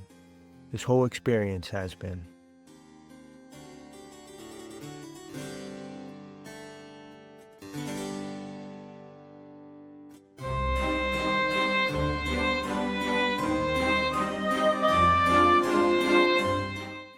May 12, 2013. Into Ukraine. I packed my things in the morning and walked around the campground to say goodbye. A jar of pickled vegetable juice was being passed around as a hangover cure. I felt okay, but I took a drink out of curiosity. The flavor was certainly strong enough to clear my head. I was given 2 loaves of bread, 2 more canned meats, a lighter for my stove, and a guitar pick. In memory of the veterans, an orange and black striped ribbon was tied to my trailer flagpole. Hopefully it will bring me goodwill somewhere down the road. I said goodbye to V last. I thanked him for inviting me to their celebration. He smiled and told me to come back next year. I pedaled down the road away from my new friends, feeling refreshed and happy. A young boy on a bicycle coming the other direction said something to me as we passed. I couldn't understand him, but there was a tone of warning. A minute later, 2 loose dogs came roaring out of the bushes to chase me. I kicked one as she snapped at my foot. In retaliation, she bit a hole in the pocket of my rear pannier. With the campground less than a mile behind me, the attack was a sharp reminder that the time had come to be vigilant once again. Biking today was difficult. The rough roads dragged on my tires, a light headwind resisted my effort, and trucks didn't give me much room. My frustration was exacerbated by wanting to arrive in Odessa. I missed Katie and wanted to find a hotel to call her from. The city was 65 miles from the campground, and I had to pedal straight through the day to get there before dark. My only stop was to get my passport stamped as I crossed a bridge into Ukraine. I was at the end of my daylight when I reached the edge of the city. The first hotel I found was full. They sent me down the road to another, which was also full. The sky had turned black by then.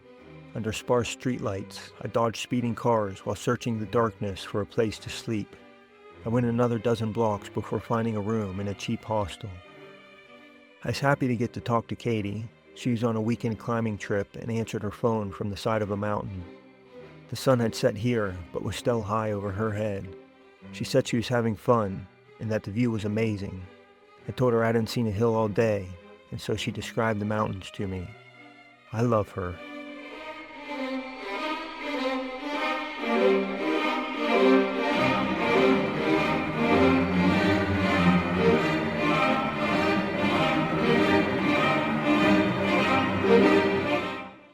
May 13th, 2013, Odessa.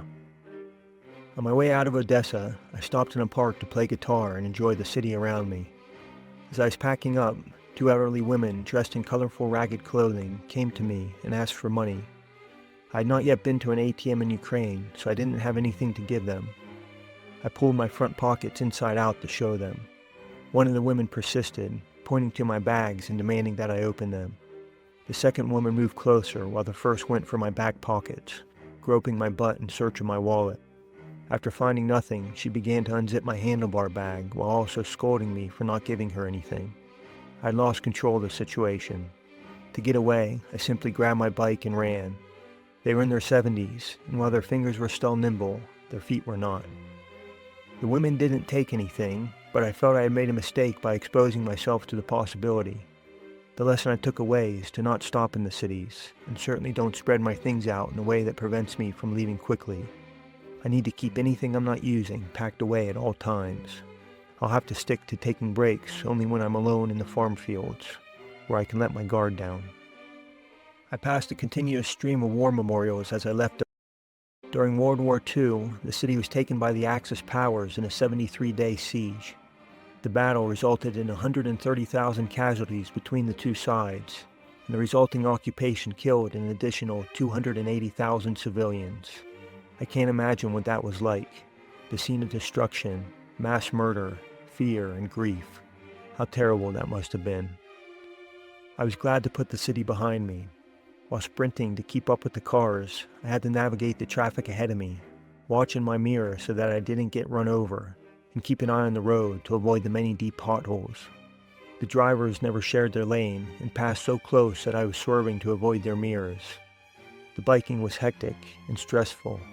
Local residents clearly understood the danger I was in. Across the city of 1 million people, I seemed to be the only person on a bicycle.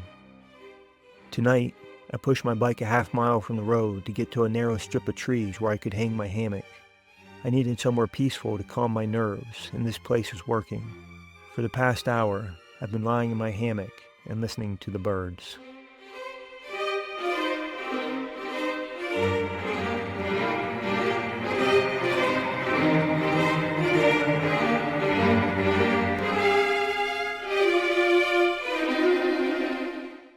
May 14th, 2013. Wet roads.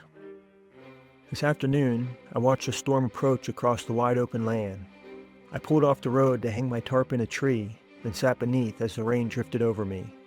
I got out my guitar while I waited for the clouds to break up. For the first time, I was able to strum and change chords while singing at the same time. Each one was done poorly, but they were done together. I feel as though I've achieved some low threshold of talent. I've been following the most direct route between cities. The farmland is so vast that I have no desire to meander. I am essentially on the highway, though the road is only 2 narrow lanes with a shoulder no wider than my handlebars.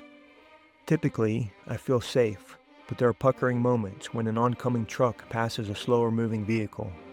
Together they fill the road ahead, creating a wall of steel that barrels past me close enough to reach out and touch. In one instance, 2 speeding semis came down the road towards me. The ground was still wet from the rain, and as the passing driver pulled out to overtake the slower truck, the back end of the trailer skidded onto the shoulder directly at me. I dodged into the grass, wincing and turning my head as I braced for an impact that never came. The sharp steel bumper passed me within inches. I steadied myself, stayed my emotions, turned back onto the road, and kept going. In order to continue this journey, I must maintain my unquestioning faith in my skill and luck to keep myself safe. If I ever come to expect that I will be injured, or worse, I believe I will surely quit. In the moment right after the truck slid past, I made the conscious decision not to let the incident bother me. I have no room for doubt. My can opener broke tonight trying to pierce one of the unidentifiable cans from the Moldovan party. I wasn't too upset. Given the day I had, I was feeling genuinely grateful to be away from the road, cooking dinner, and looking out at the grand expanse of soybean plants. I did have one option to get into the can. At the Veterans Day party, I saw a Russian man opening canned beans by stabbing the lid with his knife, then sawing the top off. I have a knife, but I didn't like the idea of dulling the blade on a can. The mystery meat will have to remain a mystery for another day.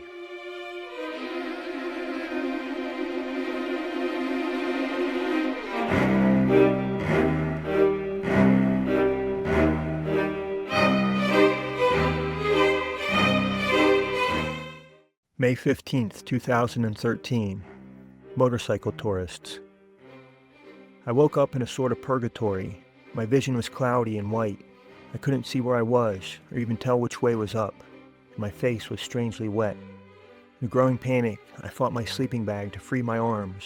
Pulling myself upright, I looked out of my hammock to see that a thick fog had settled in the dim morning light. I could see just fine, just not farther than my feet, and everything was dripping wet. The sun appeared through the mist as a dim orb of light hanging just out of reach in the eastern sky. Visibility was not good enough for me to be safely on the road, so I biked for a few miles along a tractor path. Where the track ended, I pushed my bike into an unplanted field to wait for the fog to lift and the world to reveal itself. Once I could get back on the road, I pedaled a few hours before pulling into a pleasant, modern gas station that had Wi-Fi and a cafe. I was happy to get out of the heat and sit on a chair. I called Katie as her workday was starting. Now that she has all the surveys for her project, she's working on figuring out what the data means. We talked for an hour, which was a welcome distraction from the persistent farm fields and traffic. While I was sitting in the cafe, I met 3 Germans who spoke English, 2 men and a woman. They were on a motorcycle tour to Mongolia, then eventually back to where they started. We talked about where to find good places to sleep and the dangerous Ukrainian drivers. They said that they avoid cities because the drivers are so unsafe there. When they asked how I was faring, I told them, as long as the cars don't hit me, it's not dangerous at all. We laughed, though the Ukrainian drivers do make me nervous. The woman in the group bought me a bottle of orange juice. She said, I know how much things like this can help. How very kind of her. People that ride motorcycles long distances have a sense of what I'm doing, and they sense it's very hard.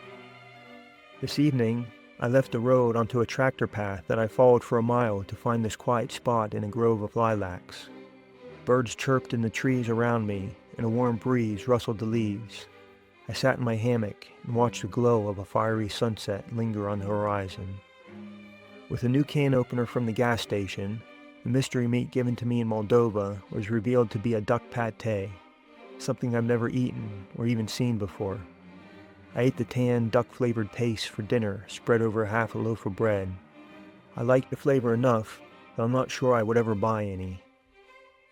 Now, I'm lying in my hammock, watching the stars shine brightly over dark fields.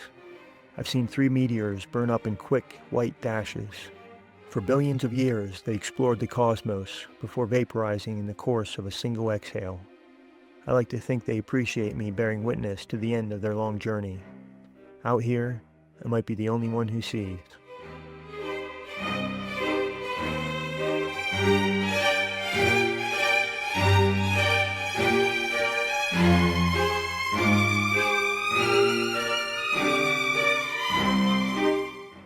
May 16th, 2013. A hot dog in Ukraine. I've been struggling to find grocery stores along the highway. Today I resorted to eating at the gas stations and cafes that service the motorists. Frequently, the cafes are nothing more than sheds with a single plastic table sitting outside. They are one-person operations, and sometimes there is an attached room where the owner lives. I was served a boiled hot dog and a fresh bun topped with a carrot salad, ketchup, mayonnaise, and a sprig of parsley as garnish, making this hot dog the fanciest I've ever eaten. As a side, I was served a warm, oily bowl of potato soup with a single white chicken leg floating in the broth. The meal cost $1.20 and made me think I should eat out more often. Throughout the day, I passed another 50 miles of farm fields. A large city offered a change of view, but I was scared off by the traffic. I decided to follow the bypass to keep myself safe. In Ukraine, more than anywhere else, the reckless drivers have forced me to confront the risk of what I am doing. Though the road is only 2 lanes, whenever a vehicle catches up to another one, the driver will pass, and once the maneuver begins, I have never seen them back down. If there is oncoming traffic, the passing vehicle will straddle the center line, while the vehicle being passed and the one coming at them will drive on the shoulder to make room. Even when vehicles are passing in both directions, the brake lights never come on. 4 tight lanes are created as the cars squeeze by each other. Whenever I see this happening, I wince in expectation of a crash. For the 6 hours I was pedaling today, I needed to maintain an exhausting level of focus, looking both forward and back, always ready to ride off the road. Even when cars had room to move over, they rarely did. After 5 days of this, stress and anxiety had begun to weigh on me. Yet again this evening, I arrived at my camping spot in perfect health. I feel the dissonance of my emotions not matching the reality of my physical well-being, and to continue this journey with the expectation of being harmed simply does not serve me. As a remedy, I resolved to shift my attention away from what could be to what is. From now on, I'm accepting that a driver passing me by a hair's breadth leaves me as healthy as if they were 10 paces away. No longer will I subscribe to the idea of a close call. Either I've been struck by a truck or I haven't, and so far, I'm perfectly fine.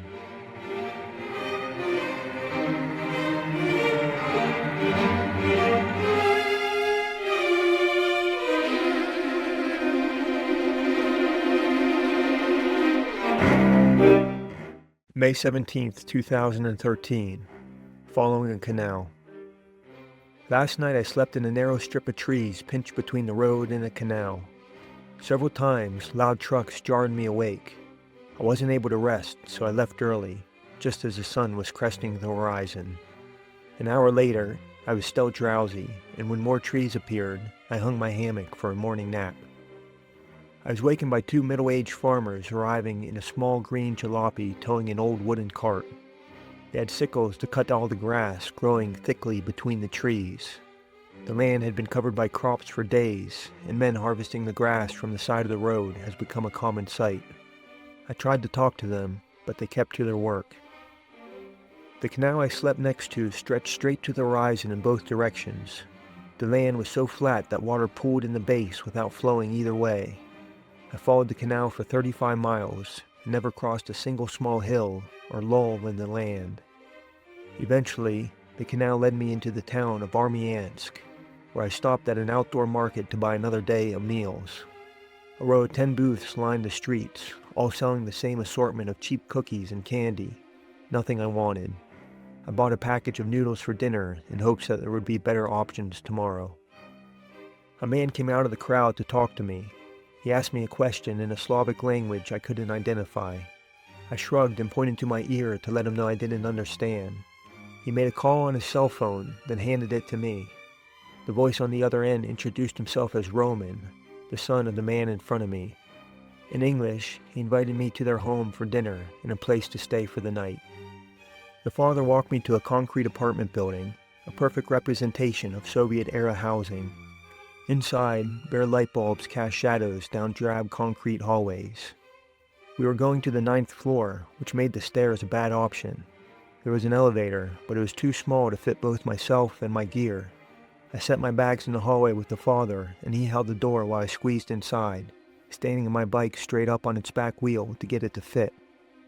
The father and I did not have a common word between us, but we did have a moment of clear understanding. As I stepped inside the elevator, about to abandon all of my gear with him, I hesitated and looked at him questioningly. The look of a parent saying, "Tell me the truth," to a child caught in a lie. He knew exactly what I was accusing him of, and reacted with understanding. Shaking his head no, he crossed his heart with his finger, a gesture so sincere that it transcended our spoken language, and I decided to trust him. I arrived at the apartment, and the father followed shortly after with my bags. I entered a small living room nearly filled by 2 recliners and a TV. The kitchen was on my right, wallpapered with a patterned scene of cornucopia. Ahead of me, the hallway led to 2 bedrooms and a bathroom. The home was simple and plainly decorated, but the mood was inviting and warm. I met Roman, a thin man in his early 20s, and his mother, who was always smiling. Roman offered me the shower to use and a washing machine. I declined. I was soaked by mist 2 days ago and felt clean enough. He furrowed his brow in confusion and said, "No, take a shower." His basic English didn't allow for a nuanced suggestion, but I wasn't offended. I so rarely bathe that I've lost the contrast between feeling dirty and clean. At this point, I'm not sure what would be required for me to crave a shower. The 5 sweaty days since my last one were not enough. I cleaned myself, then joined the family and a neighbor around the small kitchen table for dinner. Roman's mother had cooked a wonderful feast of soup, sausage, salad, bread, mashed potatoes, fish, wine, and vodka. I felt happy to be around them, and there was a lot of laughter as we ate. Tonight, I'm sleeping in the parents' bedroom while they sleep on the recliners in the living room. They told me they usually sleep out there. The bedroom has pink walls and curtains, and an old television is sitting on a dresser. An altar in the corner has images of Jesus. I feel grateful for their kindness.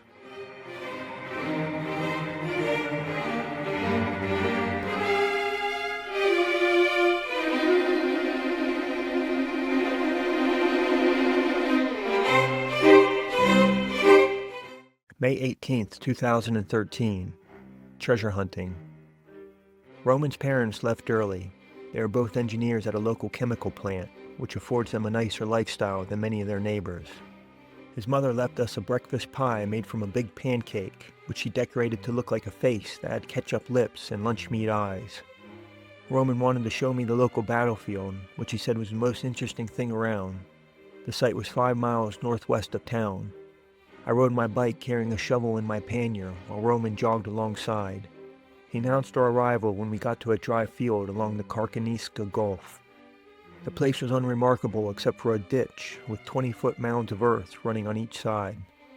Roman explained the construction was 1,800 years old and stretched 6 miles straight across the narrowest point of land between the Crimean Peninsula and mainland Europe.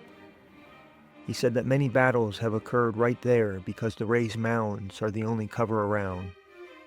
I looked north and south across the salty floodplain. Truly, the only thing worth dying for in that place was the strategic importance. As a natural choke point, the line of that ditch has always been the logical position to hold off an invading army. For that reason, the soil has been soaked with blood across millennia. I was struck by the realization that we were standing on a killing ground with a long history. The place was somewhat miserable in the present, too. The temperature is 90 degrees, there is nothing around to offer shade, and a dense cloud of small black flies buzzed in my ears and darted into my nostrils. While the sun bared down on us, Roman took the shovel and started to dig into the side of the bank. Over the next hour, he broke away the dry soil until there was a hole up to his thighs. In the process, he found 7 rifle casings, 2 anti-tank casings as long as my hand, and a 1949 German penny embossed by a swastika. He told me that the penny had no value to a German soldier on the front line and would have been carried only as a keepsake from home. I imagined the penny falling from a soldier's pocket, perhaps in a moment of chaos. Roman gave me the coin to keep, saying that he had others. About the rifle casings, he noted that there were 3 different calibers, meaning that different men from different armies, or even different wars, had been in that spot, fighting for their lives. Back in town, I ate lunch with Roman, then gathered my things to leave. When we were parting, he asked about the necklace I was wearing, which had a round medallion given to me by a friend at my going-away party. He bought the engraved metal circle off a late-night TV infomercial because of claims that the wearer's balance would be improved through the use of holograms or some other unqualified means. With a mix of bewilderment and sadness, Roman said, "Americans will spend money on anything." He asked if the medallion worked, and I told him I hadn't fallen over so far. I thanked him for his friendship and waved goodbye as I pedaled away. I was a mile out of town when I fell over. The road had no shoulder, and where the pavement stopped, there was an 8-inch drop onto loose gravel. The traffic was heavy, and the trucks were not giving me any space. I rode on the white line, staying as far right as I could, but in a distracted moment, I drifted too far. My front wheel slipped off the road, and the height of the drop made it impossible to steer my bike back under me. In an instant, I was sprawled face down in the middle of the lane. I had imagined this happening, and I knew what was coming next. From my stomach, I turned my head to face the oncoming traffic that would surely crush me. But nothing was there. No cars, no trucks. I was safe. I picked myself up and quickly gathered my things onto the side of the road. The fall was so sudden that my trailer broke away from my bicycle, snapping one of the bolts. I had a spare for this exact purpose, but I only brought one. Now the bolt must last to the end. With the trailer taken care of, I stood my bike upright and turned towards the busy road. The fall had shaken me, but I knew, there on the side of the road, was not the time to dwell on it. In order to continue, I had to suppress my emotions and trust that I wouldn't make the same mistake twice. I lifted my bike back onto the dangerous roadway and began again. Tonight, I'm lying on the ground between farm fields with the Milky Way hanging high above. I arrived here safe and healthy, but I couldn't shake the feeling that circumstances might have been different. My fall happened during a brief gap in the steady stream of traffic. Essentially, I was saved by luck, an idea that deeply unsettles me.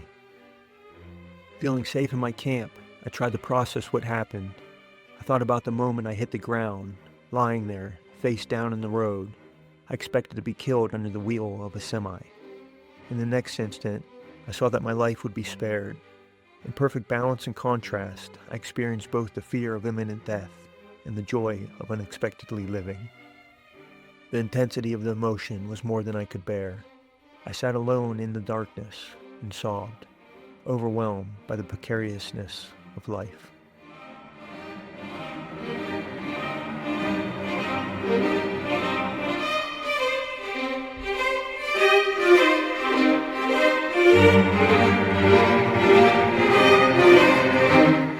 May 19th, 2013.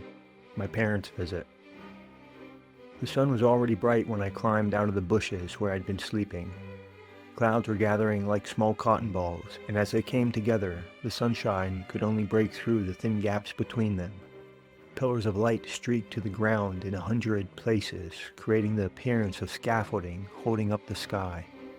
I was happy for such a nice start to the day. My route took me south through unending expanses of farmland, past a few small towns and an occasional row of trees. Ukraine is known as the breadbasket of Europe because of all the wheat and barley they grow. Nearly 60% of the land is used for crops, or 140,000 square miles, an area that would be inconceivably large if I weren't pedaling across it. By this point, the immensity feels quite clear to me. Today was a rare one, in that I actually had somewhere to be and someone to meet. My parents had booked a trip to see me, and today I had 50 more miles to go to see them. I arrived in Simferopol in the early afternoon and headed to the hotel where we agreed to meet. They flew 9 hours from New York City, then drove 11 more from Kiev. My mom worries about me bicycling on the opposite side of the earth, and her point was well taken in how far she'd come to give me a hug. They hired a tour guide for the week named Eugene. I didn't meet him today, but he was the one who met my parents at the airport with a car. After the long ride from Kiev, my dad commented on the Ukrainian drivers and their daring passes. I told him I knew all too well about their antics, and after their long drive, we explored the city on foot for the rest of the day. I was amused to see how often sex appeal was used to advertise products in the city. One ad that stood out to me was a small billboard for a sewing machine store. Yellow text was beneath an image of a sewing machine that would be used in a home, and in the background, behind the machine, was a beautiful woman in a seductive pose, with black hair, wearing a black necklace, and a tight black dress that exposed her shoulders and thighs as she reclined on her side and leaned on her elbow. I couldn't tell if their goal was to advertise their sewing machine to men who wanted to be with the model, or women who wanted to look like her. Seemingly, in Ukraine, beauty is used as a means to reach a higher social class. Perhaps this is not so uncommon around the world, but as we walked around Simferopol, I saw women trying harder at this than other places I've been. There were many who were dressed well, wore makeup, flaunted themselves, and beautiful young women taking pictures of each other was a common sight. We returned to the hotel this evening. I'll be sleeping in relative luxury while my parents are with me, and tonight I'm in a bed. I don't mind, though my spot in the bushes last night was pretty nice too.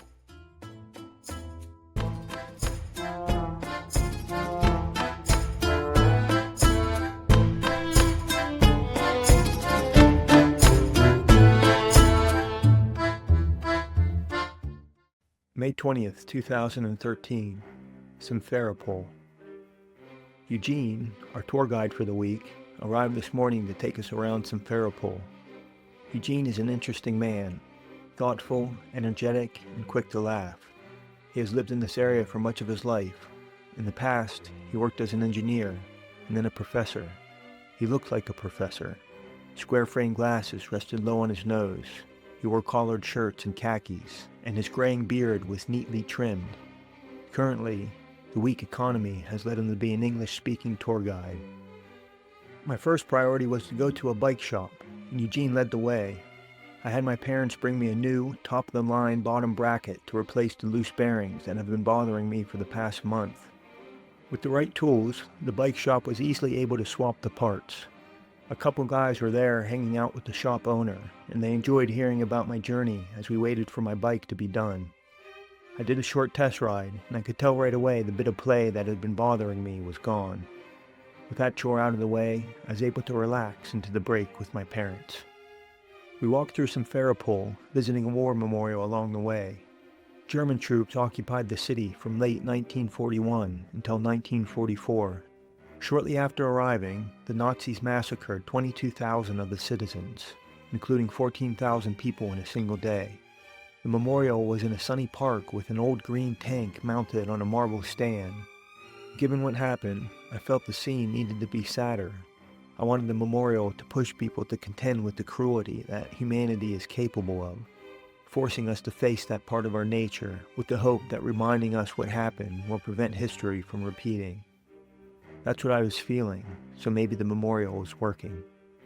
Another stop was to a winery where Eugene ordered us a flight of 4 different wines, then expertly explained to us the flavor profiles and winemaking methods. The wine with the most unusual flavor, he said, was originally shipped on the deck of a sailing boat. The daily heating in the sun and cooling at night created a unique flavor that I've never tasted in a wine. This happy accident was captured in a process that they now do entirely at the winery. No need for an old wooden ship. This evening, we went out for a nice dinner with Eugene, his wife, and his 2 adult daughters, all of whom were lovely people. My dad ordered pierogies, and out of respect to the women at the table, Eugene pulled my dad aside to privately tell him a joke, which my dad later shared with me. Eugene started, 2 men sat eating an enormous plate of pierogies, eating and eating until one man finally said to the other, "I cannot eat even one more bite. The last pierogi I ate is here." Eugene indicated the top of the stack with a flat hand placed at the bridge of his nose. And the first pierogi, the man said, "I'm sitting on."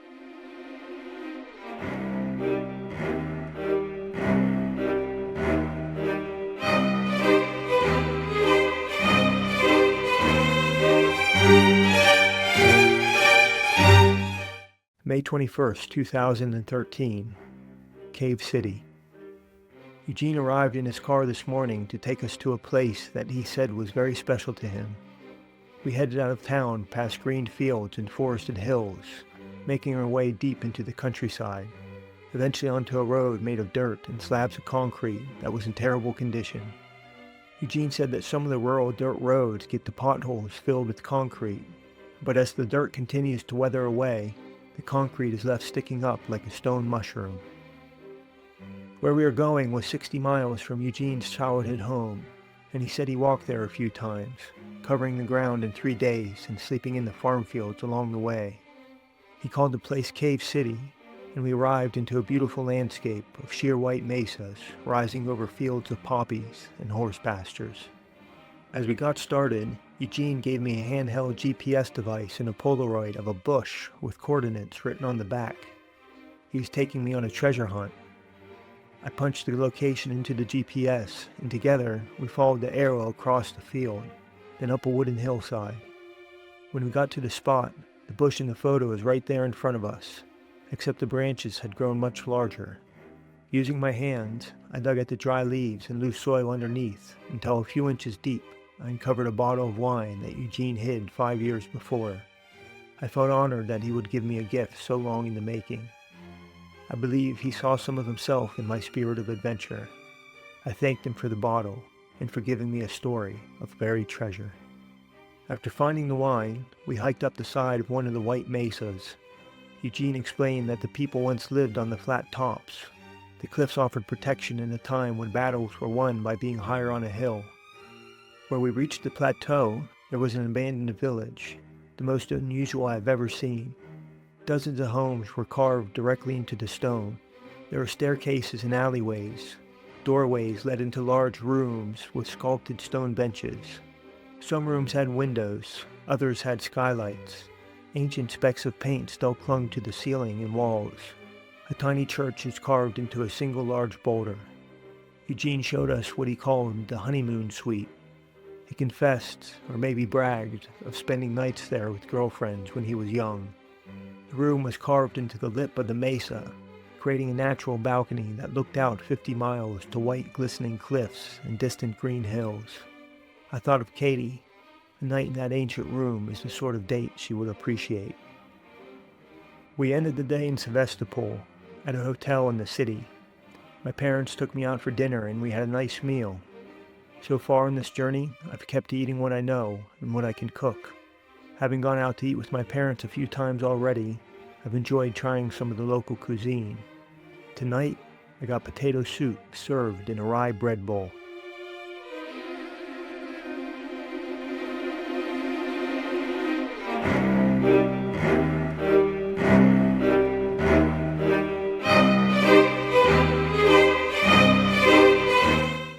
May 22nd, 2013, the Black Sea. Eugene picked us up this morning to take us on a tour from Sevastopol to where we would be staying in Crimea's southern coast. Our first stop along the way was at a World War II battlefield and memorial for the defense of Sevastopol.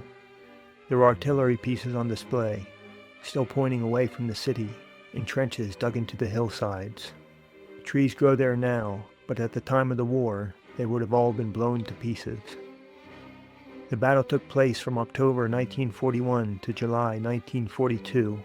Sevastopol was surrounded and placed under siege by the Axis powers. All of Crimea had already been overrun, and the city was the last holdout. Over 200,000 Soviet Union soldiers perished trying to defend the land. The Germans pummeled the area with so much artillery and bombing that in the end, there were only 11 buildings left undamaged, in a place where 110,000 people lived before the war. Such a waste. I think of those citizens, the happy plans they had for their lives. How angry they must have been to have everything taken from them. We continued following the coast. Striking white stone spires pierced the forested hillsides to tower hundreds of feet over the landscape. Stopping at the base, I saw climbing routes bolted up the rock walls. Katie and I climbed a lot together. She would lead and I would follow. I still think of myself as a rock climber, though out here on my bike, I'm losing finger strength by the day. Once at the hotel, my parents and I took a walk to the beach. We found a stretch of white gravel between a few large boulders and a barrier constructed of tetrapods taller than me. An abandoned oil rig sat offshore with a bit of a lean, seemingly on the way to collapsing into the sea. Two middle-aged women laid on beach towels. Separate from them, another woman, much younger and more traditionally attractive, stood in the water up to her butt, striking sexy poses in a skimpy swimsuit, while a 5-year-old boy, I assume her son, took pictures with a digital camera. A strange scene, but for Ukraine, what she was doing was completely normal.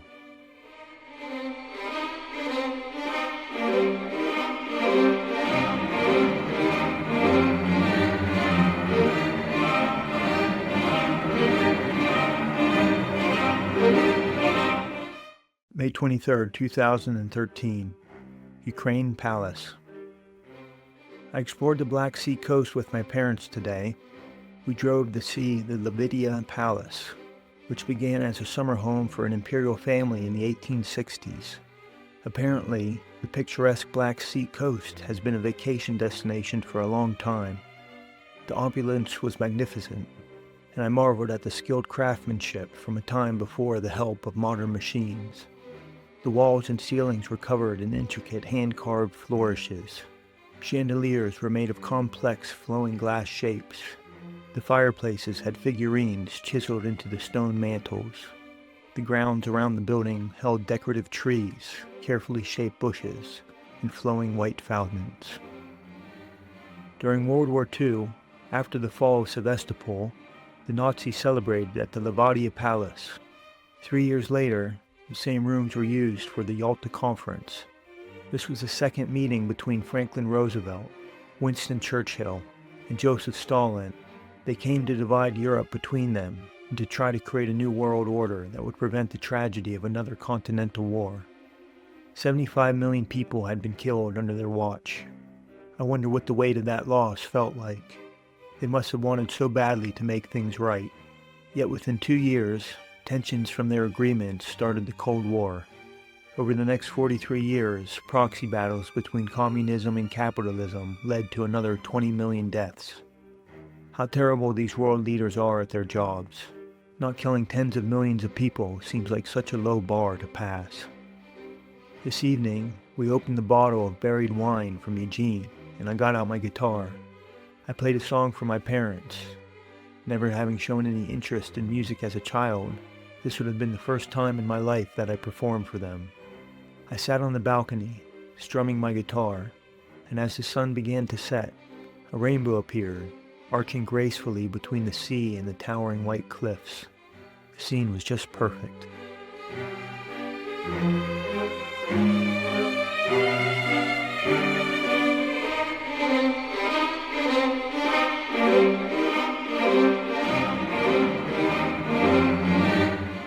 May 24th, 2013. Flower Garden. My parents and I visited the Nikitsky Botanical Gardens today. Built in 1812, the Botanical Gardens are one of the oldest in Europe and cover an area of 11 square kilometers. We walked among the many varieties of flowers, trees, shrubs, cacti, and succulents. Including the work of the on-site research post, the garden has a collection of 50,000 different plants. We happened to be here in just the right season for the flowers to be in full bloom. The variety of colorful roses filled in around a labyrinth of walking paths. The ground cover was especially impressive, with patches of white and pink clover planted in colorful patterns circling the trees. We made our way to the coast this evening to find a restaurant along the water. As we walked through a commercial area, I was interested to see the different types and quality of construction. The whole place was bustling with workers as they rushed to make the area look good before the height of tourist season. The buildings were fairly primitive due to the materials available, and while none of the structures looked like they were going to fall over, the rawness of them made me wonder if there was any sort of building code. The street too was being repaired, and I noticed the sweaty laborers working in thin flip-flops as they shoveled gravel. In the United States, their company would be fined if they didn't wear steel-toed shoes. Though if shoveling gravel is a minimum wage job here, then they would only be making the equivalent of $45 per month. Perhaps they wear flip-flops because they can't afford shoes. The restaurant we settled on had a young woman in a black dress singing from a small stage in the corner of the small room. Her songs were in Ukrainian, or maybe Russian. Before we walked in, she was only singing for the bartender, and as the only customers, she gave her table a lot of attention. I wasn't sure what I was ordering, but a cut of meat came out with a side of potatoes, and I was quite pleased with my selection. We ate as the sun set and our daylight faded. By the time we walked out of the restaurant, clouds had moved in, and the sky had turned an eerie blue. Lightning struck at the sea, and the light rain began to fall as we drove back to the hotel. I would be out in a wet field tonight if I were biking, but this hotel was pretty nice too.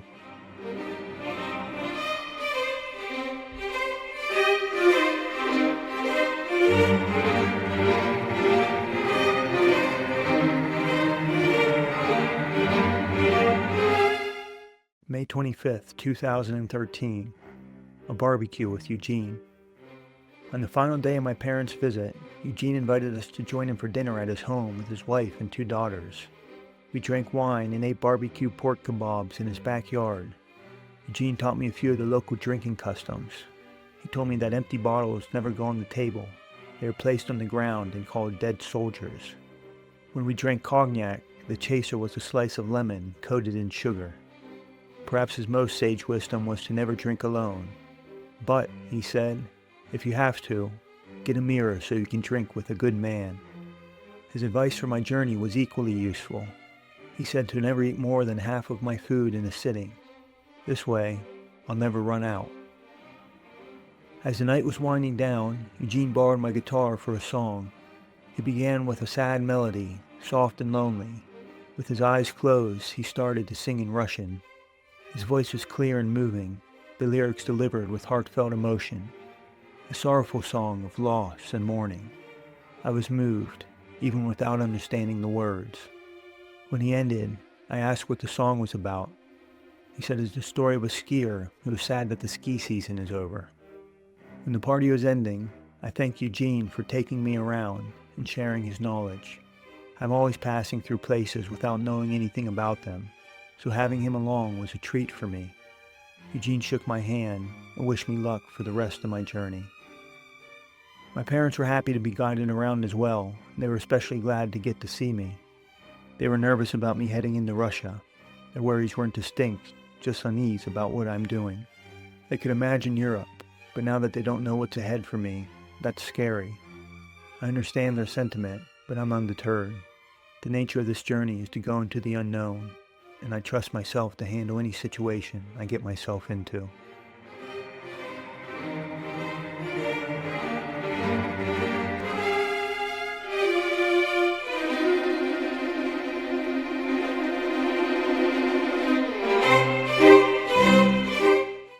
May 26, 2013. Back on my own. My parents left this morning, and I got going too.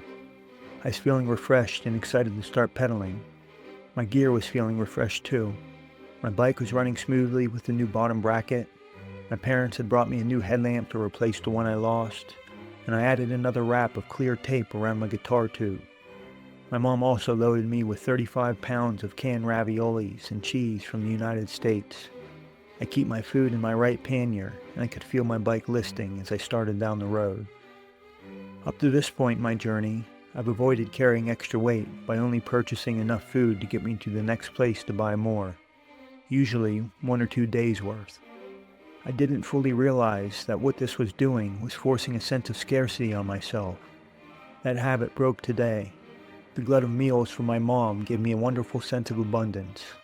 My situation felt less dire, as if I had stepped back from an edge. I won't have to skip a meal if a windy day slows me down. I can take an unplanned day off, or have extra food to share if that scenario comes up. From now on, I'm going to try to always carry a little extra food.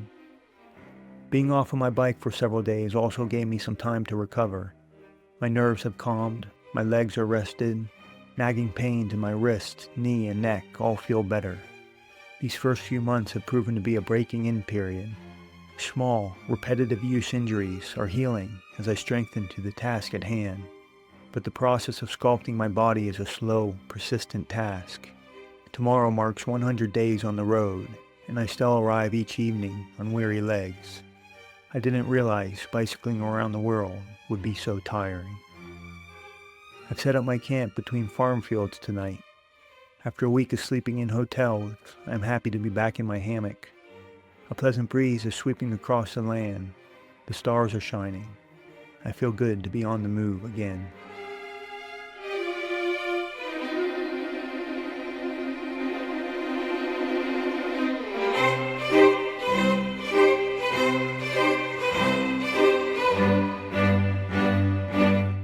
May 27th, 2013. Lada. I seem to have found a corner of the map few people drive through. The quiet road was a joy to ride, and I relaxed as I took in the landscape. There were fields of purple flowers blooming under the sun. I watched swirling wind ripple across long rows of green wheat. Little gray birds danced in the sky. I've been seeing car repair ramps alongside the road. They are twin concrete structures sloping upward, leveling off, and sloping back down. With a car parked on top, a person could walk underneath to access the bottom. Eugene told me the roads across the Soviet Union were so bad that people would carry spare parts in their trunks to make repairs on the go. The ramps were the compromise between improving the road and doing nothing. I still see the ramps being used, and sometimes a car called a Lada is parked on top. Many of the cars I've seen across Eastern Europe are the same model. They are compact, 4-door cars that came out in the late 70s, and for 3 decades they were the best-selling vehicle in Russia. Eugene told me that they were cheap and easy to work on, and so that they would always be that way, the car was barely updated. Even when the Lada was discontinued in the mid-2000s, a new car off the lot was actually a model from the 80s. The whole country is now full of spare parts to keep them running, and with ramps to do the work, I expect the Lada will be around for decades more. In the late afternoon, I met a Russian cyclist out on a 10-day lap around the peninsula. He looked like he was having fun. In Russian, he told me his name was Victor, but I wasn't able to understand much more than that. We rode together for a few miles, quietly enjoying each other's company, before our paths diverged and I was alone again. I carried on for another hour before sneaking away from the road to sleep between the farm fields.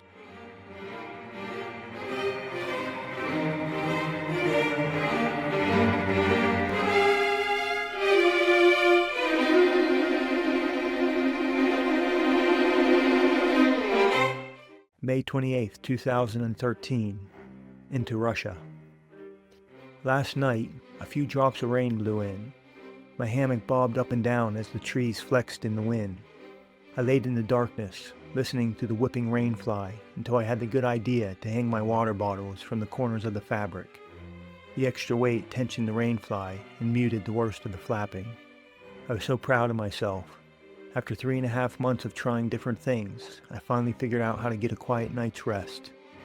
This morning, I biked into the 2,600-year-old port city of Kerch, which sits on the bank of the Kerch Strait between the Black Sea and Azov Sea. Like untold travelers before me, I was there to catch the ferry. I pushed my bike onto the deck of the boat, along with a dozen vehicles and a small crowd of people. I felt deep relief to be putting the Ukrainian drivers behind me, and as the boat left the dock, I was filled with excited anticipation to arrive in Russia. A tinge of nervousness came over me as the boat passed a buoy marking the border. I feel the same way entering every country. Stepping into the unknown is always daunting. I pushed my bike onto the far shore and stepped into the back of the customs line. A man my age tried talking to me but didn't speak English. A woman nearby sent her 10-year-old son over to help translate. He didn't speak much English either, but I explained to him that I was from the United States and on my way to China. Everyone standing in line was watching our interaction. When the boy relayed my words, they collectively nodded their approval. The boy's mother gave me a handful of chocolates. An older man gave me a pen, and another guy gave me a bottle of water. The guy who gave me water then walked me outside to the border control officer checking vehicles. He talked him into letting me skip the line of people and go through with the cars. The border guard was clean cut, younger than me, and had a machine gun hanging from his shoulder. He was both serious and friendly, and I was surprised to be addressed in fluent English. We went through the paperwork together, then he stamped my passport and wished me safe travels. I thanked him, then pedaled into Russia, feeling at ease after the warm welcome. Late this afternoon, I pushed my bike to the back of a farm field to hang my hammock. My view looks out at the Azov Sea and the setting sun. Small waves are lapping against the shore below, and birds are singing in the trees. I am out of water, so I've been drinking the sweet red wine given to me in Moldova. I'm a few cups in and feeling a wonderful sense of contentment. I'm exactly where I want to be. The physical challenge of crossing the land has faded away along with every mountain and hill. To overcome the flat terrain requires little more than persistence. This part of the journey is a tradition of exploration, from a time when tepid oceans were crossed at the pace of the wind. Lessons are in those long, slow miles, each one chipping away at the psyche a little more. Russia will be my trial of meditation. Ahead of me is a 4,600-kilometer plain of farmland, one of the longest stretches of persistent landscape in the world. I'm learning that a physical prowess is needed to achieve a summit, but a mental fitness is necessary to cross a valley. As I pedal into this flat expanse, I will try to remember. Moments that move one's soul can happen anywhere. I will cross these still waters, and I will learn those lessons.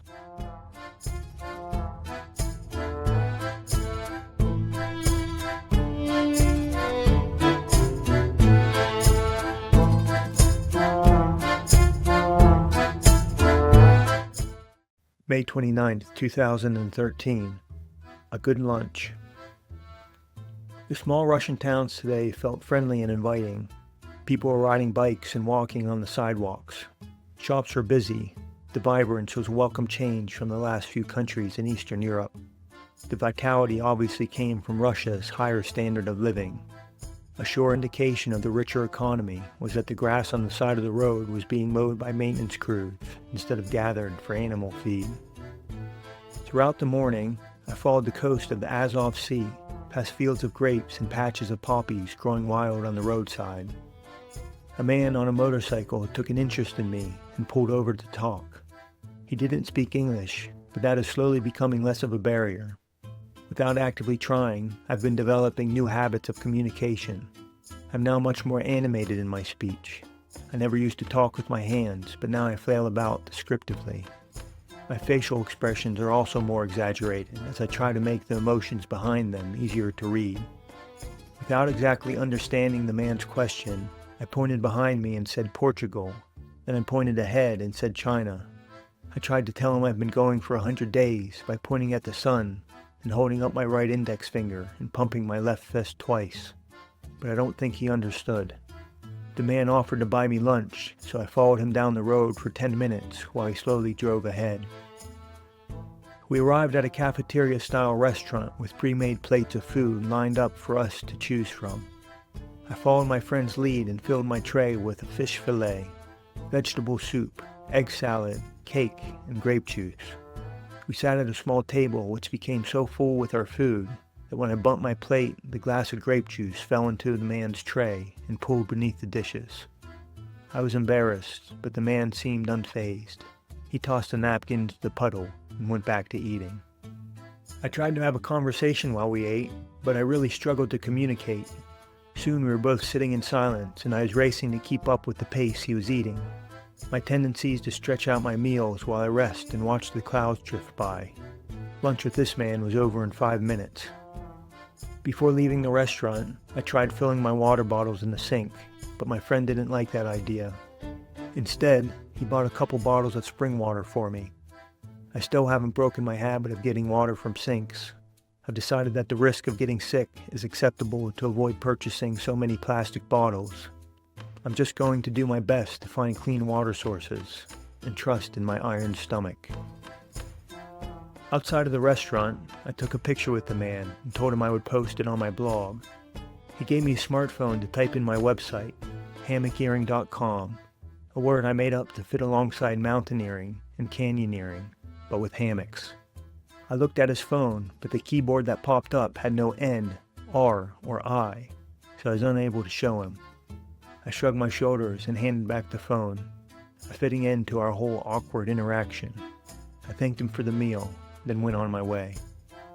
Tonight I've hidden myself by sagging my hammock into a small ditch. If I peek my head up, I can see across the farm field stretching out to the horizon. Long strands of grass fill in the space around me. The light is fading from the day, but not yet the heat, and stars are beginning to appear through the gaps in the leaves above me.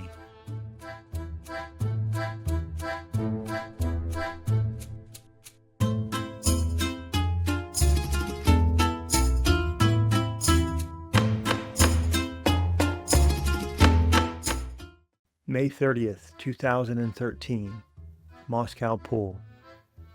Yesterday, I was so slow that I couldn't tell if my bike needed maintenance or if I was simply tired. I got everything lubricated before getting started this morning, but I wasn't any faster. The problem was definitely me. At a gas station, I told the attendant that I sleep in the forest and fields. In a caring way, he mined a gun with his fingers to ask if I'm worried about being found. A lot of people ask about this, and I share their concern. At night is when I'm most vulnerable. My gear is unpacked, no one else is around, I have no means to get away quickly. Only by luck am I avoiding dangerous chance encounters. To answer the man, I put my hand over my heart and said, "I'm learning to trust." But he didn't understand. In the late afternoon, I sat in a shaded spot by the side of the road. I'd gone 40 miles across bland farm fields and wasn't motivated to go any farther. I was actually feeling rather dispirited. My legs were tired, I was frustrated by my dragging pace, and the tedious farm fields were wearing me down mentally. That's when a group of 5 cyclists about my age stopped to say hello. I was offered a drink from a bottle labeled Kvass, but they called it Russian Coca-Cola. They said the nickname comes from the dark brown color and the fizz. The taste was slightly sweet, lightly carbonated, with more than a hint of fermentation. I asked about the ingredients, and surprisingly, they said the drink is made from bread. The group was lighthearted and friendly, and I was cheered up to be around them. By myself, I was too tired to continue, but with them, I was motivated to ride another 20 miles to the city of Krasnodar. Along the way, we stopped at a small convenience store and bonded over ice cream bars. The sun had nearly set when we arrived in town. Everyone split to get home before dark, and the woman in the group, Marina, invited me to camp in her yard. She led me down a dirt path, across the farm field, and through a graveyard before arriving at her home where she lived with her parents, sister, and 2 young nieces.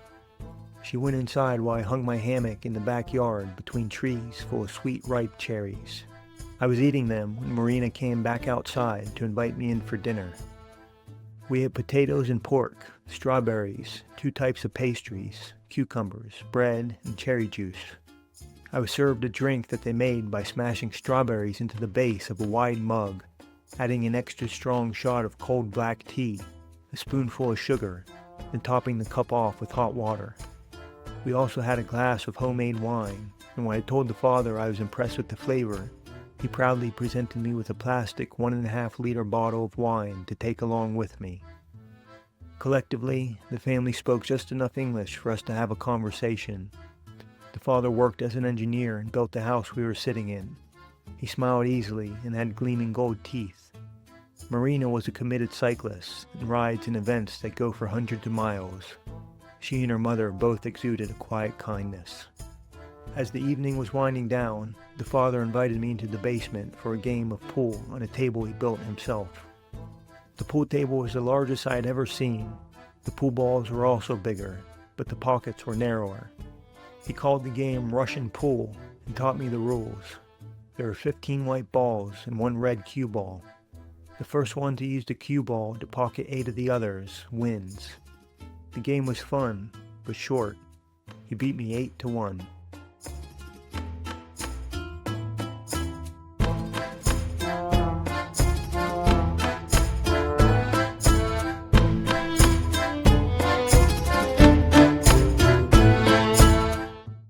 May 31st, 2013. A Russian Treasure. Marina was gone in the morning. She left early to get to her job at the library. When I said goodbye to her parents, they passed on a gift from her, an art piece she had made. I was handed a masterfully painted wooden egg the size of my fist. Wrapping around the curved surface was the scene of a woman standing in a lush pasture beneath a black sky. She's wearing a red dress with fine, intricate gold lace painted with a single strand brush. Her face showed quiet contentment as her arms reached out. To her right, a log home with a red roof. To her left, mountains under a golden sun. The piece is beautiful, a treasure to carry home with me. The temperature is 90 degrees today with a stiff headwind. I felt like I was biking into a blow dryer, and practically, I was. I drank 10 liters of water, and my shirt never even became wet.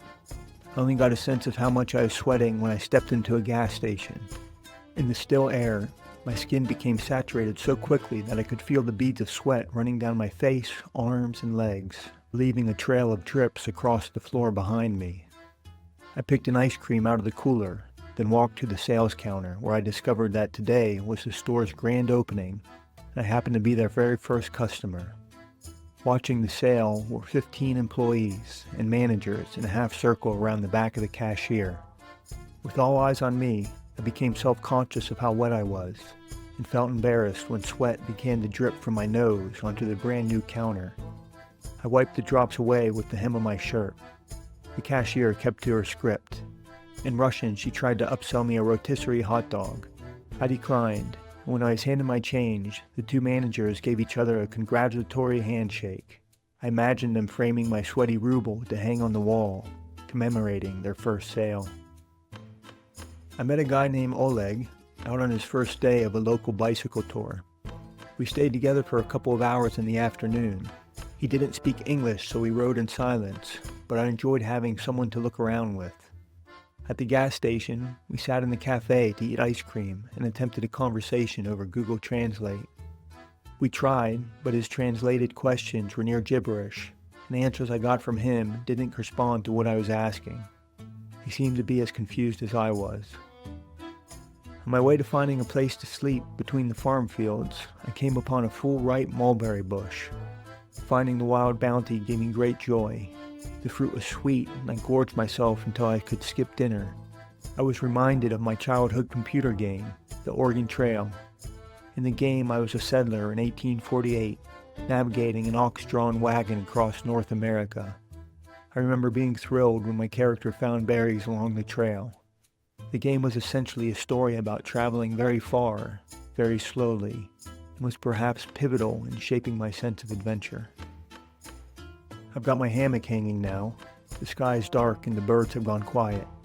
My legs are propped up a little higher than my body. I'm hoping to drain the soreness out of them.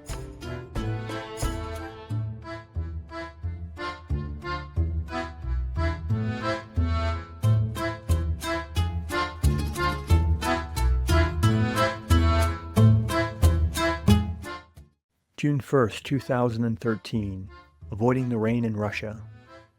This morning, from my hammock, I saw beautiful reds and pinks swirling low over the horizon. I watched until I fell asleep again.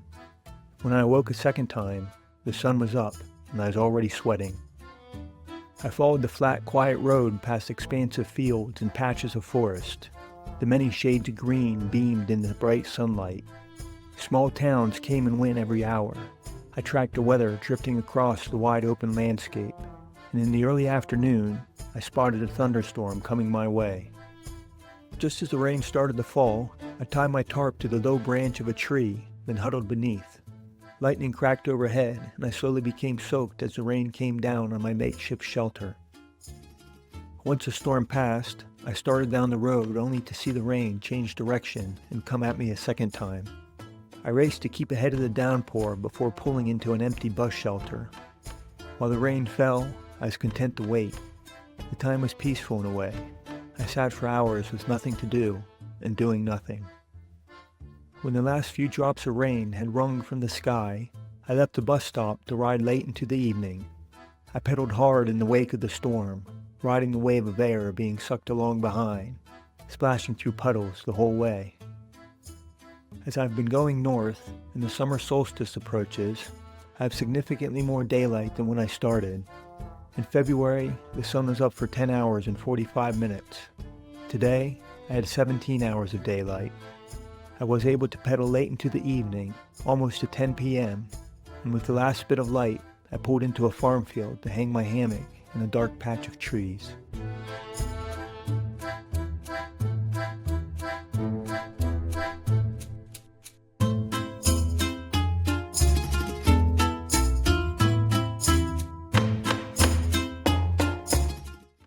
June 2nd, 2013. Pretty Russian day. I'm reading the Motorcycle Diaries by Che Guevara. In 1952, he traveled 5,000 miles across South America. He speaks about leaving civilization behind and being free from society. I don't have that same sense of removal. Today, there are 5 billion more people alive than when he did his journey. Civilization spreads out inescapably around me. To get away completely would be a different sort of adventure. In truth, my reliance on society is the same as before I started. What's different is that I no longer feel like a participant. I've become an observer. I'm now on the outside, looking in. I made slow progress today. My legs were tired and I had a light headwind. Needing a break, I took a long, relaxing lunch in a grove of trees. Stretching far into the distance around me were acres of flax, blooming with millions of soft blue flowers. I walked out into the field humming with bees. Above me were 1,000 cotton ball clouds beneath a deep blue sky. Wherever the sun streaked through to the ground, colors burst forth, vivid and bright. I took a photograph, but the scene deserved a painting. The big toe on my left foot has been hurting. My shoe is pinching the skin into the nail, and this evening, I squeezed milky green pus out of the blister. I know this means there is an infection, but I have no way to treat the problem. I don't even have clean socks to put on, just the one pair I've been wearing the past 3.5 months. I adjusted my shoelaces to reduce the pressure on my toe. Hopefully that will be enough to heal. Tonight, I'm camping in an airy grove of trees on the edge of a field of wheat. A breeze has picked up, soft rain is falling, and there's lightning flashing in the distance. This is a good spot, except I'm a little nervous about the dead branch creaking in the wind above me.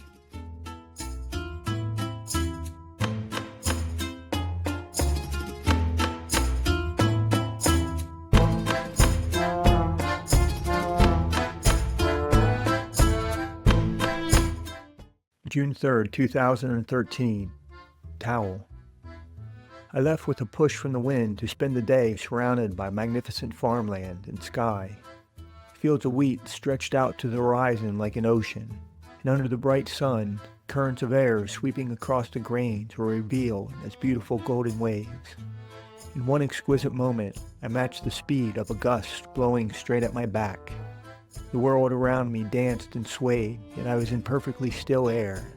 I had become one with the wind, rolling across the land. The sensation was surreal, and I was overwhelmed by the beautiful moment. my eyes filled with quiet tears of joy. I stopped at a gas station for ice cream and to get out of the sun. Several curious employees gathered around to look at my bike and try to talk to me. I stayed for an hour, cooling off in the shade as they worked around me.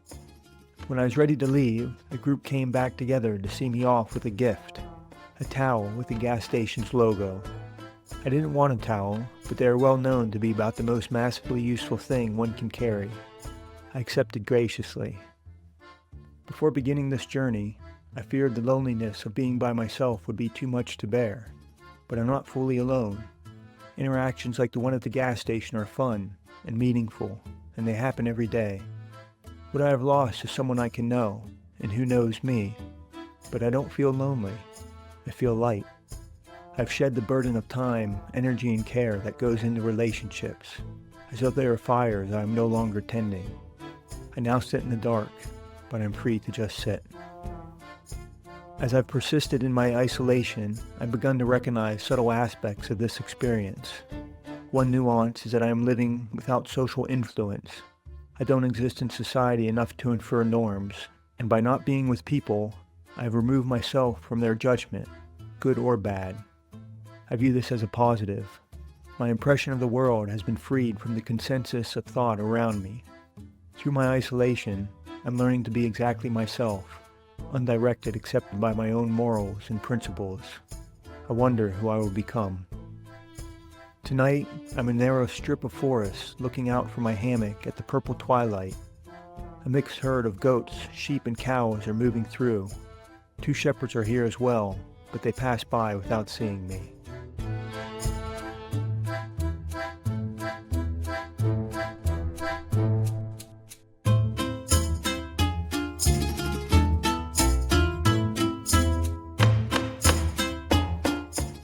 June 4th, 2013. Black flies. A couple of days ago, I met a man on a motorcycle tour heading the opposite direction. With a sort of 1,000-yard stare, he talked about black flies in maddening numbers. At the time, I wasn't able to imagine why he was so bothered, but after today, I understand. The first flies appeared in the afternoon. I noticed a dispersed cloud of them buzzing in my wake. I figured if I could stay ahead of them, they would leave me alone. How far could a little bug really fly before becoming exhausted? I sprinted away for 10 minutes, only to find more flies had joined the chase. For the rest of the day I tried to outrun them, but that proved to be a hopeless effort. Mile after mile, there were always more. By this evening, the flies had persisted longer than I could, and the swarm thickened when I stopped for the night. The flies homed in on my ears and nostrils. I inhaled 2 as soon as I stopped. I put bug mesh over my head, but they continued to find ways in through the gaps around my neck. Once inside, they were killed by chemicals in the fabric, and their bodies piled up under my chin. Before getting in my hammock, I moved some distance away, let the flies congregate around me, then sprinted back. As quickly as I could, I unzipped the bug mesh, jumped inside, and closed myself in. In just that brief moment, 24 flies followed me inside and to their deaths. I still hear the horde outside, tapping against my hammock, trying to get in.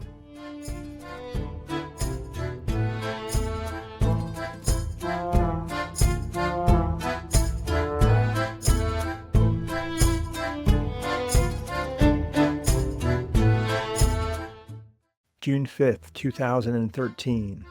Lots of biking, lots of relaxing. A singing bird woke me as the sun was rising, pink and beautiful. I left quickly, trying to avoid the flies, but they were already waiting, ready to engulf me whenever I stopped moving. Because of this, I ate breakfast and brushed my teeth while I pedaled. After that, I put bug mesh over my head and didn't stop biking for the rest of the day. The bug mesh made me dreadfully hot, but without the protection, I kept inhaling the flies. At noon, I passed a crew laying a new road in hellish working conditions. The temperature was 92 degrees and there was no wind at all.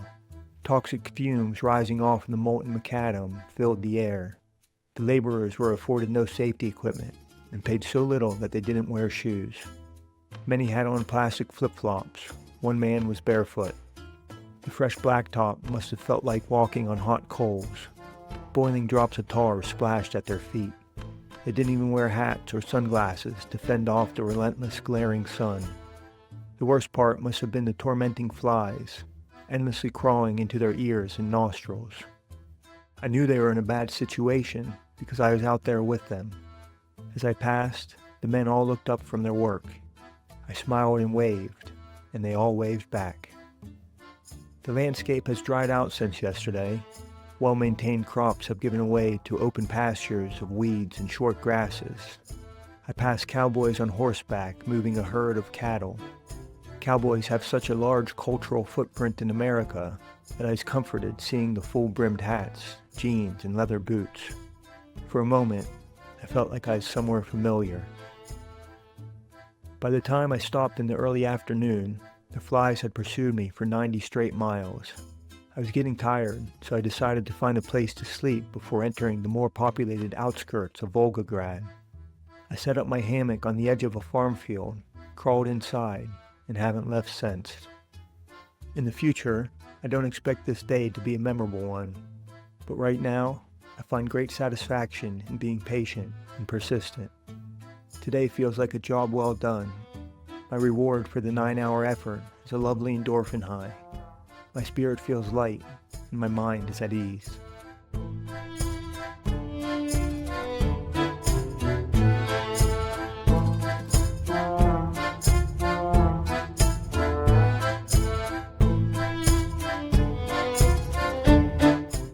June 6, 2013. Into Volgograd.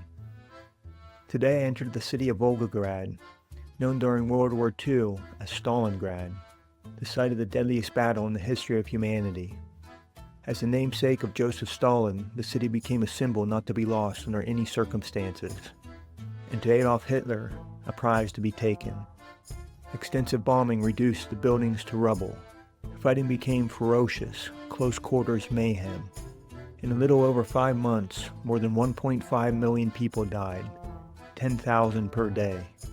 The Russians who survived were named the victors, and the Axis powers never recovered.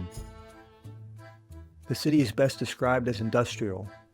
Factories line the waterfront supplied by rumbling cargo trains. The only interesting sights were the striking war memorials, the most famous being The Motherland Calls. At a height of 285 feet, the statue is the tallest of a woman in the world. The monument presents her as powerful, striding forward, barefoot, the wind pressing a sheer dress against her body. A sword in her right hand is thrust into the sky. With her left arm, she reaches backwards, turning her head and shoulders to call to those behind. A pose taken when leading a charge, inspiring all others to follow. The image is powerful and moving. The statue stands at the high point of the city, a location that changed hands many times during the deadly battle. The steep hillsides were shelled into gentle slopes, and the land was so scorched that no plants would grow for many years afterwards. A survey of the area found that in every square meter there was 1,000 fragments of bombs and bullets. Given the importance of the battle, an argument could be made that the tide of the war and the future of the world was passed back and forth atop that hill. Admittedly, I did not see the statue in person. I learned of the monument this evening from a flyer at the hotel lobby. I was biking in traffic when I passed the park entrance. I even noticed a hill, but I didn't look up. I missed the largest statue in Europe by a glance. I could go back, only 7 miles, but I'm not going to. Biking across the city once was enough. I've long suspected that my lack of research causes me to miss fantastic sights along my route, but this is the first one that's been confirmed. Everything I don't see, because I don't know to look, is a necessary sacrifice for the feeling that comes from discovering the world for myself.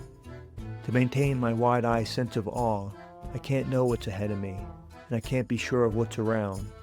I must live in the unknown and embrace my ignorance. The hotel I found this evening was converted from a Soviet-style apartment building. Hundreds of these gray monoliths spread across Volgograd. The construction is practical, durable, and equal to all others. A design that follows the values of the time. The cityscape they created was devoid of artistry, unattractive and uninspiring. My room is slightly more cheerful than the outside of the building. I have a small balcony overlooking a park and the river. I would argue that the bathroom is unfinished, but obviously they wrapped up their work some time ago. Bare pipes come in through sledge-hammered holes. Half of the tiles have fallen off the wall. The floor is bare brick and the drain is a square hole with a pool of milky water. I skipped taking a shower, but I did wash my clothes in the sink. When I laid down to relax, I found the cotton mattress to be so thin that I could feel the hard wooden platform on the points of my shoulder blades. This is why I prefer to sleep outside. My hammock, or even laying on the grass, would be more comfortable.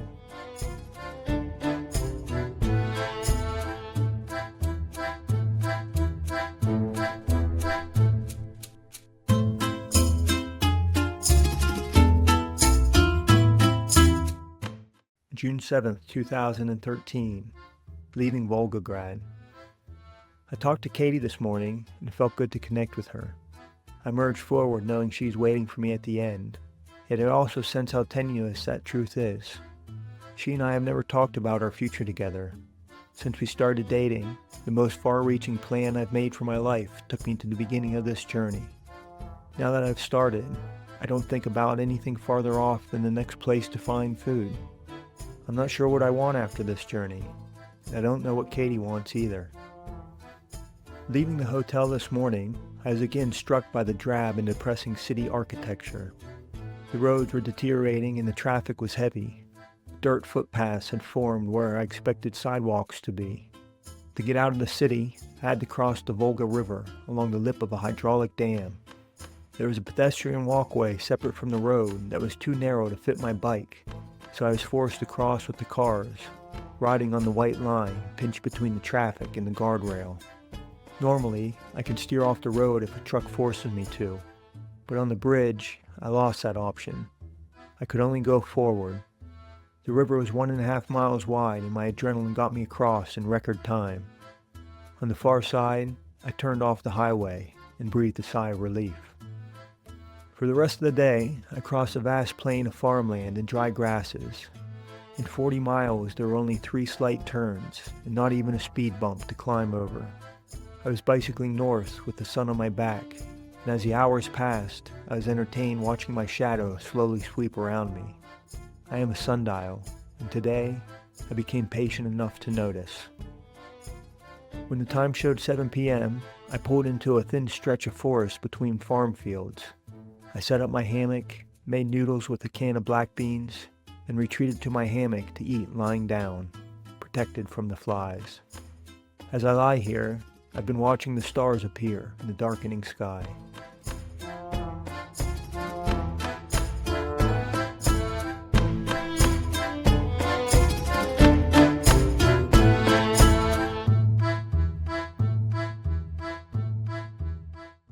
June 8th, 2013, Russian bus stops.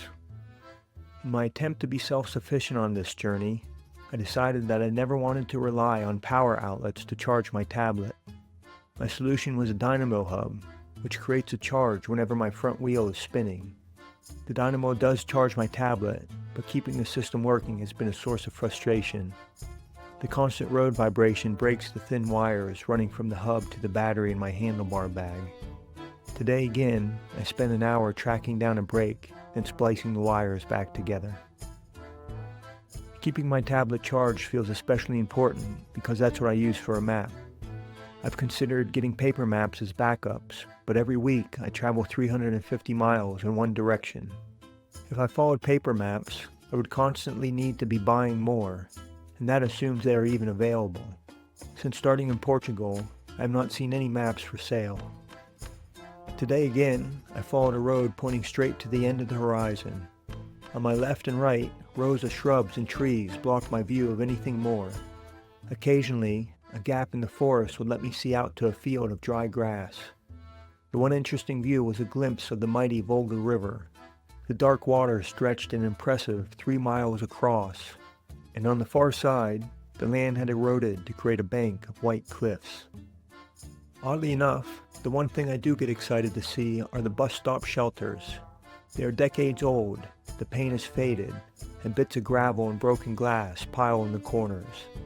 I find them at quiet crossroads that feel like the middle of nowhere. Each one is big enough for a half-dozen people, although I've rarely seen anyone waiting, or even a bus on the road. The concrete and steel structures are exceedingly sturdy. No natural wind could ever make one shudder. What I really like is that each bus stop is unique. Architects played with angles and shapes to make a wide range of individual designs.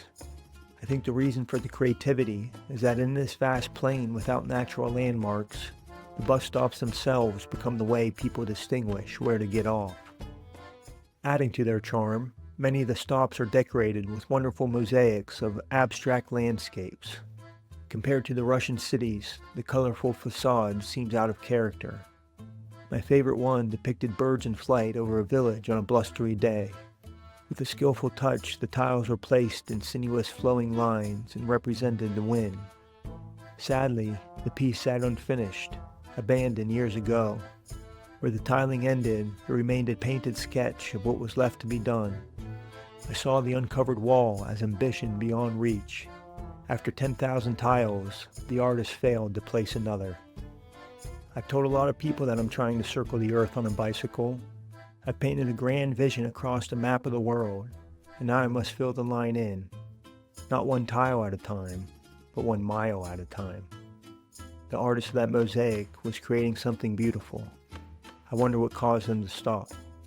I wonder what my reason will be. In the afternoon, I bicycled out of the cloud of flies that has persisted for the past 250 miles. I celebrated by taking a nap in my hammock without bothering to close the bug mesh. To be left in peace was glorious, and I slept for hours. I'm in my hammock again tonight, in a strip of forest between farm fields. 2 hawks have joined me for the evening, circling overhead as I look for dinner.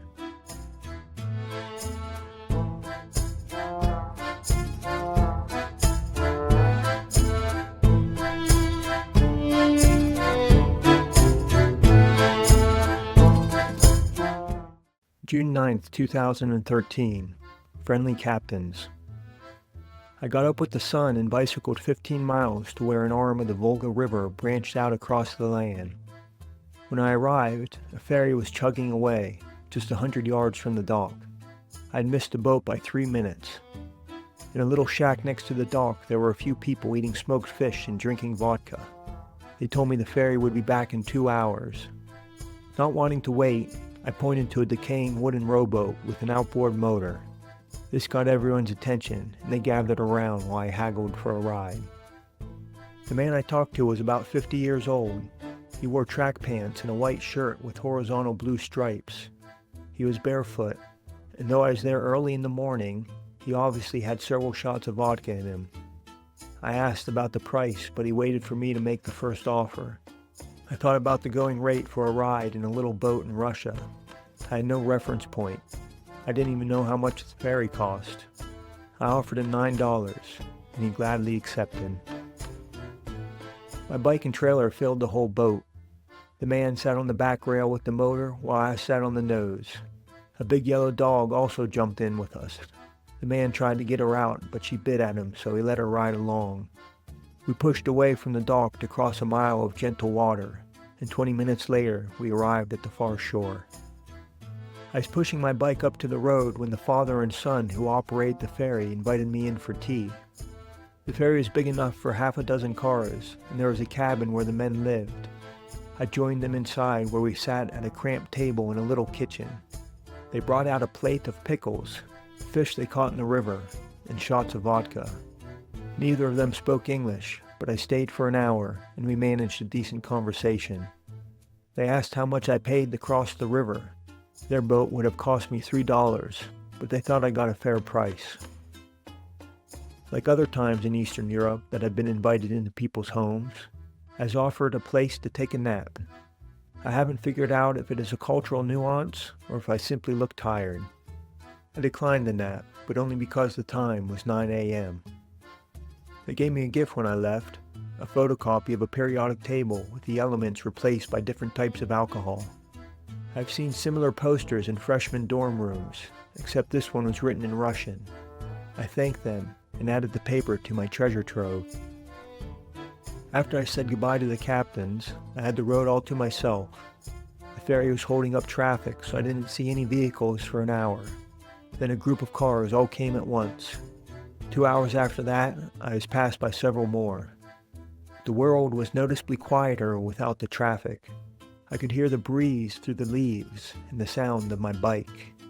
I was able to let my guard down, but I also felt a tinge of loneliness. I was surprised to realize that the collective of passing drivers have become like a companion to me. The person is never the same, but someone is always with me. Without the cars on the road, I felt alone. This evening, I set up a camp on a hill overlooking a small river. A horse found me soon after, and right now, he's staring at me from a dozen paces away. Sometimes he takes a bite of grass and makes a loud swallowing sound. Mosquitoes and flies buzz in his eyes and bite at his tender back. The constant twitch of his tail does little to help. Earlier, I saw him scratching himself by rubbing vigorously against a tree. The horse's front feet are bound by a chain to prevent him from taking large steps. I've seen this a few times, even solid cuffs that force the horse to hop forward with its front legs. I assume the horses are bound so that they don't wander too far when left on unfenced land. Certainly this horse wasn't getting away. While I cooked dinner, he meandered around my camp and knocked over my bike. I yelled at him and threw an empty can that bounced off his butt as he shuffled away. I wanted to scare him off, but he's simply more curious than afraid. I'm worried my bike wheel will be stepped on, or he'll try to walk through my hammock rope. A horse is a wild card, and I'm in no position to be taking chances. I want him gone, but I can't make him go. Hopefully by morning, he has found somewhere else to be.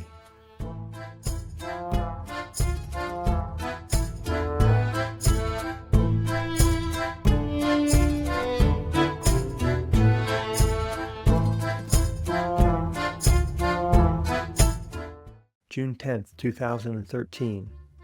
Horse. I woke up to the horse's head 10 inches from my face this morning. He was scratching his chin on the rope that suspends my bug mesh. I reached out and pushed him away. I was sympathetic that he was tortured by mosquito bites, but I didn't want him touching my things. He shuffled off, and I packed up to leave. The time was only 4 a.m., but morning had already arrived. The sky was filling with pastel light, and thin wispy clouds shimmered in the first rays of sunshine. The birds were awake too, and singing their favorite songs. I was out of food and excited to get to town to buy more, but I arrived too early. Everyone was asleep and the stores were still several hours from opening. A gas station was my only option. I bought a 1-kilogram bag of cookies and snacked on them for 50 miles until I found an actual store. I also stopped to talk to a car mechanic. When I fell in Ukraine, a bolt sheared off in my bike frame, and I hoped the mechanic could help. The guy was about 40 years old and wore greasy work clothes with sandals. He was one of 2 men in the small 1-car garage. I showed him my problem, and he had a look on his face like he had never seen a broken bolt before. I should have taken that as a sign. He started off with pliers but couldn't get a grip. Next, he used a drill to cut away at the bolt material. The progress was slow, and he pushed so hard that the drill bit broke. After 20 minutes, I was losing confidence in him. I hoped he would give up on his own, but when he didn't, I was compelled to let him keep trying. His next idea was to use a hammer and nail to push the bolt out. I didn't like watching him pounding on my bike, but by that point, we were both committed. Eventually, the bolt was out, but the threads were destroyed, and the now oval hole was just as useless as if I left the broken bolt in place. In the afternoon, I bicycled past the landing site of the first man into space, Yuri Gagarin, aboard Vostok 1. In 1961, he orbited the Earth once, then parachuted into a field east of the Volga River. The flight took just 89 minutes. Out here, under the perpetual sky, I have a keen awareness that I am in space all the time. I think of my bike as a spaceship, lifting me 6 inches into the cosmos as I slowly orbit the Earth. Tonight, I'm sleeping in a grove of trees close to the road. When I chose this spot, I didn't realize I was directly in line with an airport runway. And now, Airplanes keep coming in low and loud above me. I'm hoping they stop flying after dark.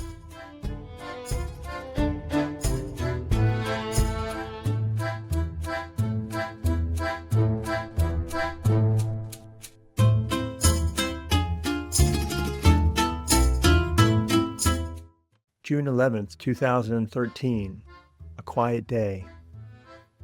I slept well last night, but apparently not enough. Again today I needed to hang my hammock for a long afternoon nap. I feel as if I'm recovering from a soul-level weariness brought on by the exhausting pace of the American lifestyle. Out here, I sleep as much as I need to feel recovered, something the hustle culture would construe as laziness. I never suspected that bicycling around the world would be more restful than living in society. After sleeping for 5 hours, I got back on the road to bicycle into the evening. The air had cooled and traffic was light. I was enjoying the ride when a shard of broken mirror pierced my trailer tire. I patched the tube in front of a bus stop where one young boy waited by himself. He watched in silence for a half hour as I took off my bags, removed the wheel, then the tire, found the hole in the tube, glued on a patch, then put everything back together. When I left, I waved goodbye to him, but he just kept staring. The sun was getting low when I pulled into a stretch of forest to spend the night. The black flies have gone, but there were so many mosquitoes I had to zip myself into my hammock to eat dinner lying down. The warm pot of rice felt good on my chest. I ate slowly and watched as the stars poked through the fading twilight.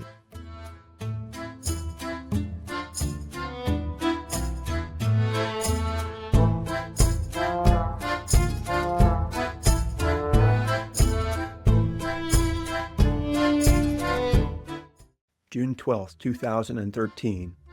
Playing guitar for sheep. I crossed another 50 miles of farm fields today. The flat terrain persisted, with only a single hill to the north that slowly passed, then disappeared behind me. Throughout the day, I noticed that the wheat fields had grown taller compared to when I started this journey. This means that I am now entertaining myself by watching the grass grow. As I pedaled, the sun beat down and the temperature edged towards 100 degrees. I stopped at a gas station for ice cream and to fill my water. I've started carrying extra plastic bottles for these hot days, and I filled them all in the sink.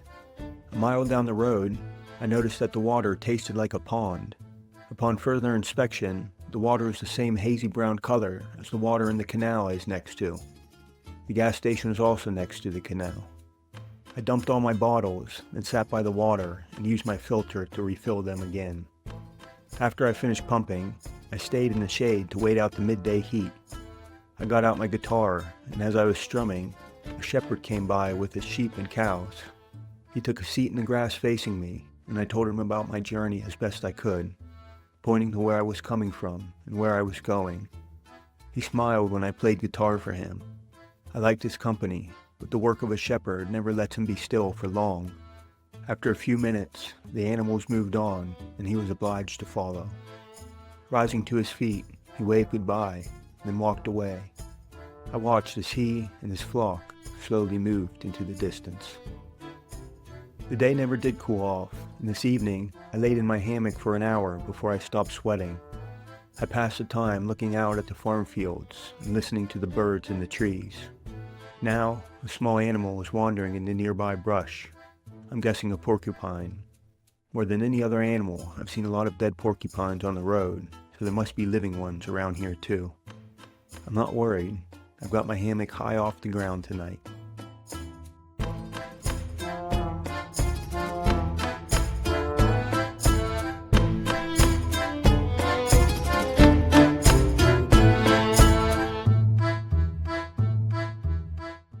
June 13th, 2013. Slow day in Russia. A terrible wind arrived this morning. Dust and bits of trash swirled into the sky. Specks of dirt stung my face and irritated my eyes. I tucked over my handlebars, pedaling hard, but only managed a measly 4 miles per hour. Where the road turned, the wind shifted to blasting the left side of my body, and to keep from being blown off into the shoulder, I had to balance my bike by leaning into the car lane. Semis towing trailers, passing me from behind, would momentarily block the wind, causing me to fall towards their large rolling tires. I had to watch for the trucks in my mirror and straighten up just as they caught me. Violent eddies of churning air tossed me around as the trailers roared past. Then, the moment they got ahead of me, I would throw my body back towards the road as the crosswind hit me again. I watched behind me as much as ahead. To stay safe, not a single vehicle passed that I didn't see coming. Eventually, the situation became so obviously dangerous that I could no longer ignore the risk. I pulled over to sit in the shade of a tree and let the wind die down. I waited 3 hours before the storm subsided. By that point, I was worried I was going to be stuck there for days. I got back on the road, feeling excited to continue. I saw a hitchhiker standing near 4 abandoned buildings.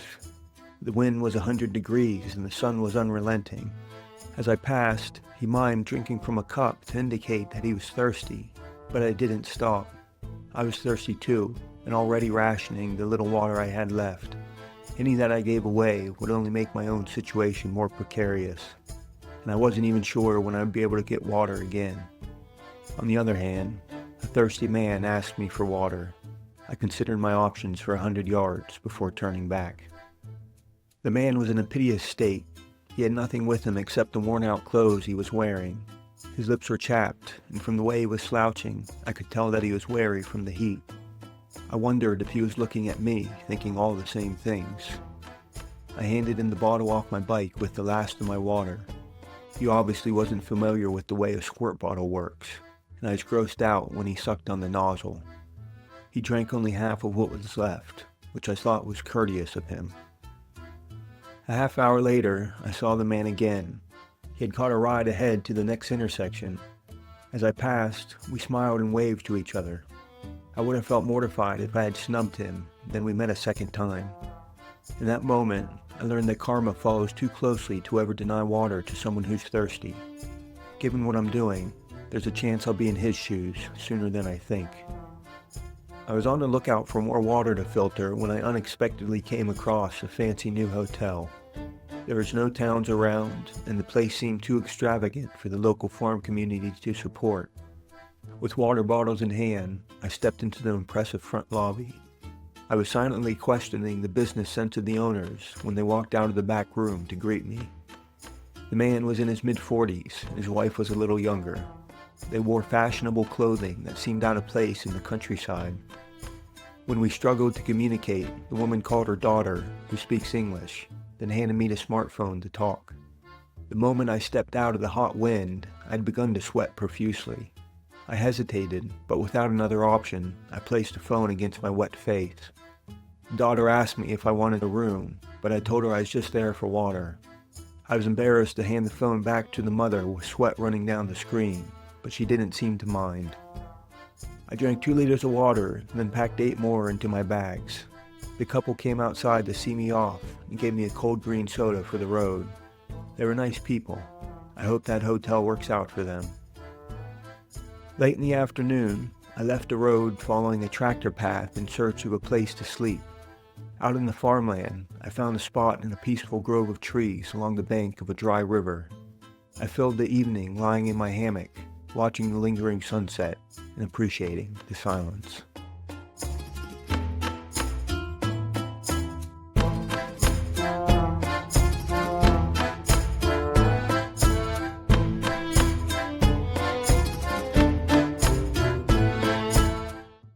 June 14th, 2013. Everything is leaking. Sleeping in my hammock is colder than lying on the ground. The ground retains my body heat while the air around my hammock is constantly replaced. To keep myself warm, I put a 3/4-inch air mattress in my hammock, which I inflate as much as I can to create a flat platform for my back. The mattress used to work great, but since Ukraine, the air escapes over a 6-hour period while I sleep. I have a patch kit, but the leak is so slow that I haven't been able to find a hole. A more concerning leak is coming from the big toe on my right foot. The area is swollen, and yellow pus has been crusting the inside of my sock for days. The problem is the same as I had 2 weeks ago on my left foot. Loosening my shoelace worked then, so I'm trying that for this foot too. My trailer tire is also leaking.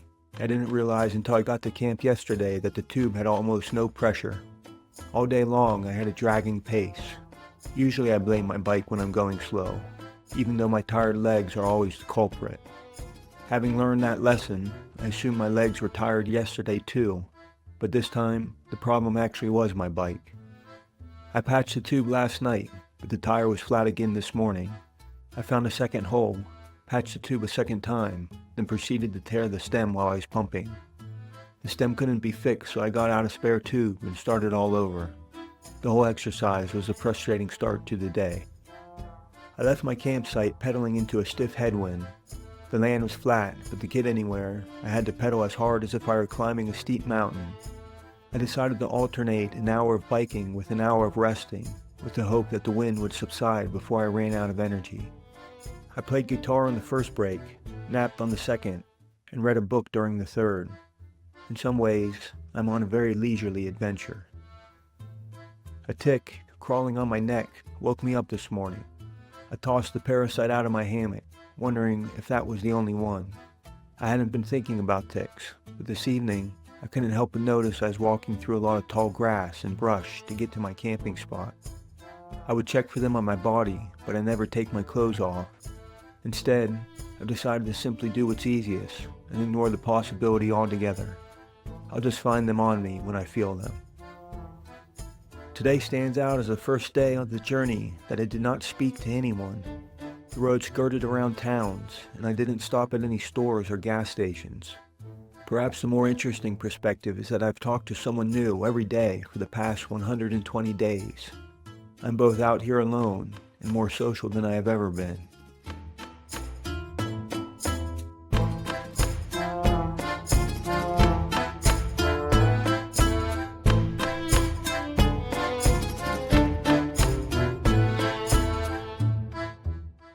June 15th, 2013. Visiting Samara. In small ways, I'm beginning to absorb the Russian language. International words like ketchup, cafe, and vodka are spelled phonetically in the Russian alphabet, which allows me to see the translation. Brand names are also good for this. I saw an IKEA today and learned that a backwards N is the same as an I. I feel like I'm learning to read again, which is very exciting. The first word I came to understand is magazine. I see the word written on the signs in front of the little shops where I buy food. One word is a small start, but using a questioning tone, I can now ask where to find a store. The road brought me into the city of Samara. I pulled into a park to eat lunch, but there were no benches to sit on. This has been typical in the Russian cities. The public spaces have a minimalist aesthetic, free of art, plants, or even places to sit. They are little more than large paved areas, uninviting and typically empty. I can't tell if this style of park is born from Russian values or if what I'm seeing is merely a reflection of the economic circumstances. Perhaps they are built specifically to be used for military parades. They would be good for that. The highlight of Samara was a 223-foot tall Russian R-7 rocket pointing skyward over the entrance to the Aerospace Museum. The monument to science and engineering was a welcome change from the memorials to war. Though, that particular rocket was designed to carry nuclear warheads before being repurposed to launch satellites. Just outside of the city, I stopped at an enormous shopping mall to buy extra spare tubes. 3 large, multi-level buildings were connected by skyways, and I walked a long way to find a sporting goods store. After making my purchase, I realized I had no idea how to get back to where I'd left my bike. I tried retracing my steps, but I'd been wandering aimlessly to find the store, and everywhere I went looked kind of the same. I walked for over an hour before finding my bike. Across all of Europe, I've never felt more lost than I did in that mall. I got on the highway following signs for the city of Ufa. The first one said I was 430 kilometers away. A mile later, a second sign pegged the distance at 440 kilometers. A third sign said 460 kilometers, and a fourth sign guessed 420 kilometers. The distance is not actually important to me. I'll arrive when I get there. This evening, I ran from the road and made my way into a strip of forest between farm fields. My hammock is hanging between rows of thick white trees. Underbrush with bright green leaves grows up around me. This spot is quite beautiful. I laid in my hammock to eat my dinner and looked up through the branches at the blue sky beyond.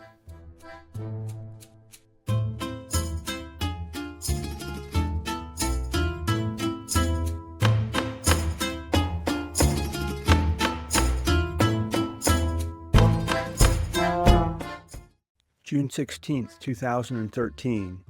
Gary. I could see my breath in the cold morning air. I wanted to sleep until the day warmed up, but I had camped too close to the road. The loud trucks that woke me through the night also wouldn't let me sleep in. I got up and pedaled into a bucolic landscape of green rolling farm fields interspersed with patches of open forests. A few miles into my ride, I stopped to snack on a package of Amerikanski cookies that I purchased at a gas station. They turned out to be chocolate chip. I never thought of chocolate chip cookies as distinctly American, but I don't mind claiming them. I was getting ready to leave when another cyclist pulled up on a loaded bike, a man named Gary. He had a long gray beard and looked to be in his 50s. Most notably, he wore a black bowler's hat. Gary was friendly, and his English was just good enough to have a conversation. He said that his trip began in Munich a month ago and would take him across Russia, then maybe as far as Alaska. I offered him a cookie, then we started down the road together. An hour later, Gary was lost somewhere behind me. His bike looked very heavy, and though I waited, I never did see him again. At this point, I have mixed feelings about traveling with someone else. I like the simplicity of not having to consider anyone but me, though a couple of days' company might be good too. Maybe I'll see him again. There is only one road, and we are both on it. Tonight, I'm between fields and a strip of white aspen trees. As I hung my hammock, I noticed a white spider camouflaged against the tree bark. How beautiful for a spider to evolve to match the color of the forest.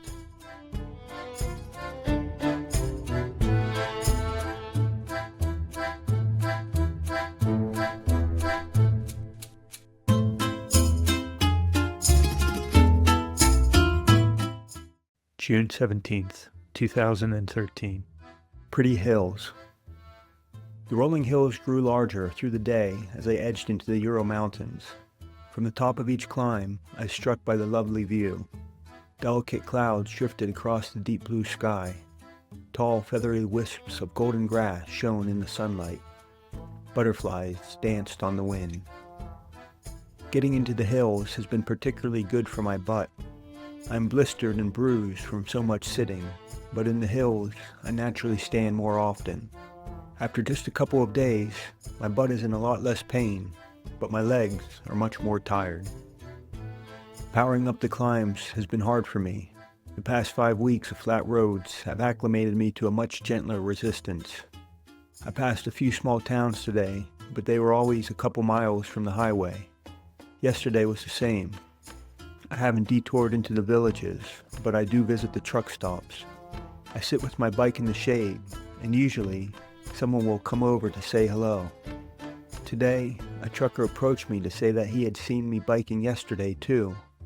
I tried to ask him if he saw Gary as well, but he only spoke Russian, and I wasn't able to make myself clear.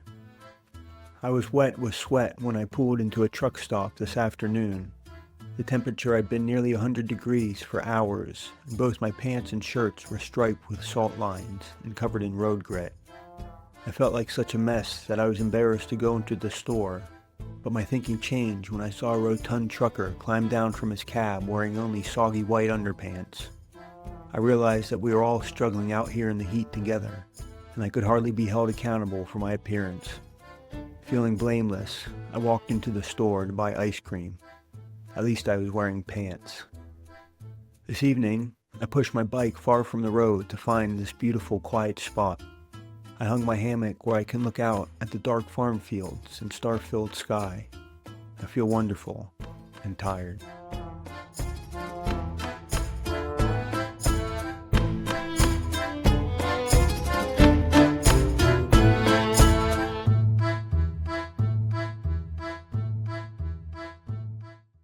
June 18th, 2013. Crows. I've crossed a religious border between Roman Catholic and Eastern Orthodoxy. The line is less distinct than a state border. but the churches are a giveaway. Inside, the art no longer focuses so specifically on the gruesome death of Jesus. Instead, the interiors are gaudy, decorated liberally with gold foil and flourishes of neon lights. The walls are covered in brightly painted scenes with characters in such multitudes that they evoke a clear feeling of clutter. The crosses have changed too, from the Roman Catholic T to the three-bar cross of Eastern Orthodoxy. Even the church steeples are a different shape. The sharp spires of Western Europe have been replaced by tear-shaped domes covered in polished gold. The tear-shaped and mirror finish has the effect of creating a beacon that directs the sun into the eyes of all who look. They are blinding and stand out from miles away. I carried on climbing over low hills on weary legs. I was going slow, but some of the trucks were barely faster. They crept past me with black smoke pouring from their tailpipes. I would try to hold my breath until the air cleared, but on the steep hills, I would still end up gasping in a lungful of exhaust. During the hottest part of the afternoon, I rejoiced to find a spring flowing steadily from a thin copper pipe stuck into a hillside. I drank with abandon and delighted in rinsing my face. I lingered to enjoy the feeling of abundance created by the flowing water. For as long as I stood there, I could drink as much as I wanted. I have not seen much wildlife other than birds, and mostly crows. Dead trees along the road will occasionally be the home to hundreds of them. Their black squawking mass fills every branch. There are so many that one will inevitably get killed by a passing truck. Some of the living birds fly to the road to eat the dead, and they too are killed. Eventually, a dozen birds are ground to a paste in the middle of the lane, while 100 more look down from the trees and scream. I bicycled past this sad, gruesome scene again this afternoon. I needed to find a place to sleep, but pedaled another hour to be sure I was far away from the mournful creatures.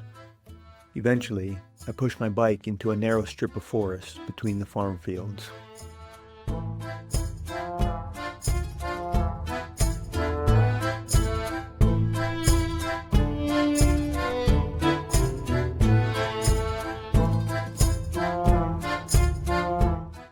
June 19th, 2013. Honey. I've started seeing honey stands. They congregate in groups at the gas station and crossroads. I saw as many as 10 of them together, each stand within arm's reach of the next. I wanted honey, but I felt that buying from one would disappoint the other 9. I decided the fair thing to do was to keep going and disappoint them all equally. An hour later, I bought a jar of dark golden honey from a guy parked by himself. I surprised him when he pulled up silently on my bike. All of the car doors were open, and he was lying in the back seat with the radio on. Along with the honey, he gave me a small handful of pollen pellets that collect on the legs of the bees. They are half the size of a rice grain and the colors of flowers. Soft yellow, orange, and pink. The slightly sweet pellets broke into a powder as I chewed them. For much of the day, the road was only 2 narrow lanes, which made passing difficult for the trucks. They would line up behind the slowest one, drafting to save fuel, and ready to pass when the busy road allowed. This way of driving obstructed the view of all the drivers except for the man in front. When the first truck moved over to give room, the rest would follow like a snake without ever seeing what they were avoiding. As they roared past, I rode the white line and watched closely in my rearview mirror. Each passing truck required me to make a split-second decision whether to dart off the road or trust that they would move.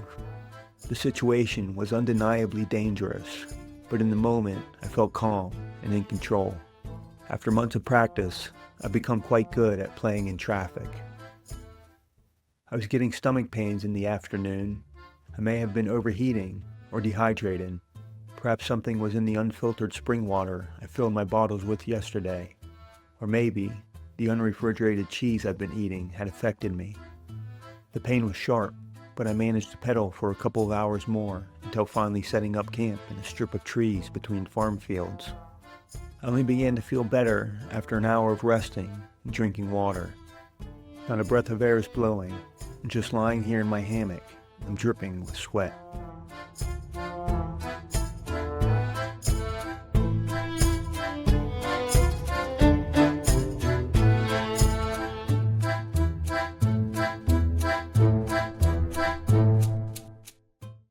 June 20th, 2013, Ufa.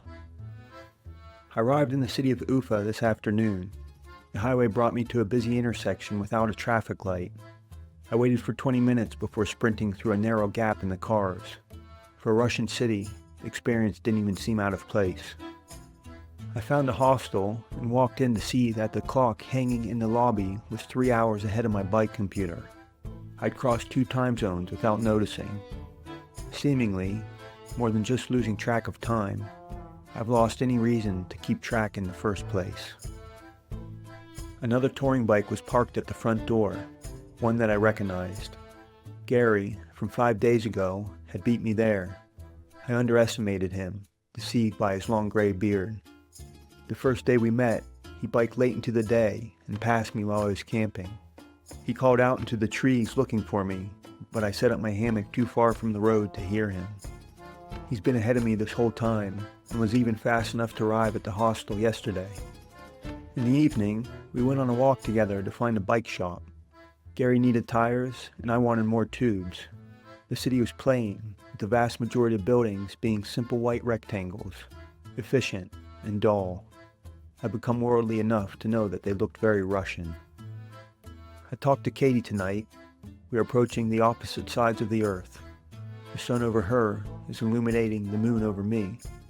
She has started writing a research paper and was working when I called. Later, she's meeting a friend at the climbing gym. I miss climbing with Katie. I always liked watching the way she moved. The hills these past few days have exhausted me.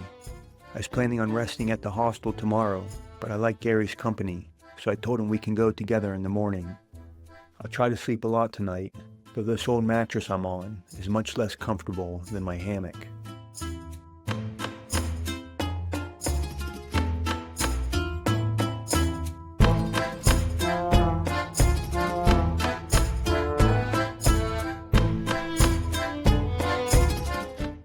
June 21st, 2013, biking with Gary. Gary and I left Ufa together. The ride was easy with a decent road and few hills.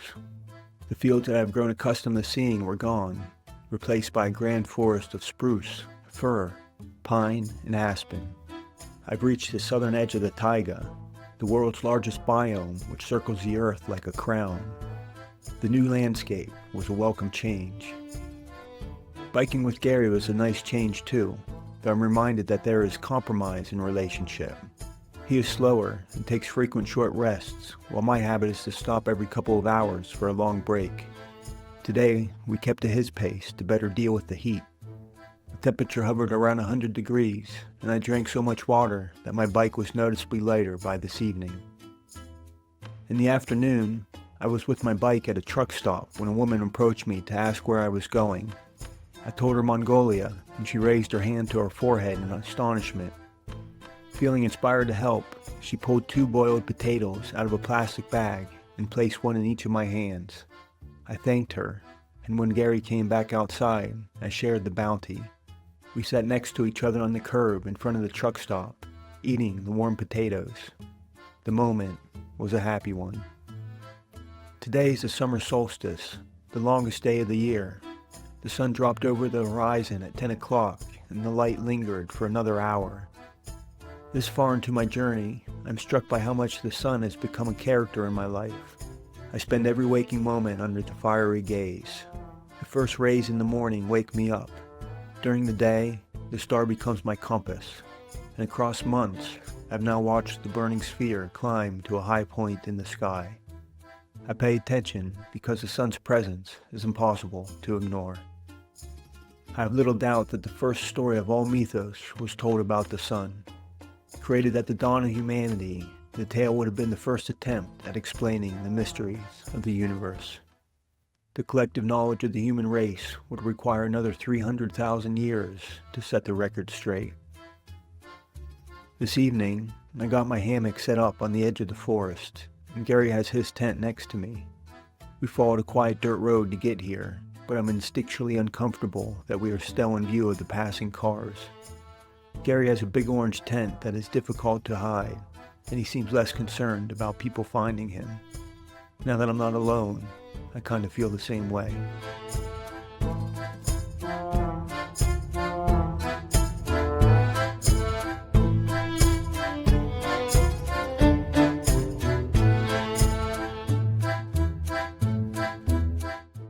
June 22nd, 2013.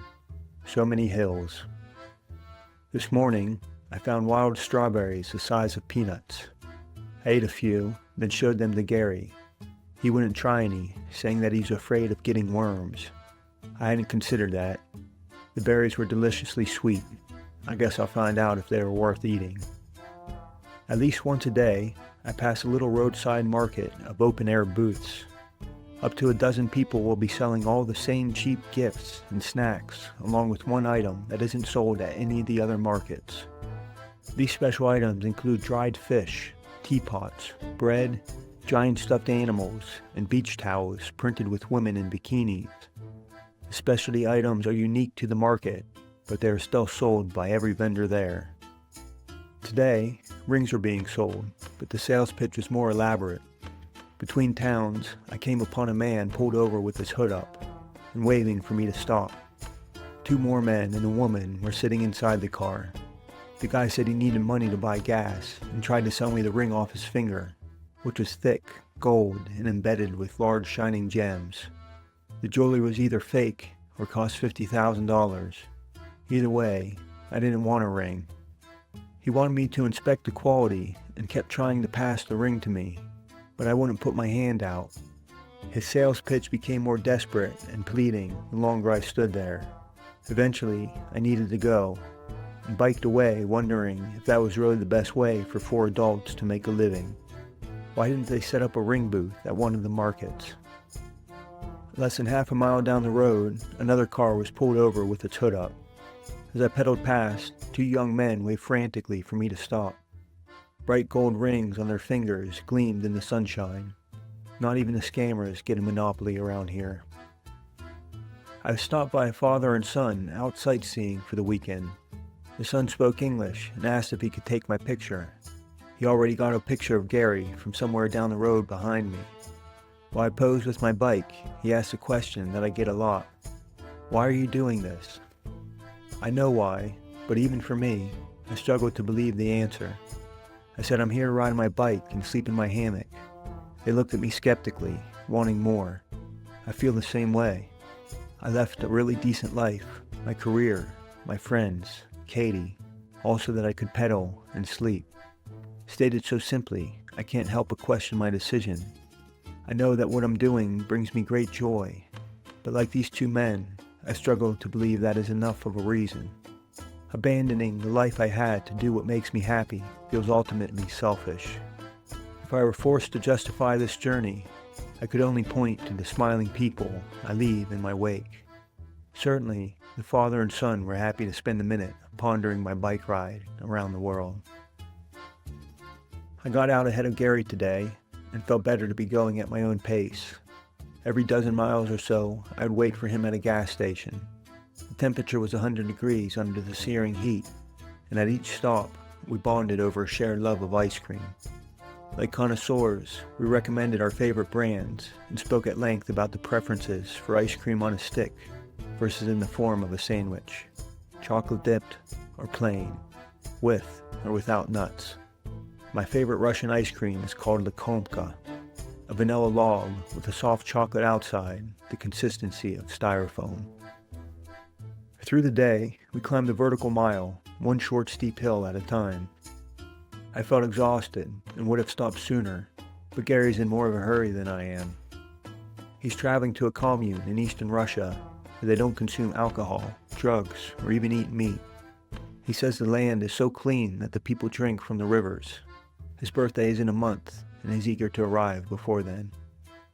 At 10:30 p.m., the sunset was still lingering in the sky when Gary and I pulled into a dirt lot alongside the road. A man stepped out of a faded blue trailer home to greet us. A piece of spray-painted plywood indicated we found a cafe, but the guy obviously lived there too. He was exceedingly cheerful and a little drunk. I asked about a place to camp, and with the point of his finger, he sent us to a lovely patch of forest on a hill above his trailer.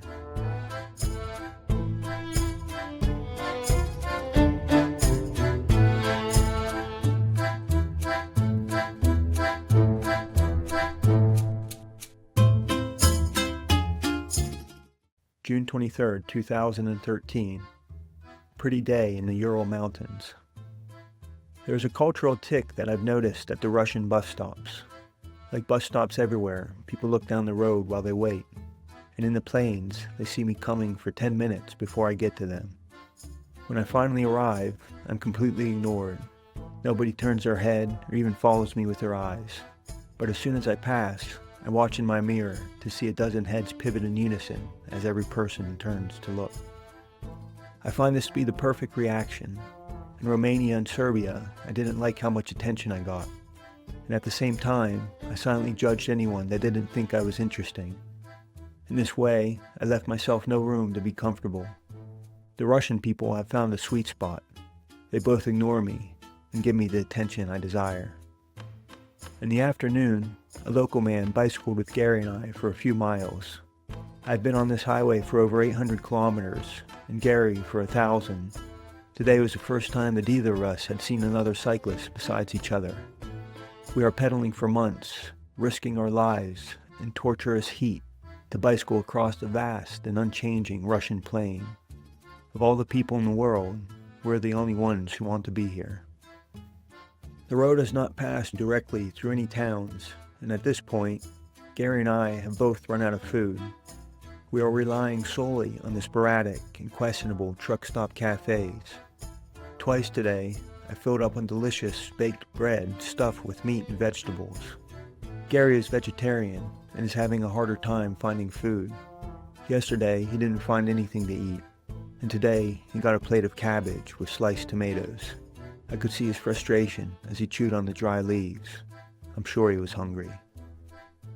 Since I met Gary, he has occasionally mentioned his doctor in weird contexts. He said he learned English from his doctor. He helped build his doctor's house. He told me his doctor recently got married. Today, I finally realized he was saying daughter. I tried to clearly enunciate each word for him, but he couldn't hear the difference. Gary actually has 2 daughters, both in their 20s. He started a relationship with their mother when the oldest was 4, and they split up a decade later. He's opposed to having children of his own, but was happy to step into the father role for the 2 girls. He left on this journey only because he felt both girls were stable and on their own. I asked Gary about telling people we are tourists. The word tourist is a universal word that is understood in every language I've come across, and Gary has noticed this too. We both say tourists because that is the easiest way to explain what we are doing, but the word doesn't feel exactly accurate. He thought for a moment before saying, "We're not even tourists because we don't visit towns. We are only drivers, just going and not stopping." He's right. I'm here for the driving, not the visiting. Tonight, after a full day of pedaling over hills, we pushed our bikes off the road and found a beautiful place to sleep in the forest. I've got my hammock hanging. Gary's tent is right next to me.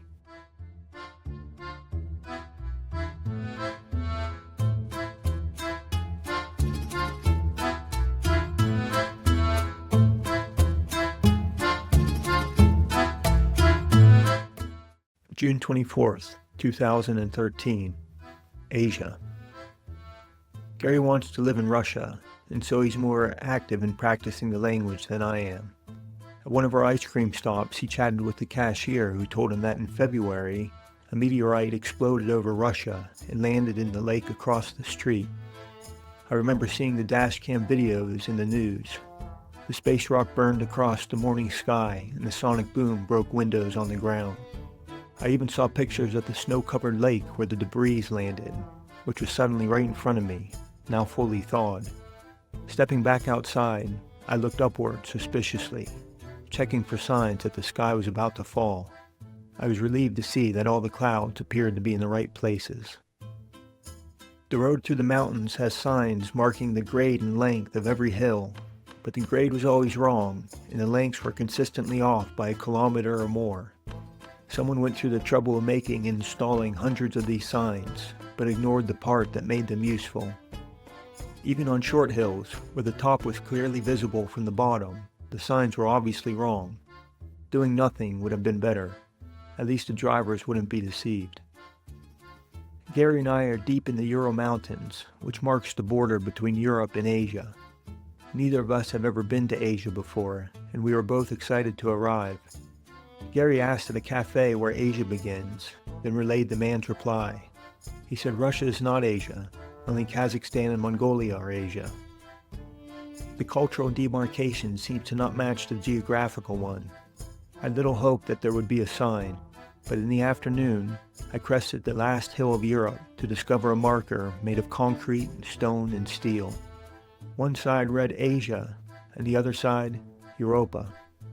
Gary and I cheered and congratulated each other. I was glad he's with me to share the moment. I sat in the shade of the sign to reflect on the fact that I had just ridden a bicycle across the continent of Europe. The sense of accomplishment was amazing, and I was awash in a joyous feeling of pride. But I also wasn't done. My excitement for Asia pulled me forward, and I felt the momentum of 8,600 kilometers behind me. With one more pedal stroke, I began to roll downhill, beginning the crossing of another continent, a bigger one. Tonight, I'm in a grove of aspen trees with a magnificent wide view of the fields and forests. Clouds drift by. The sun is slowly setting. Honeybees dance between the wildflowers. The spot is beautiful, warm and serene. This is my first impression of Asia, and a good one.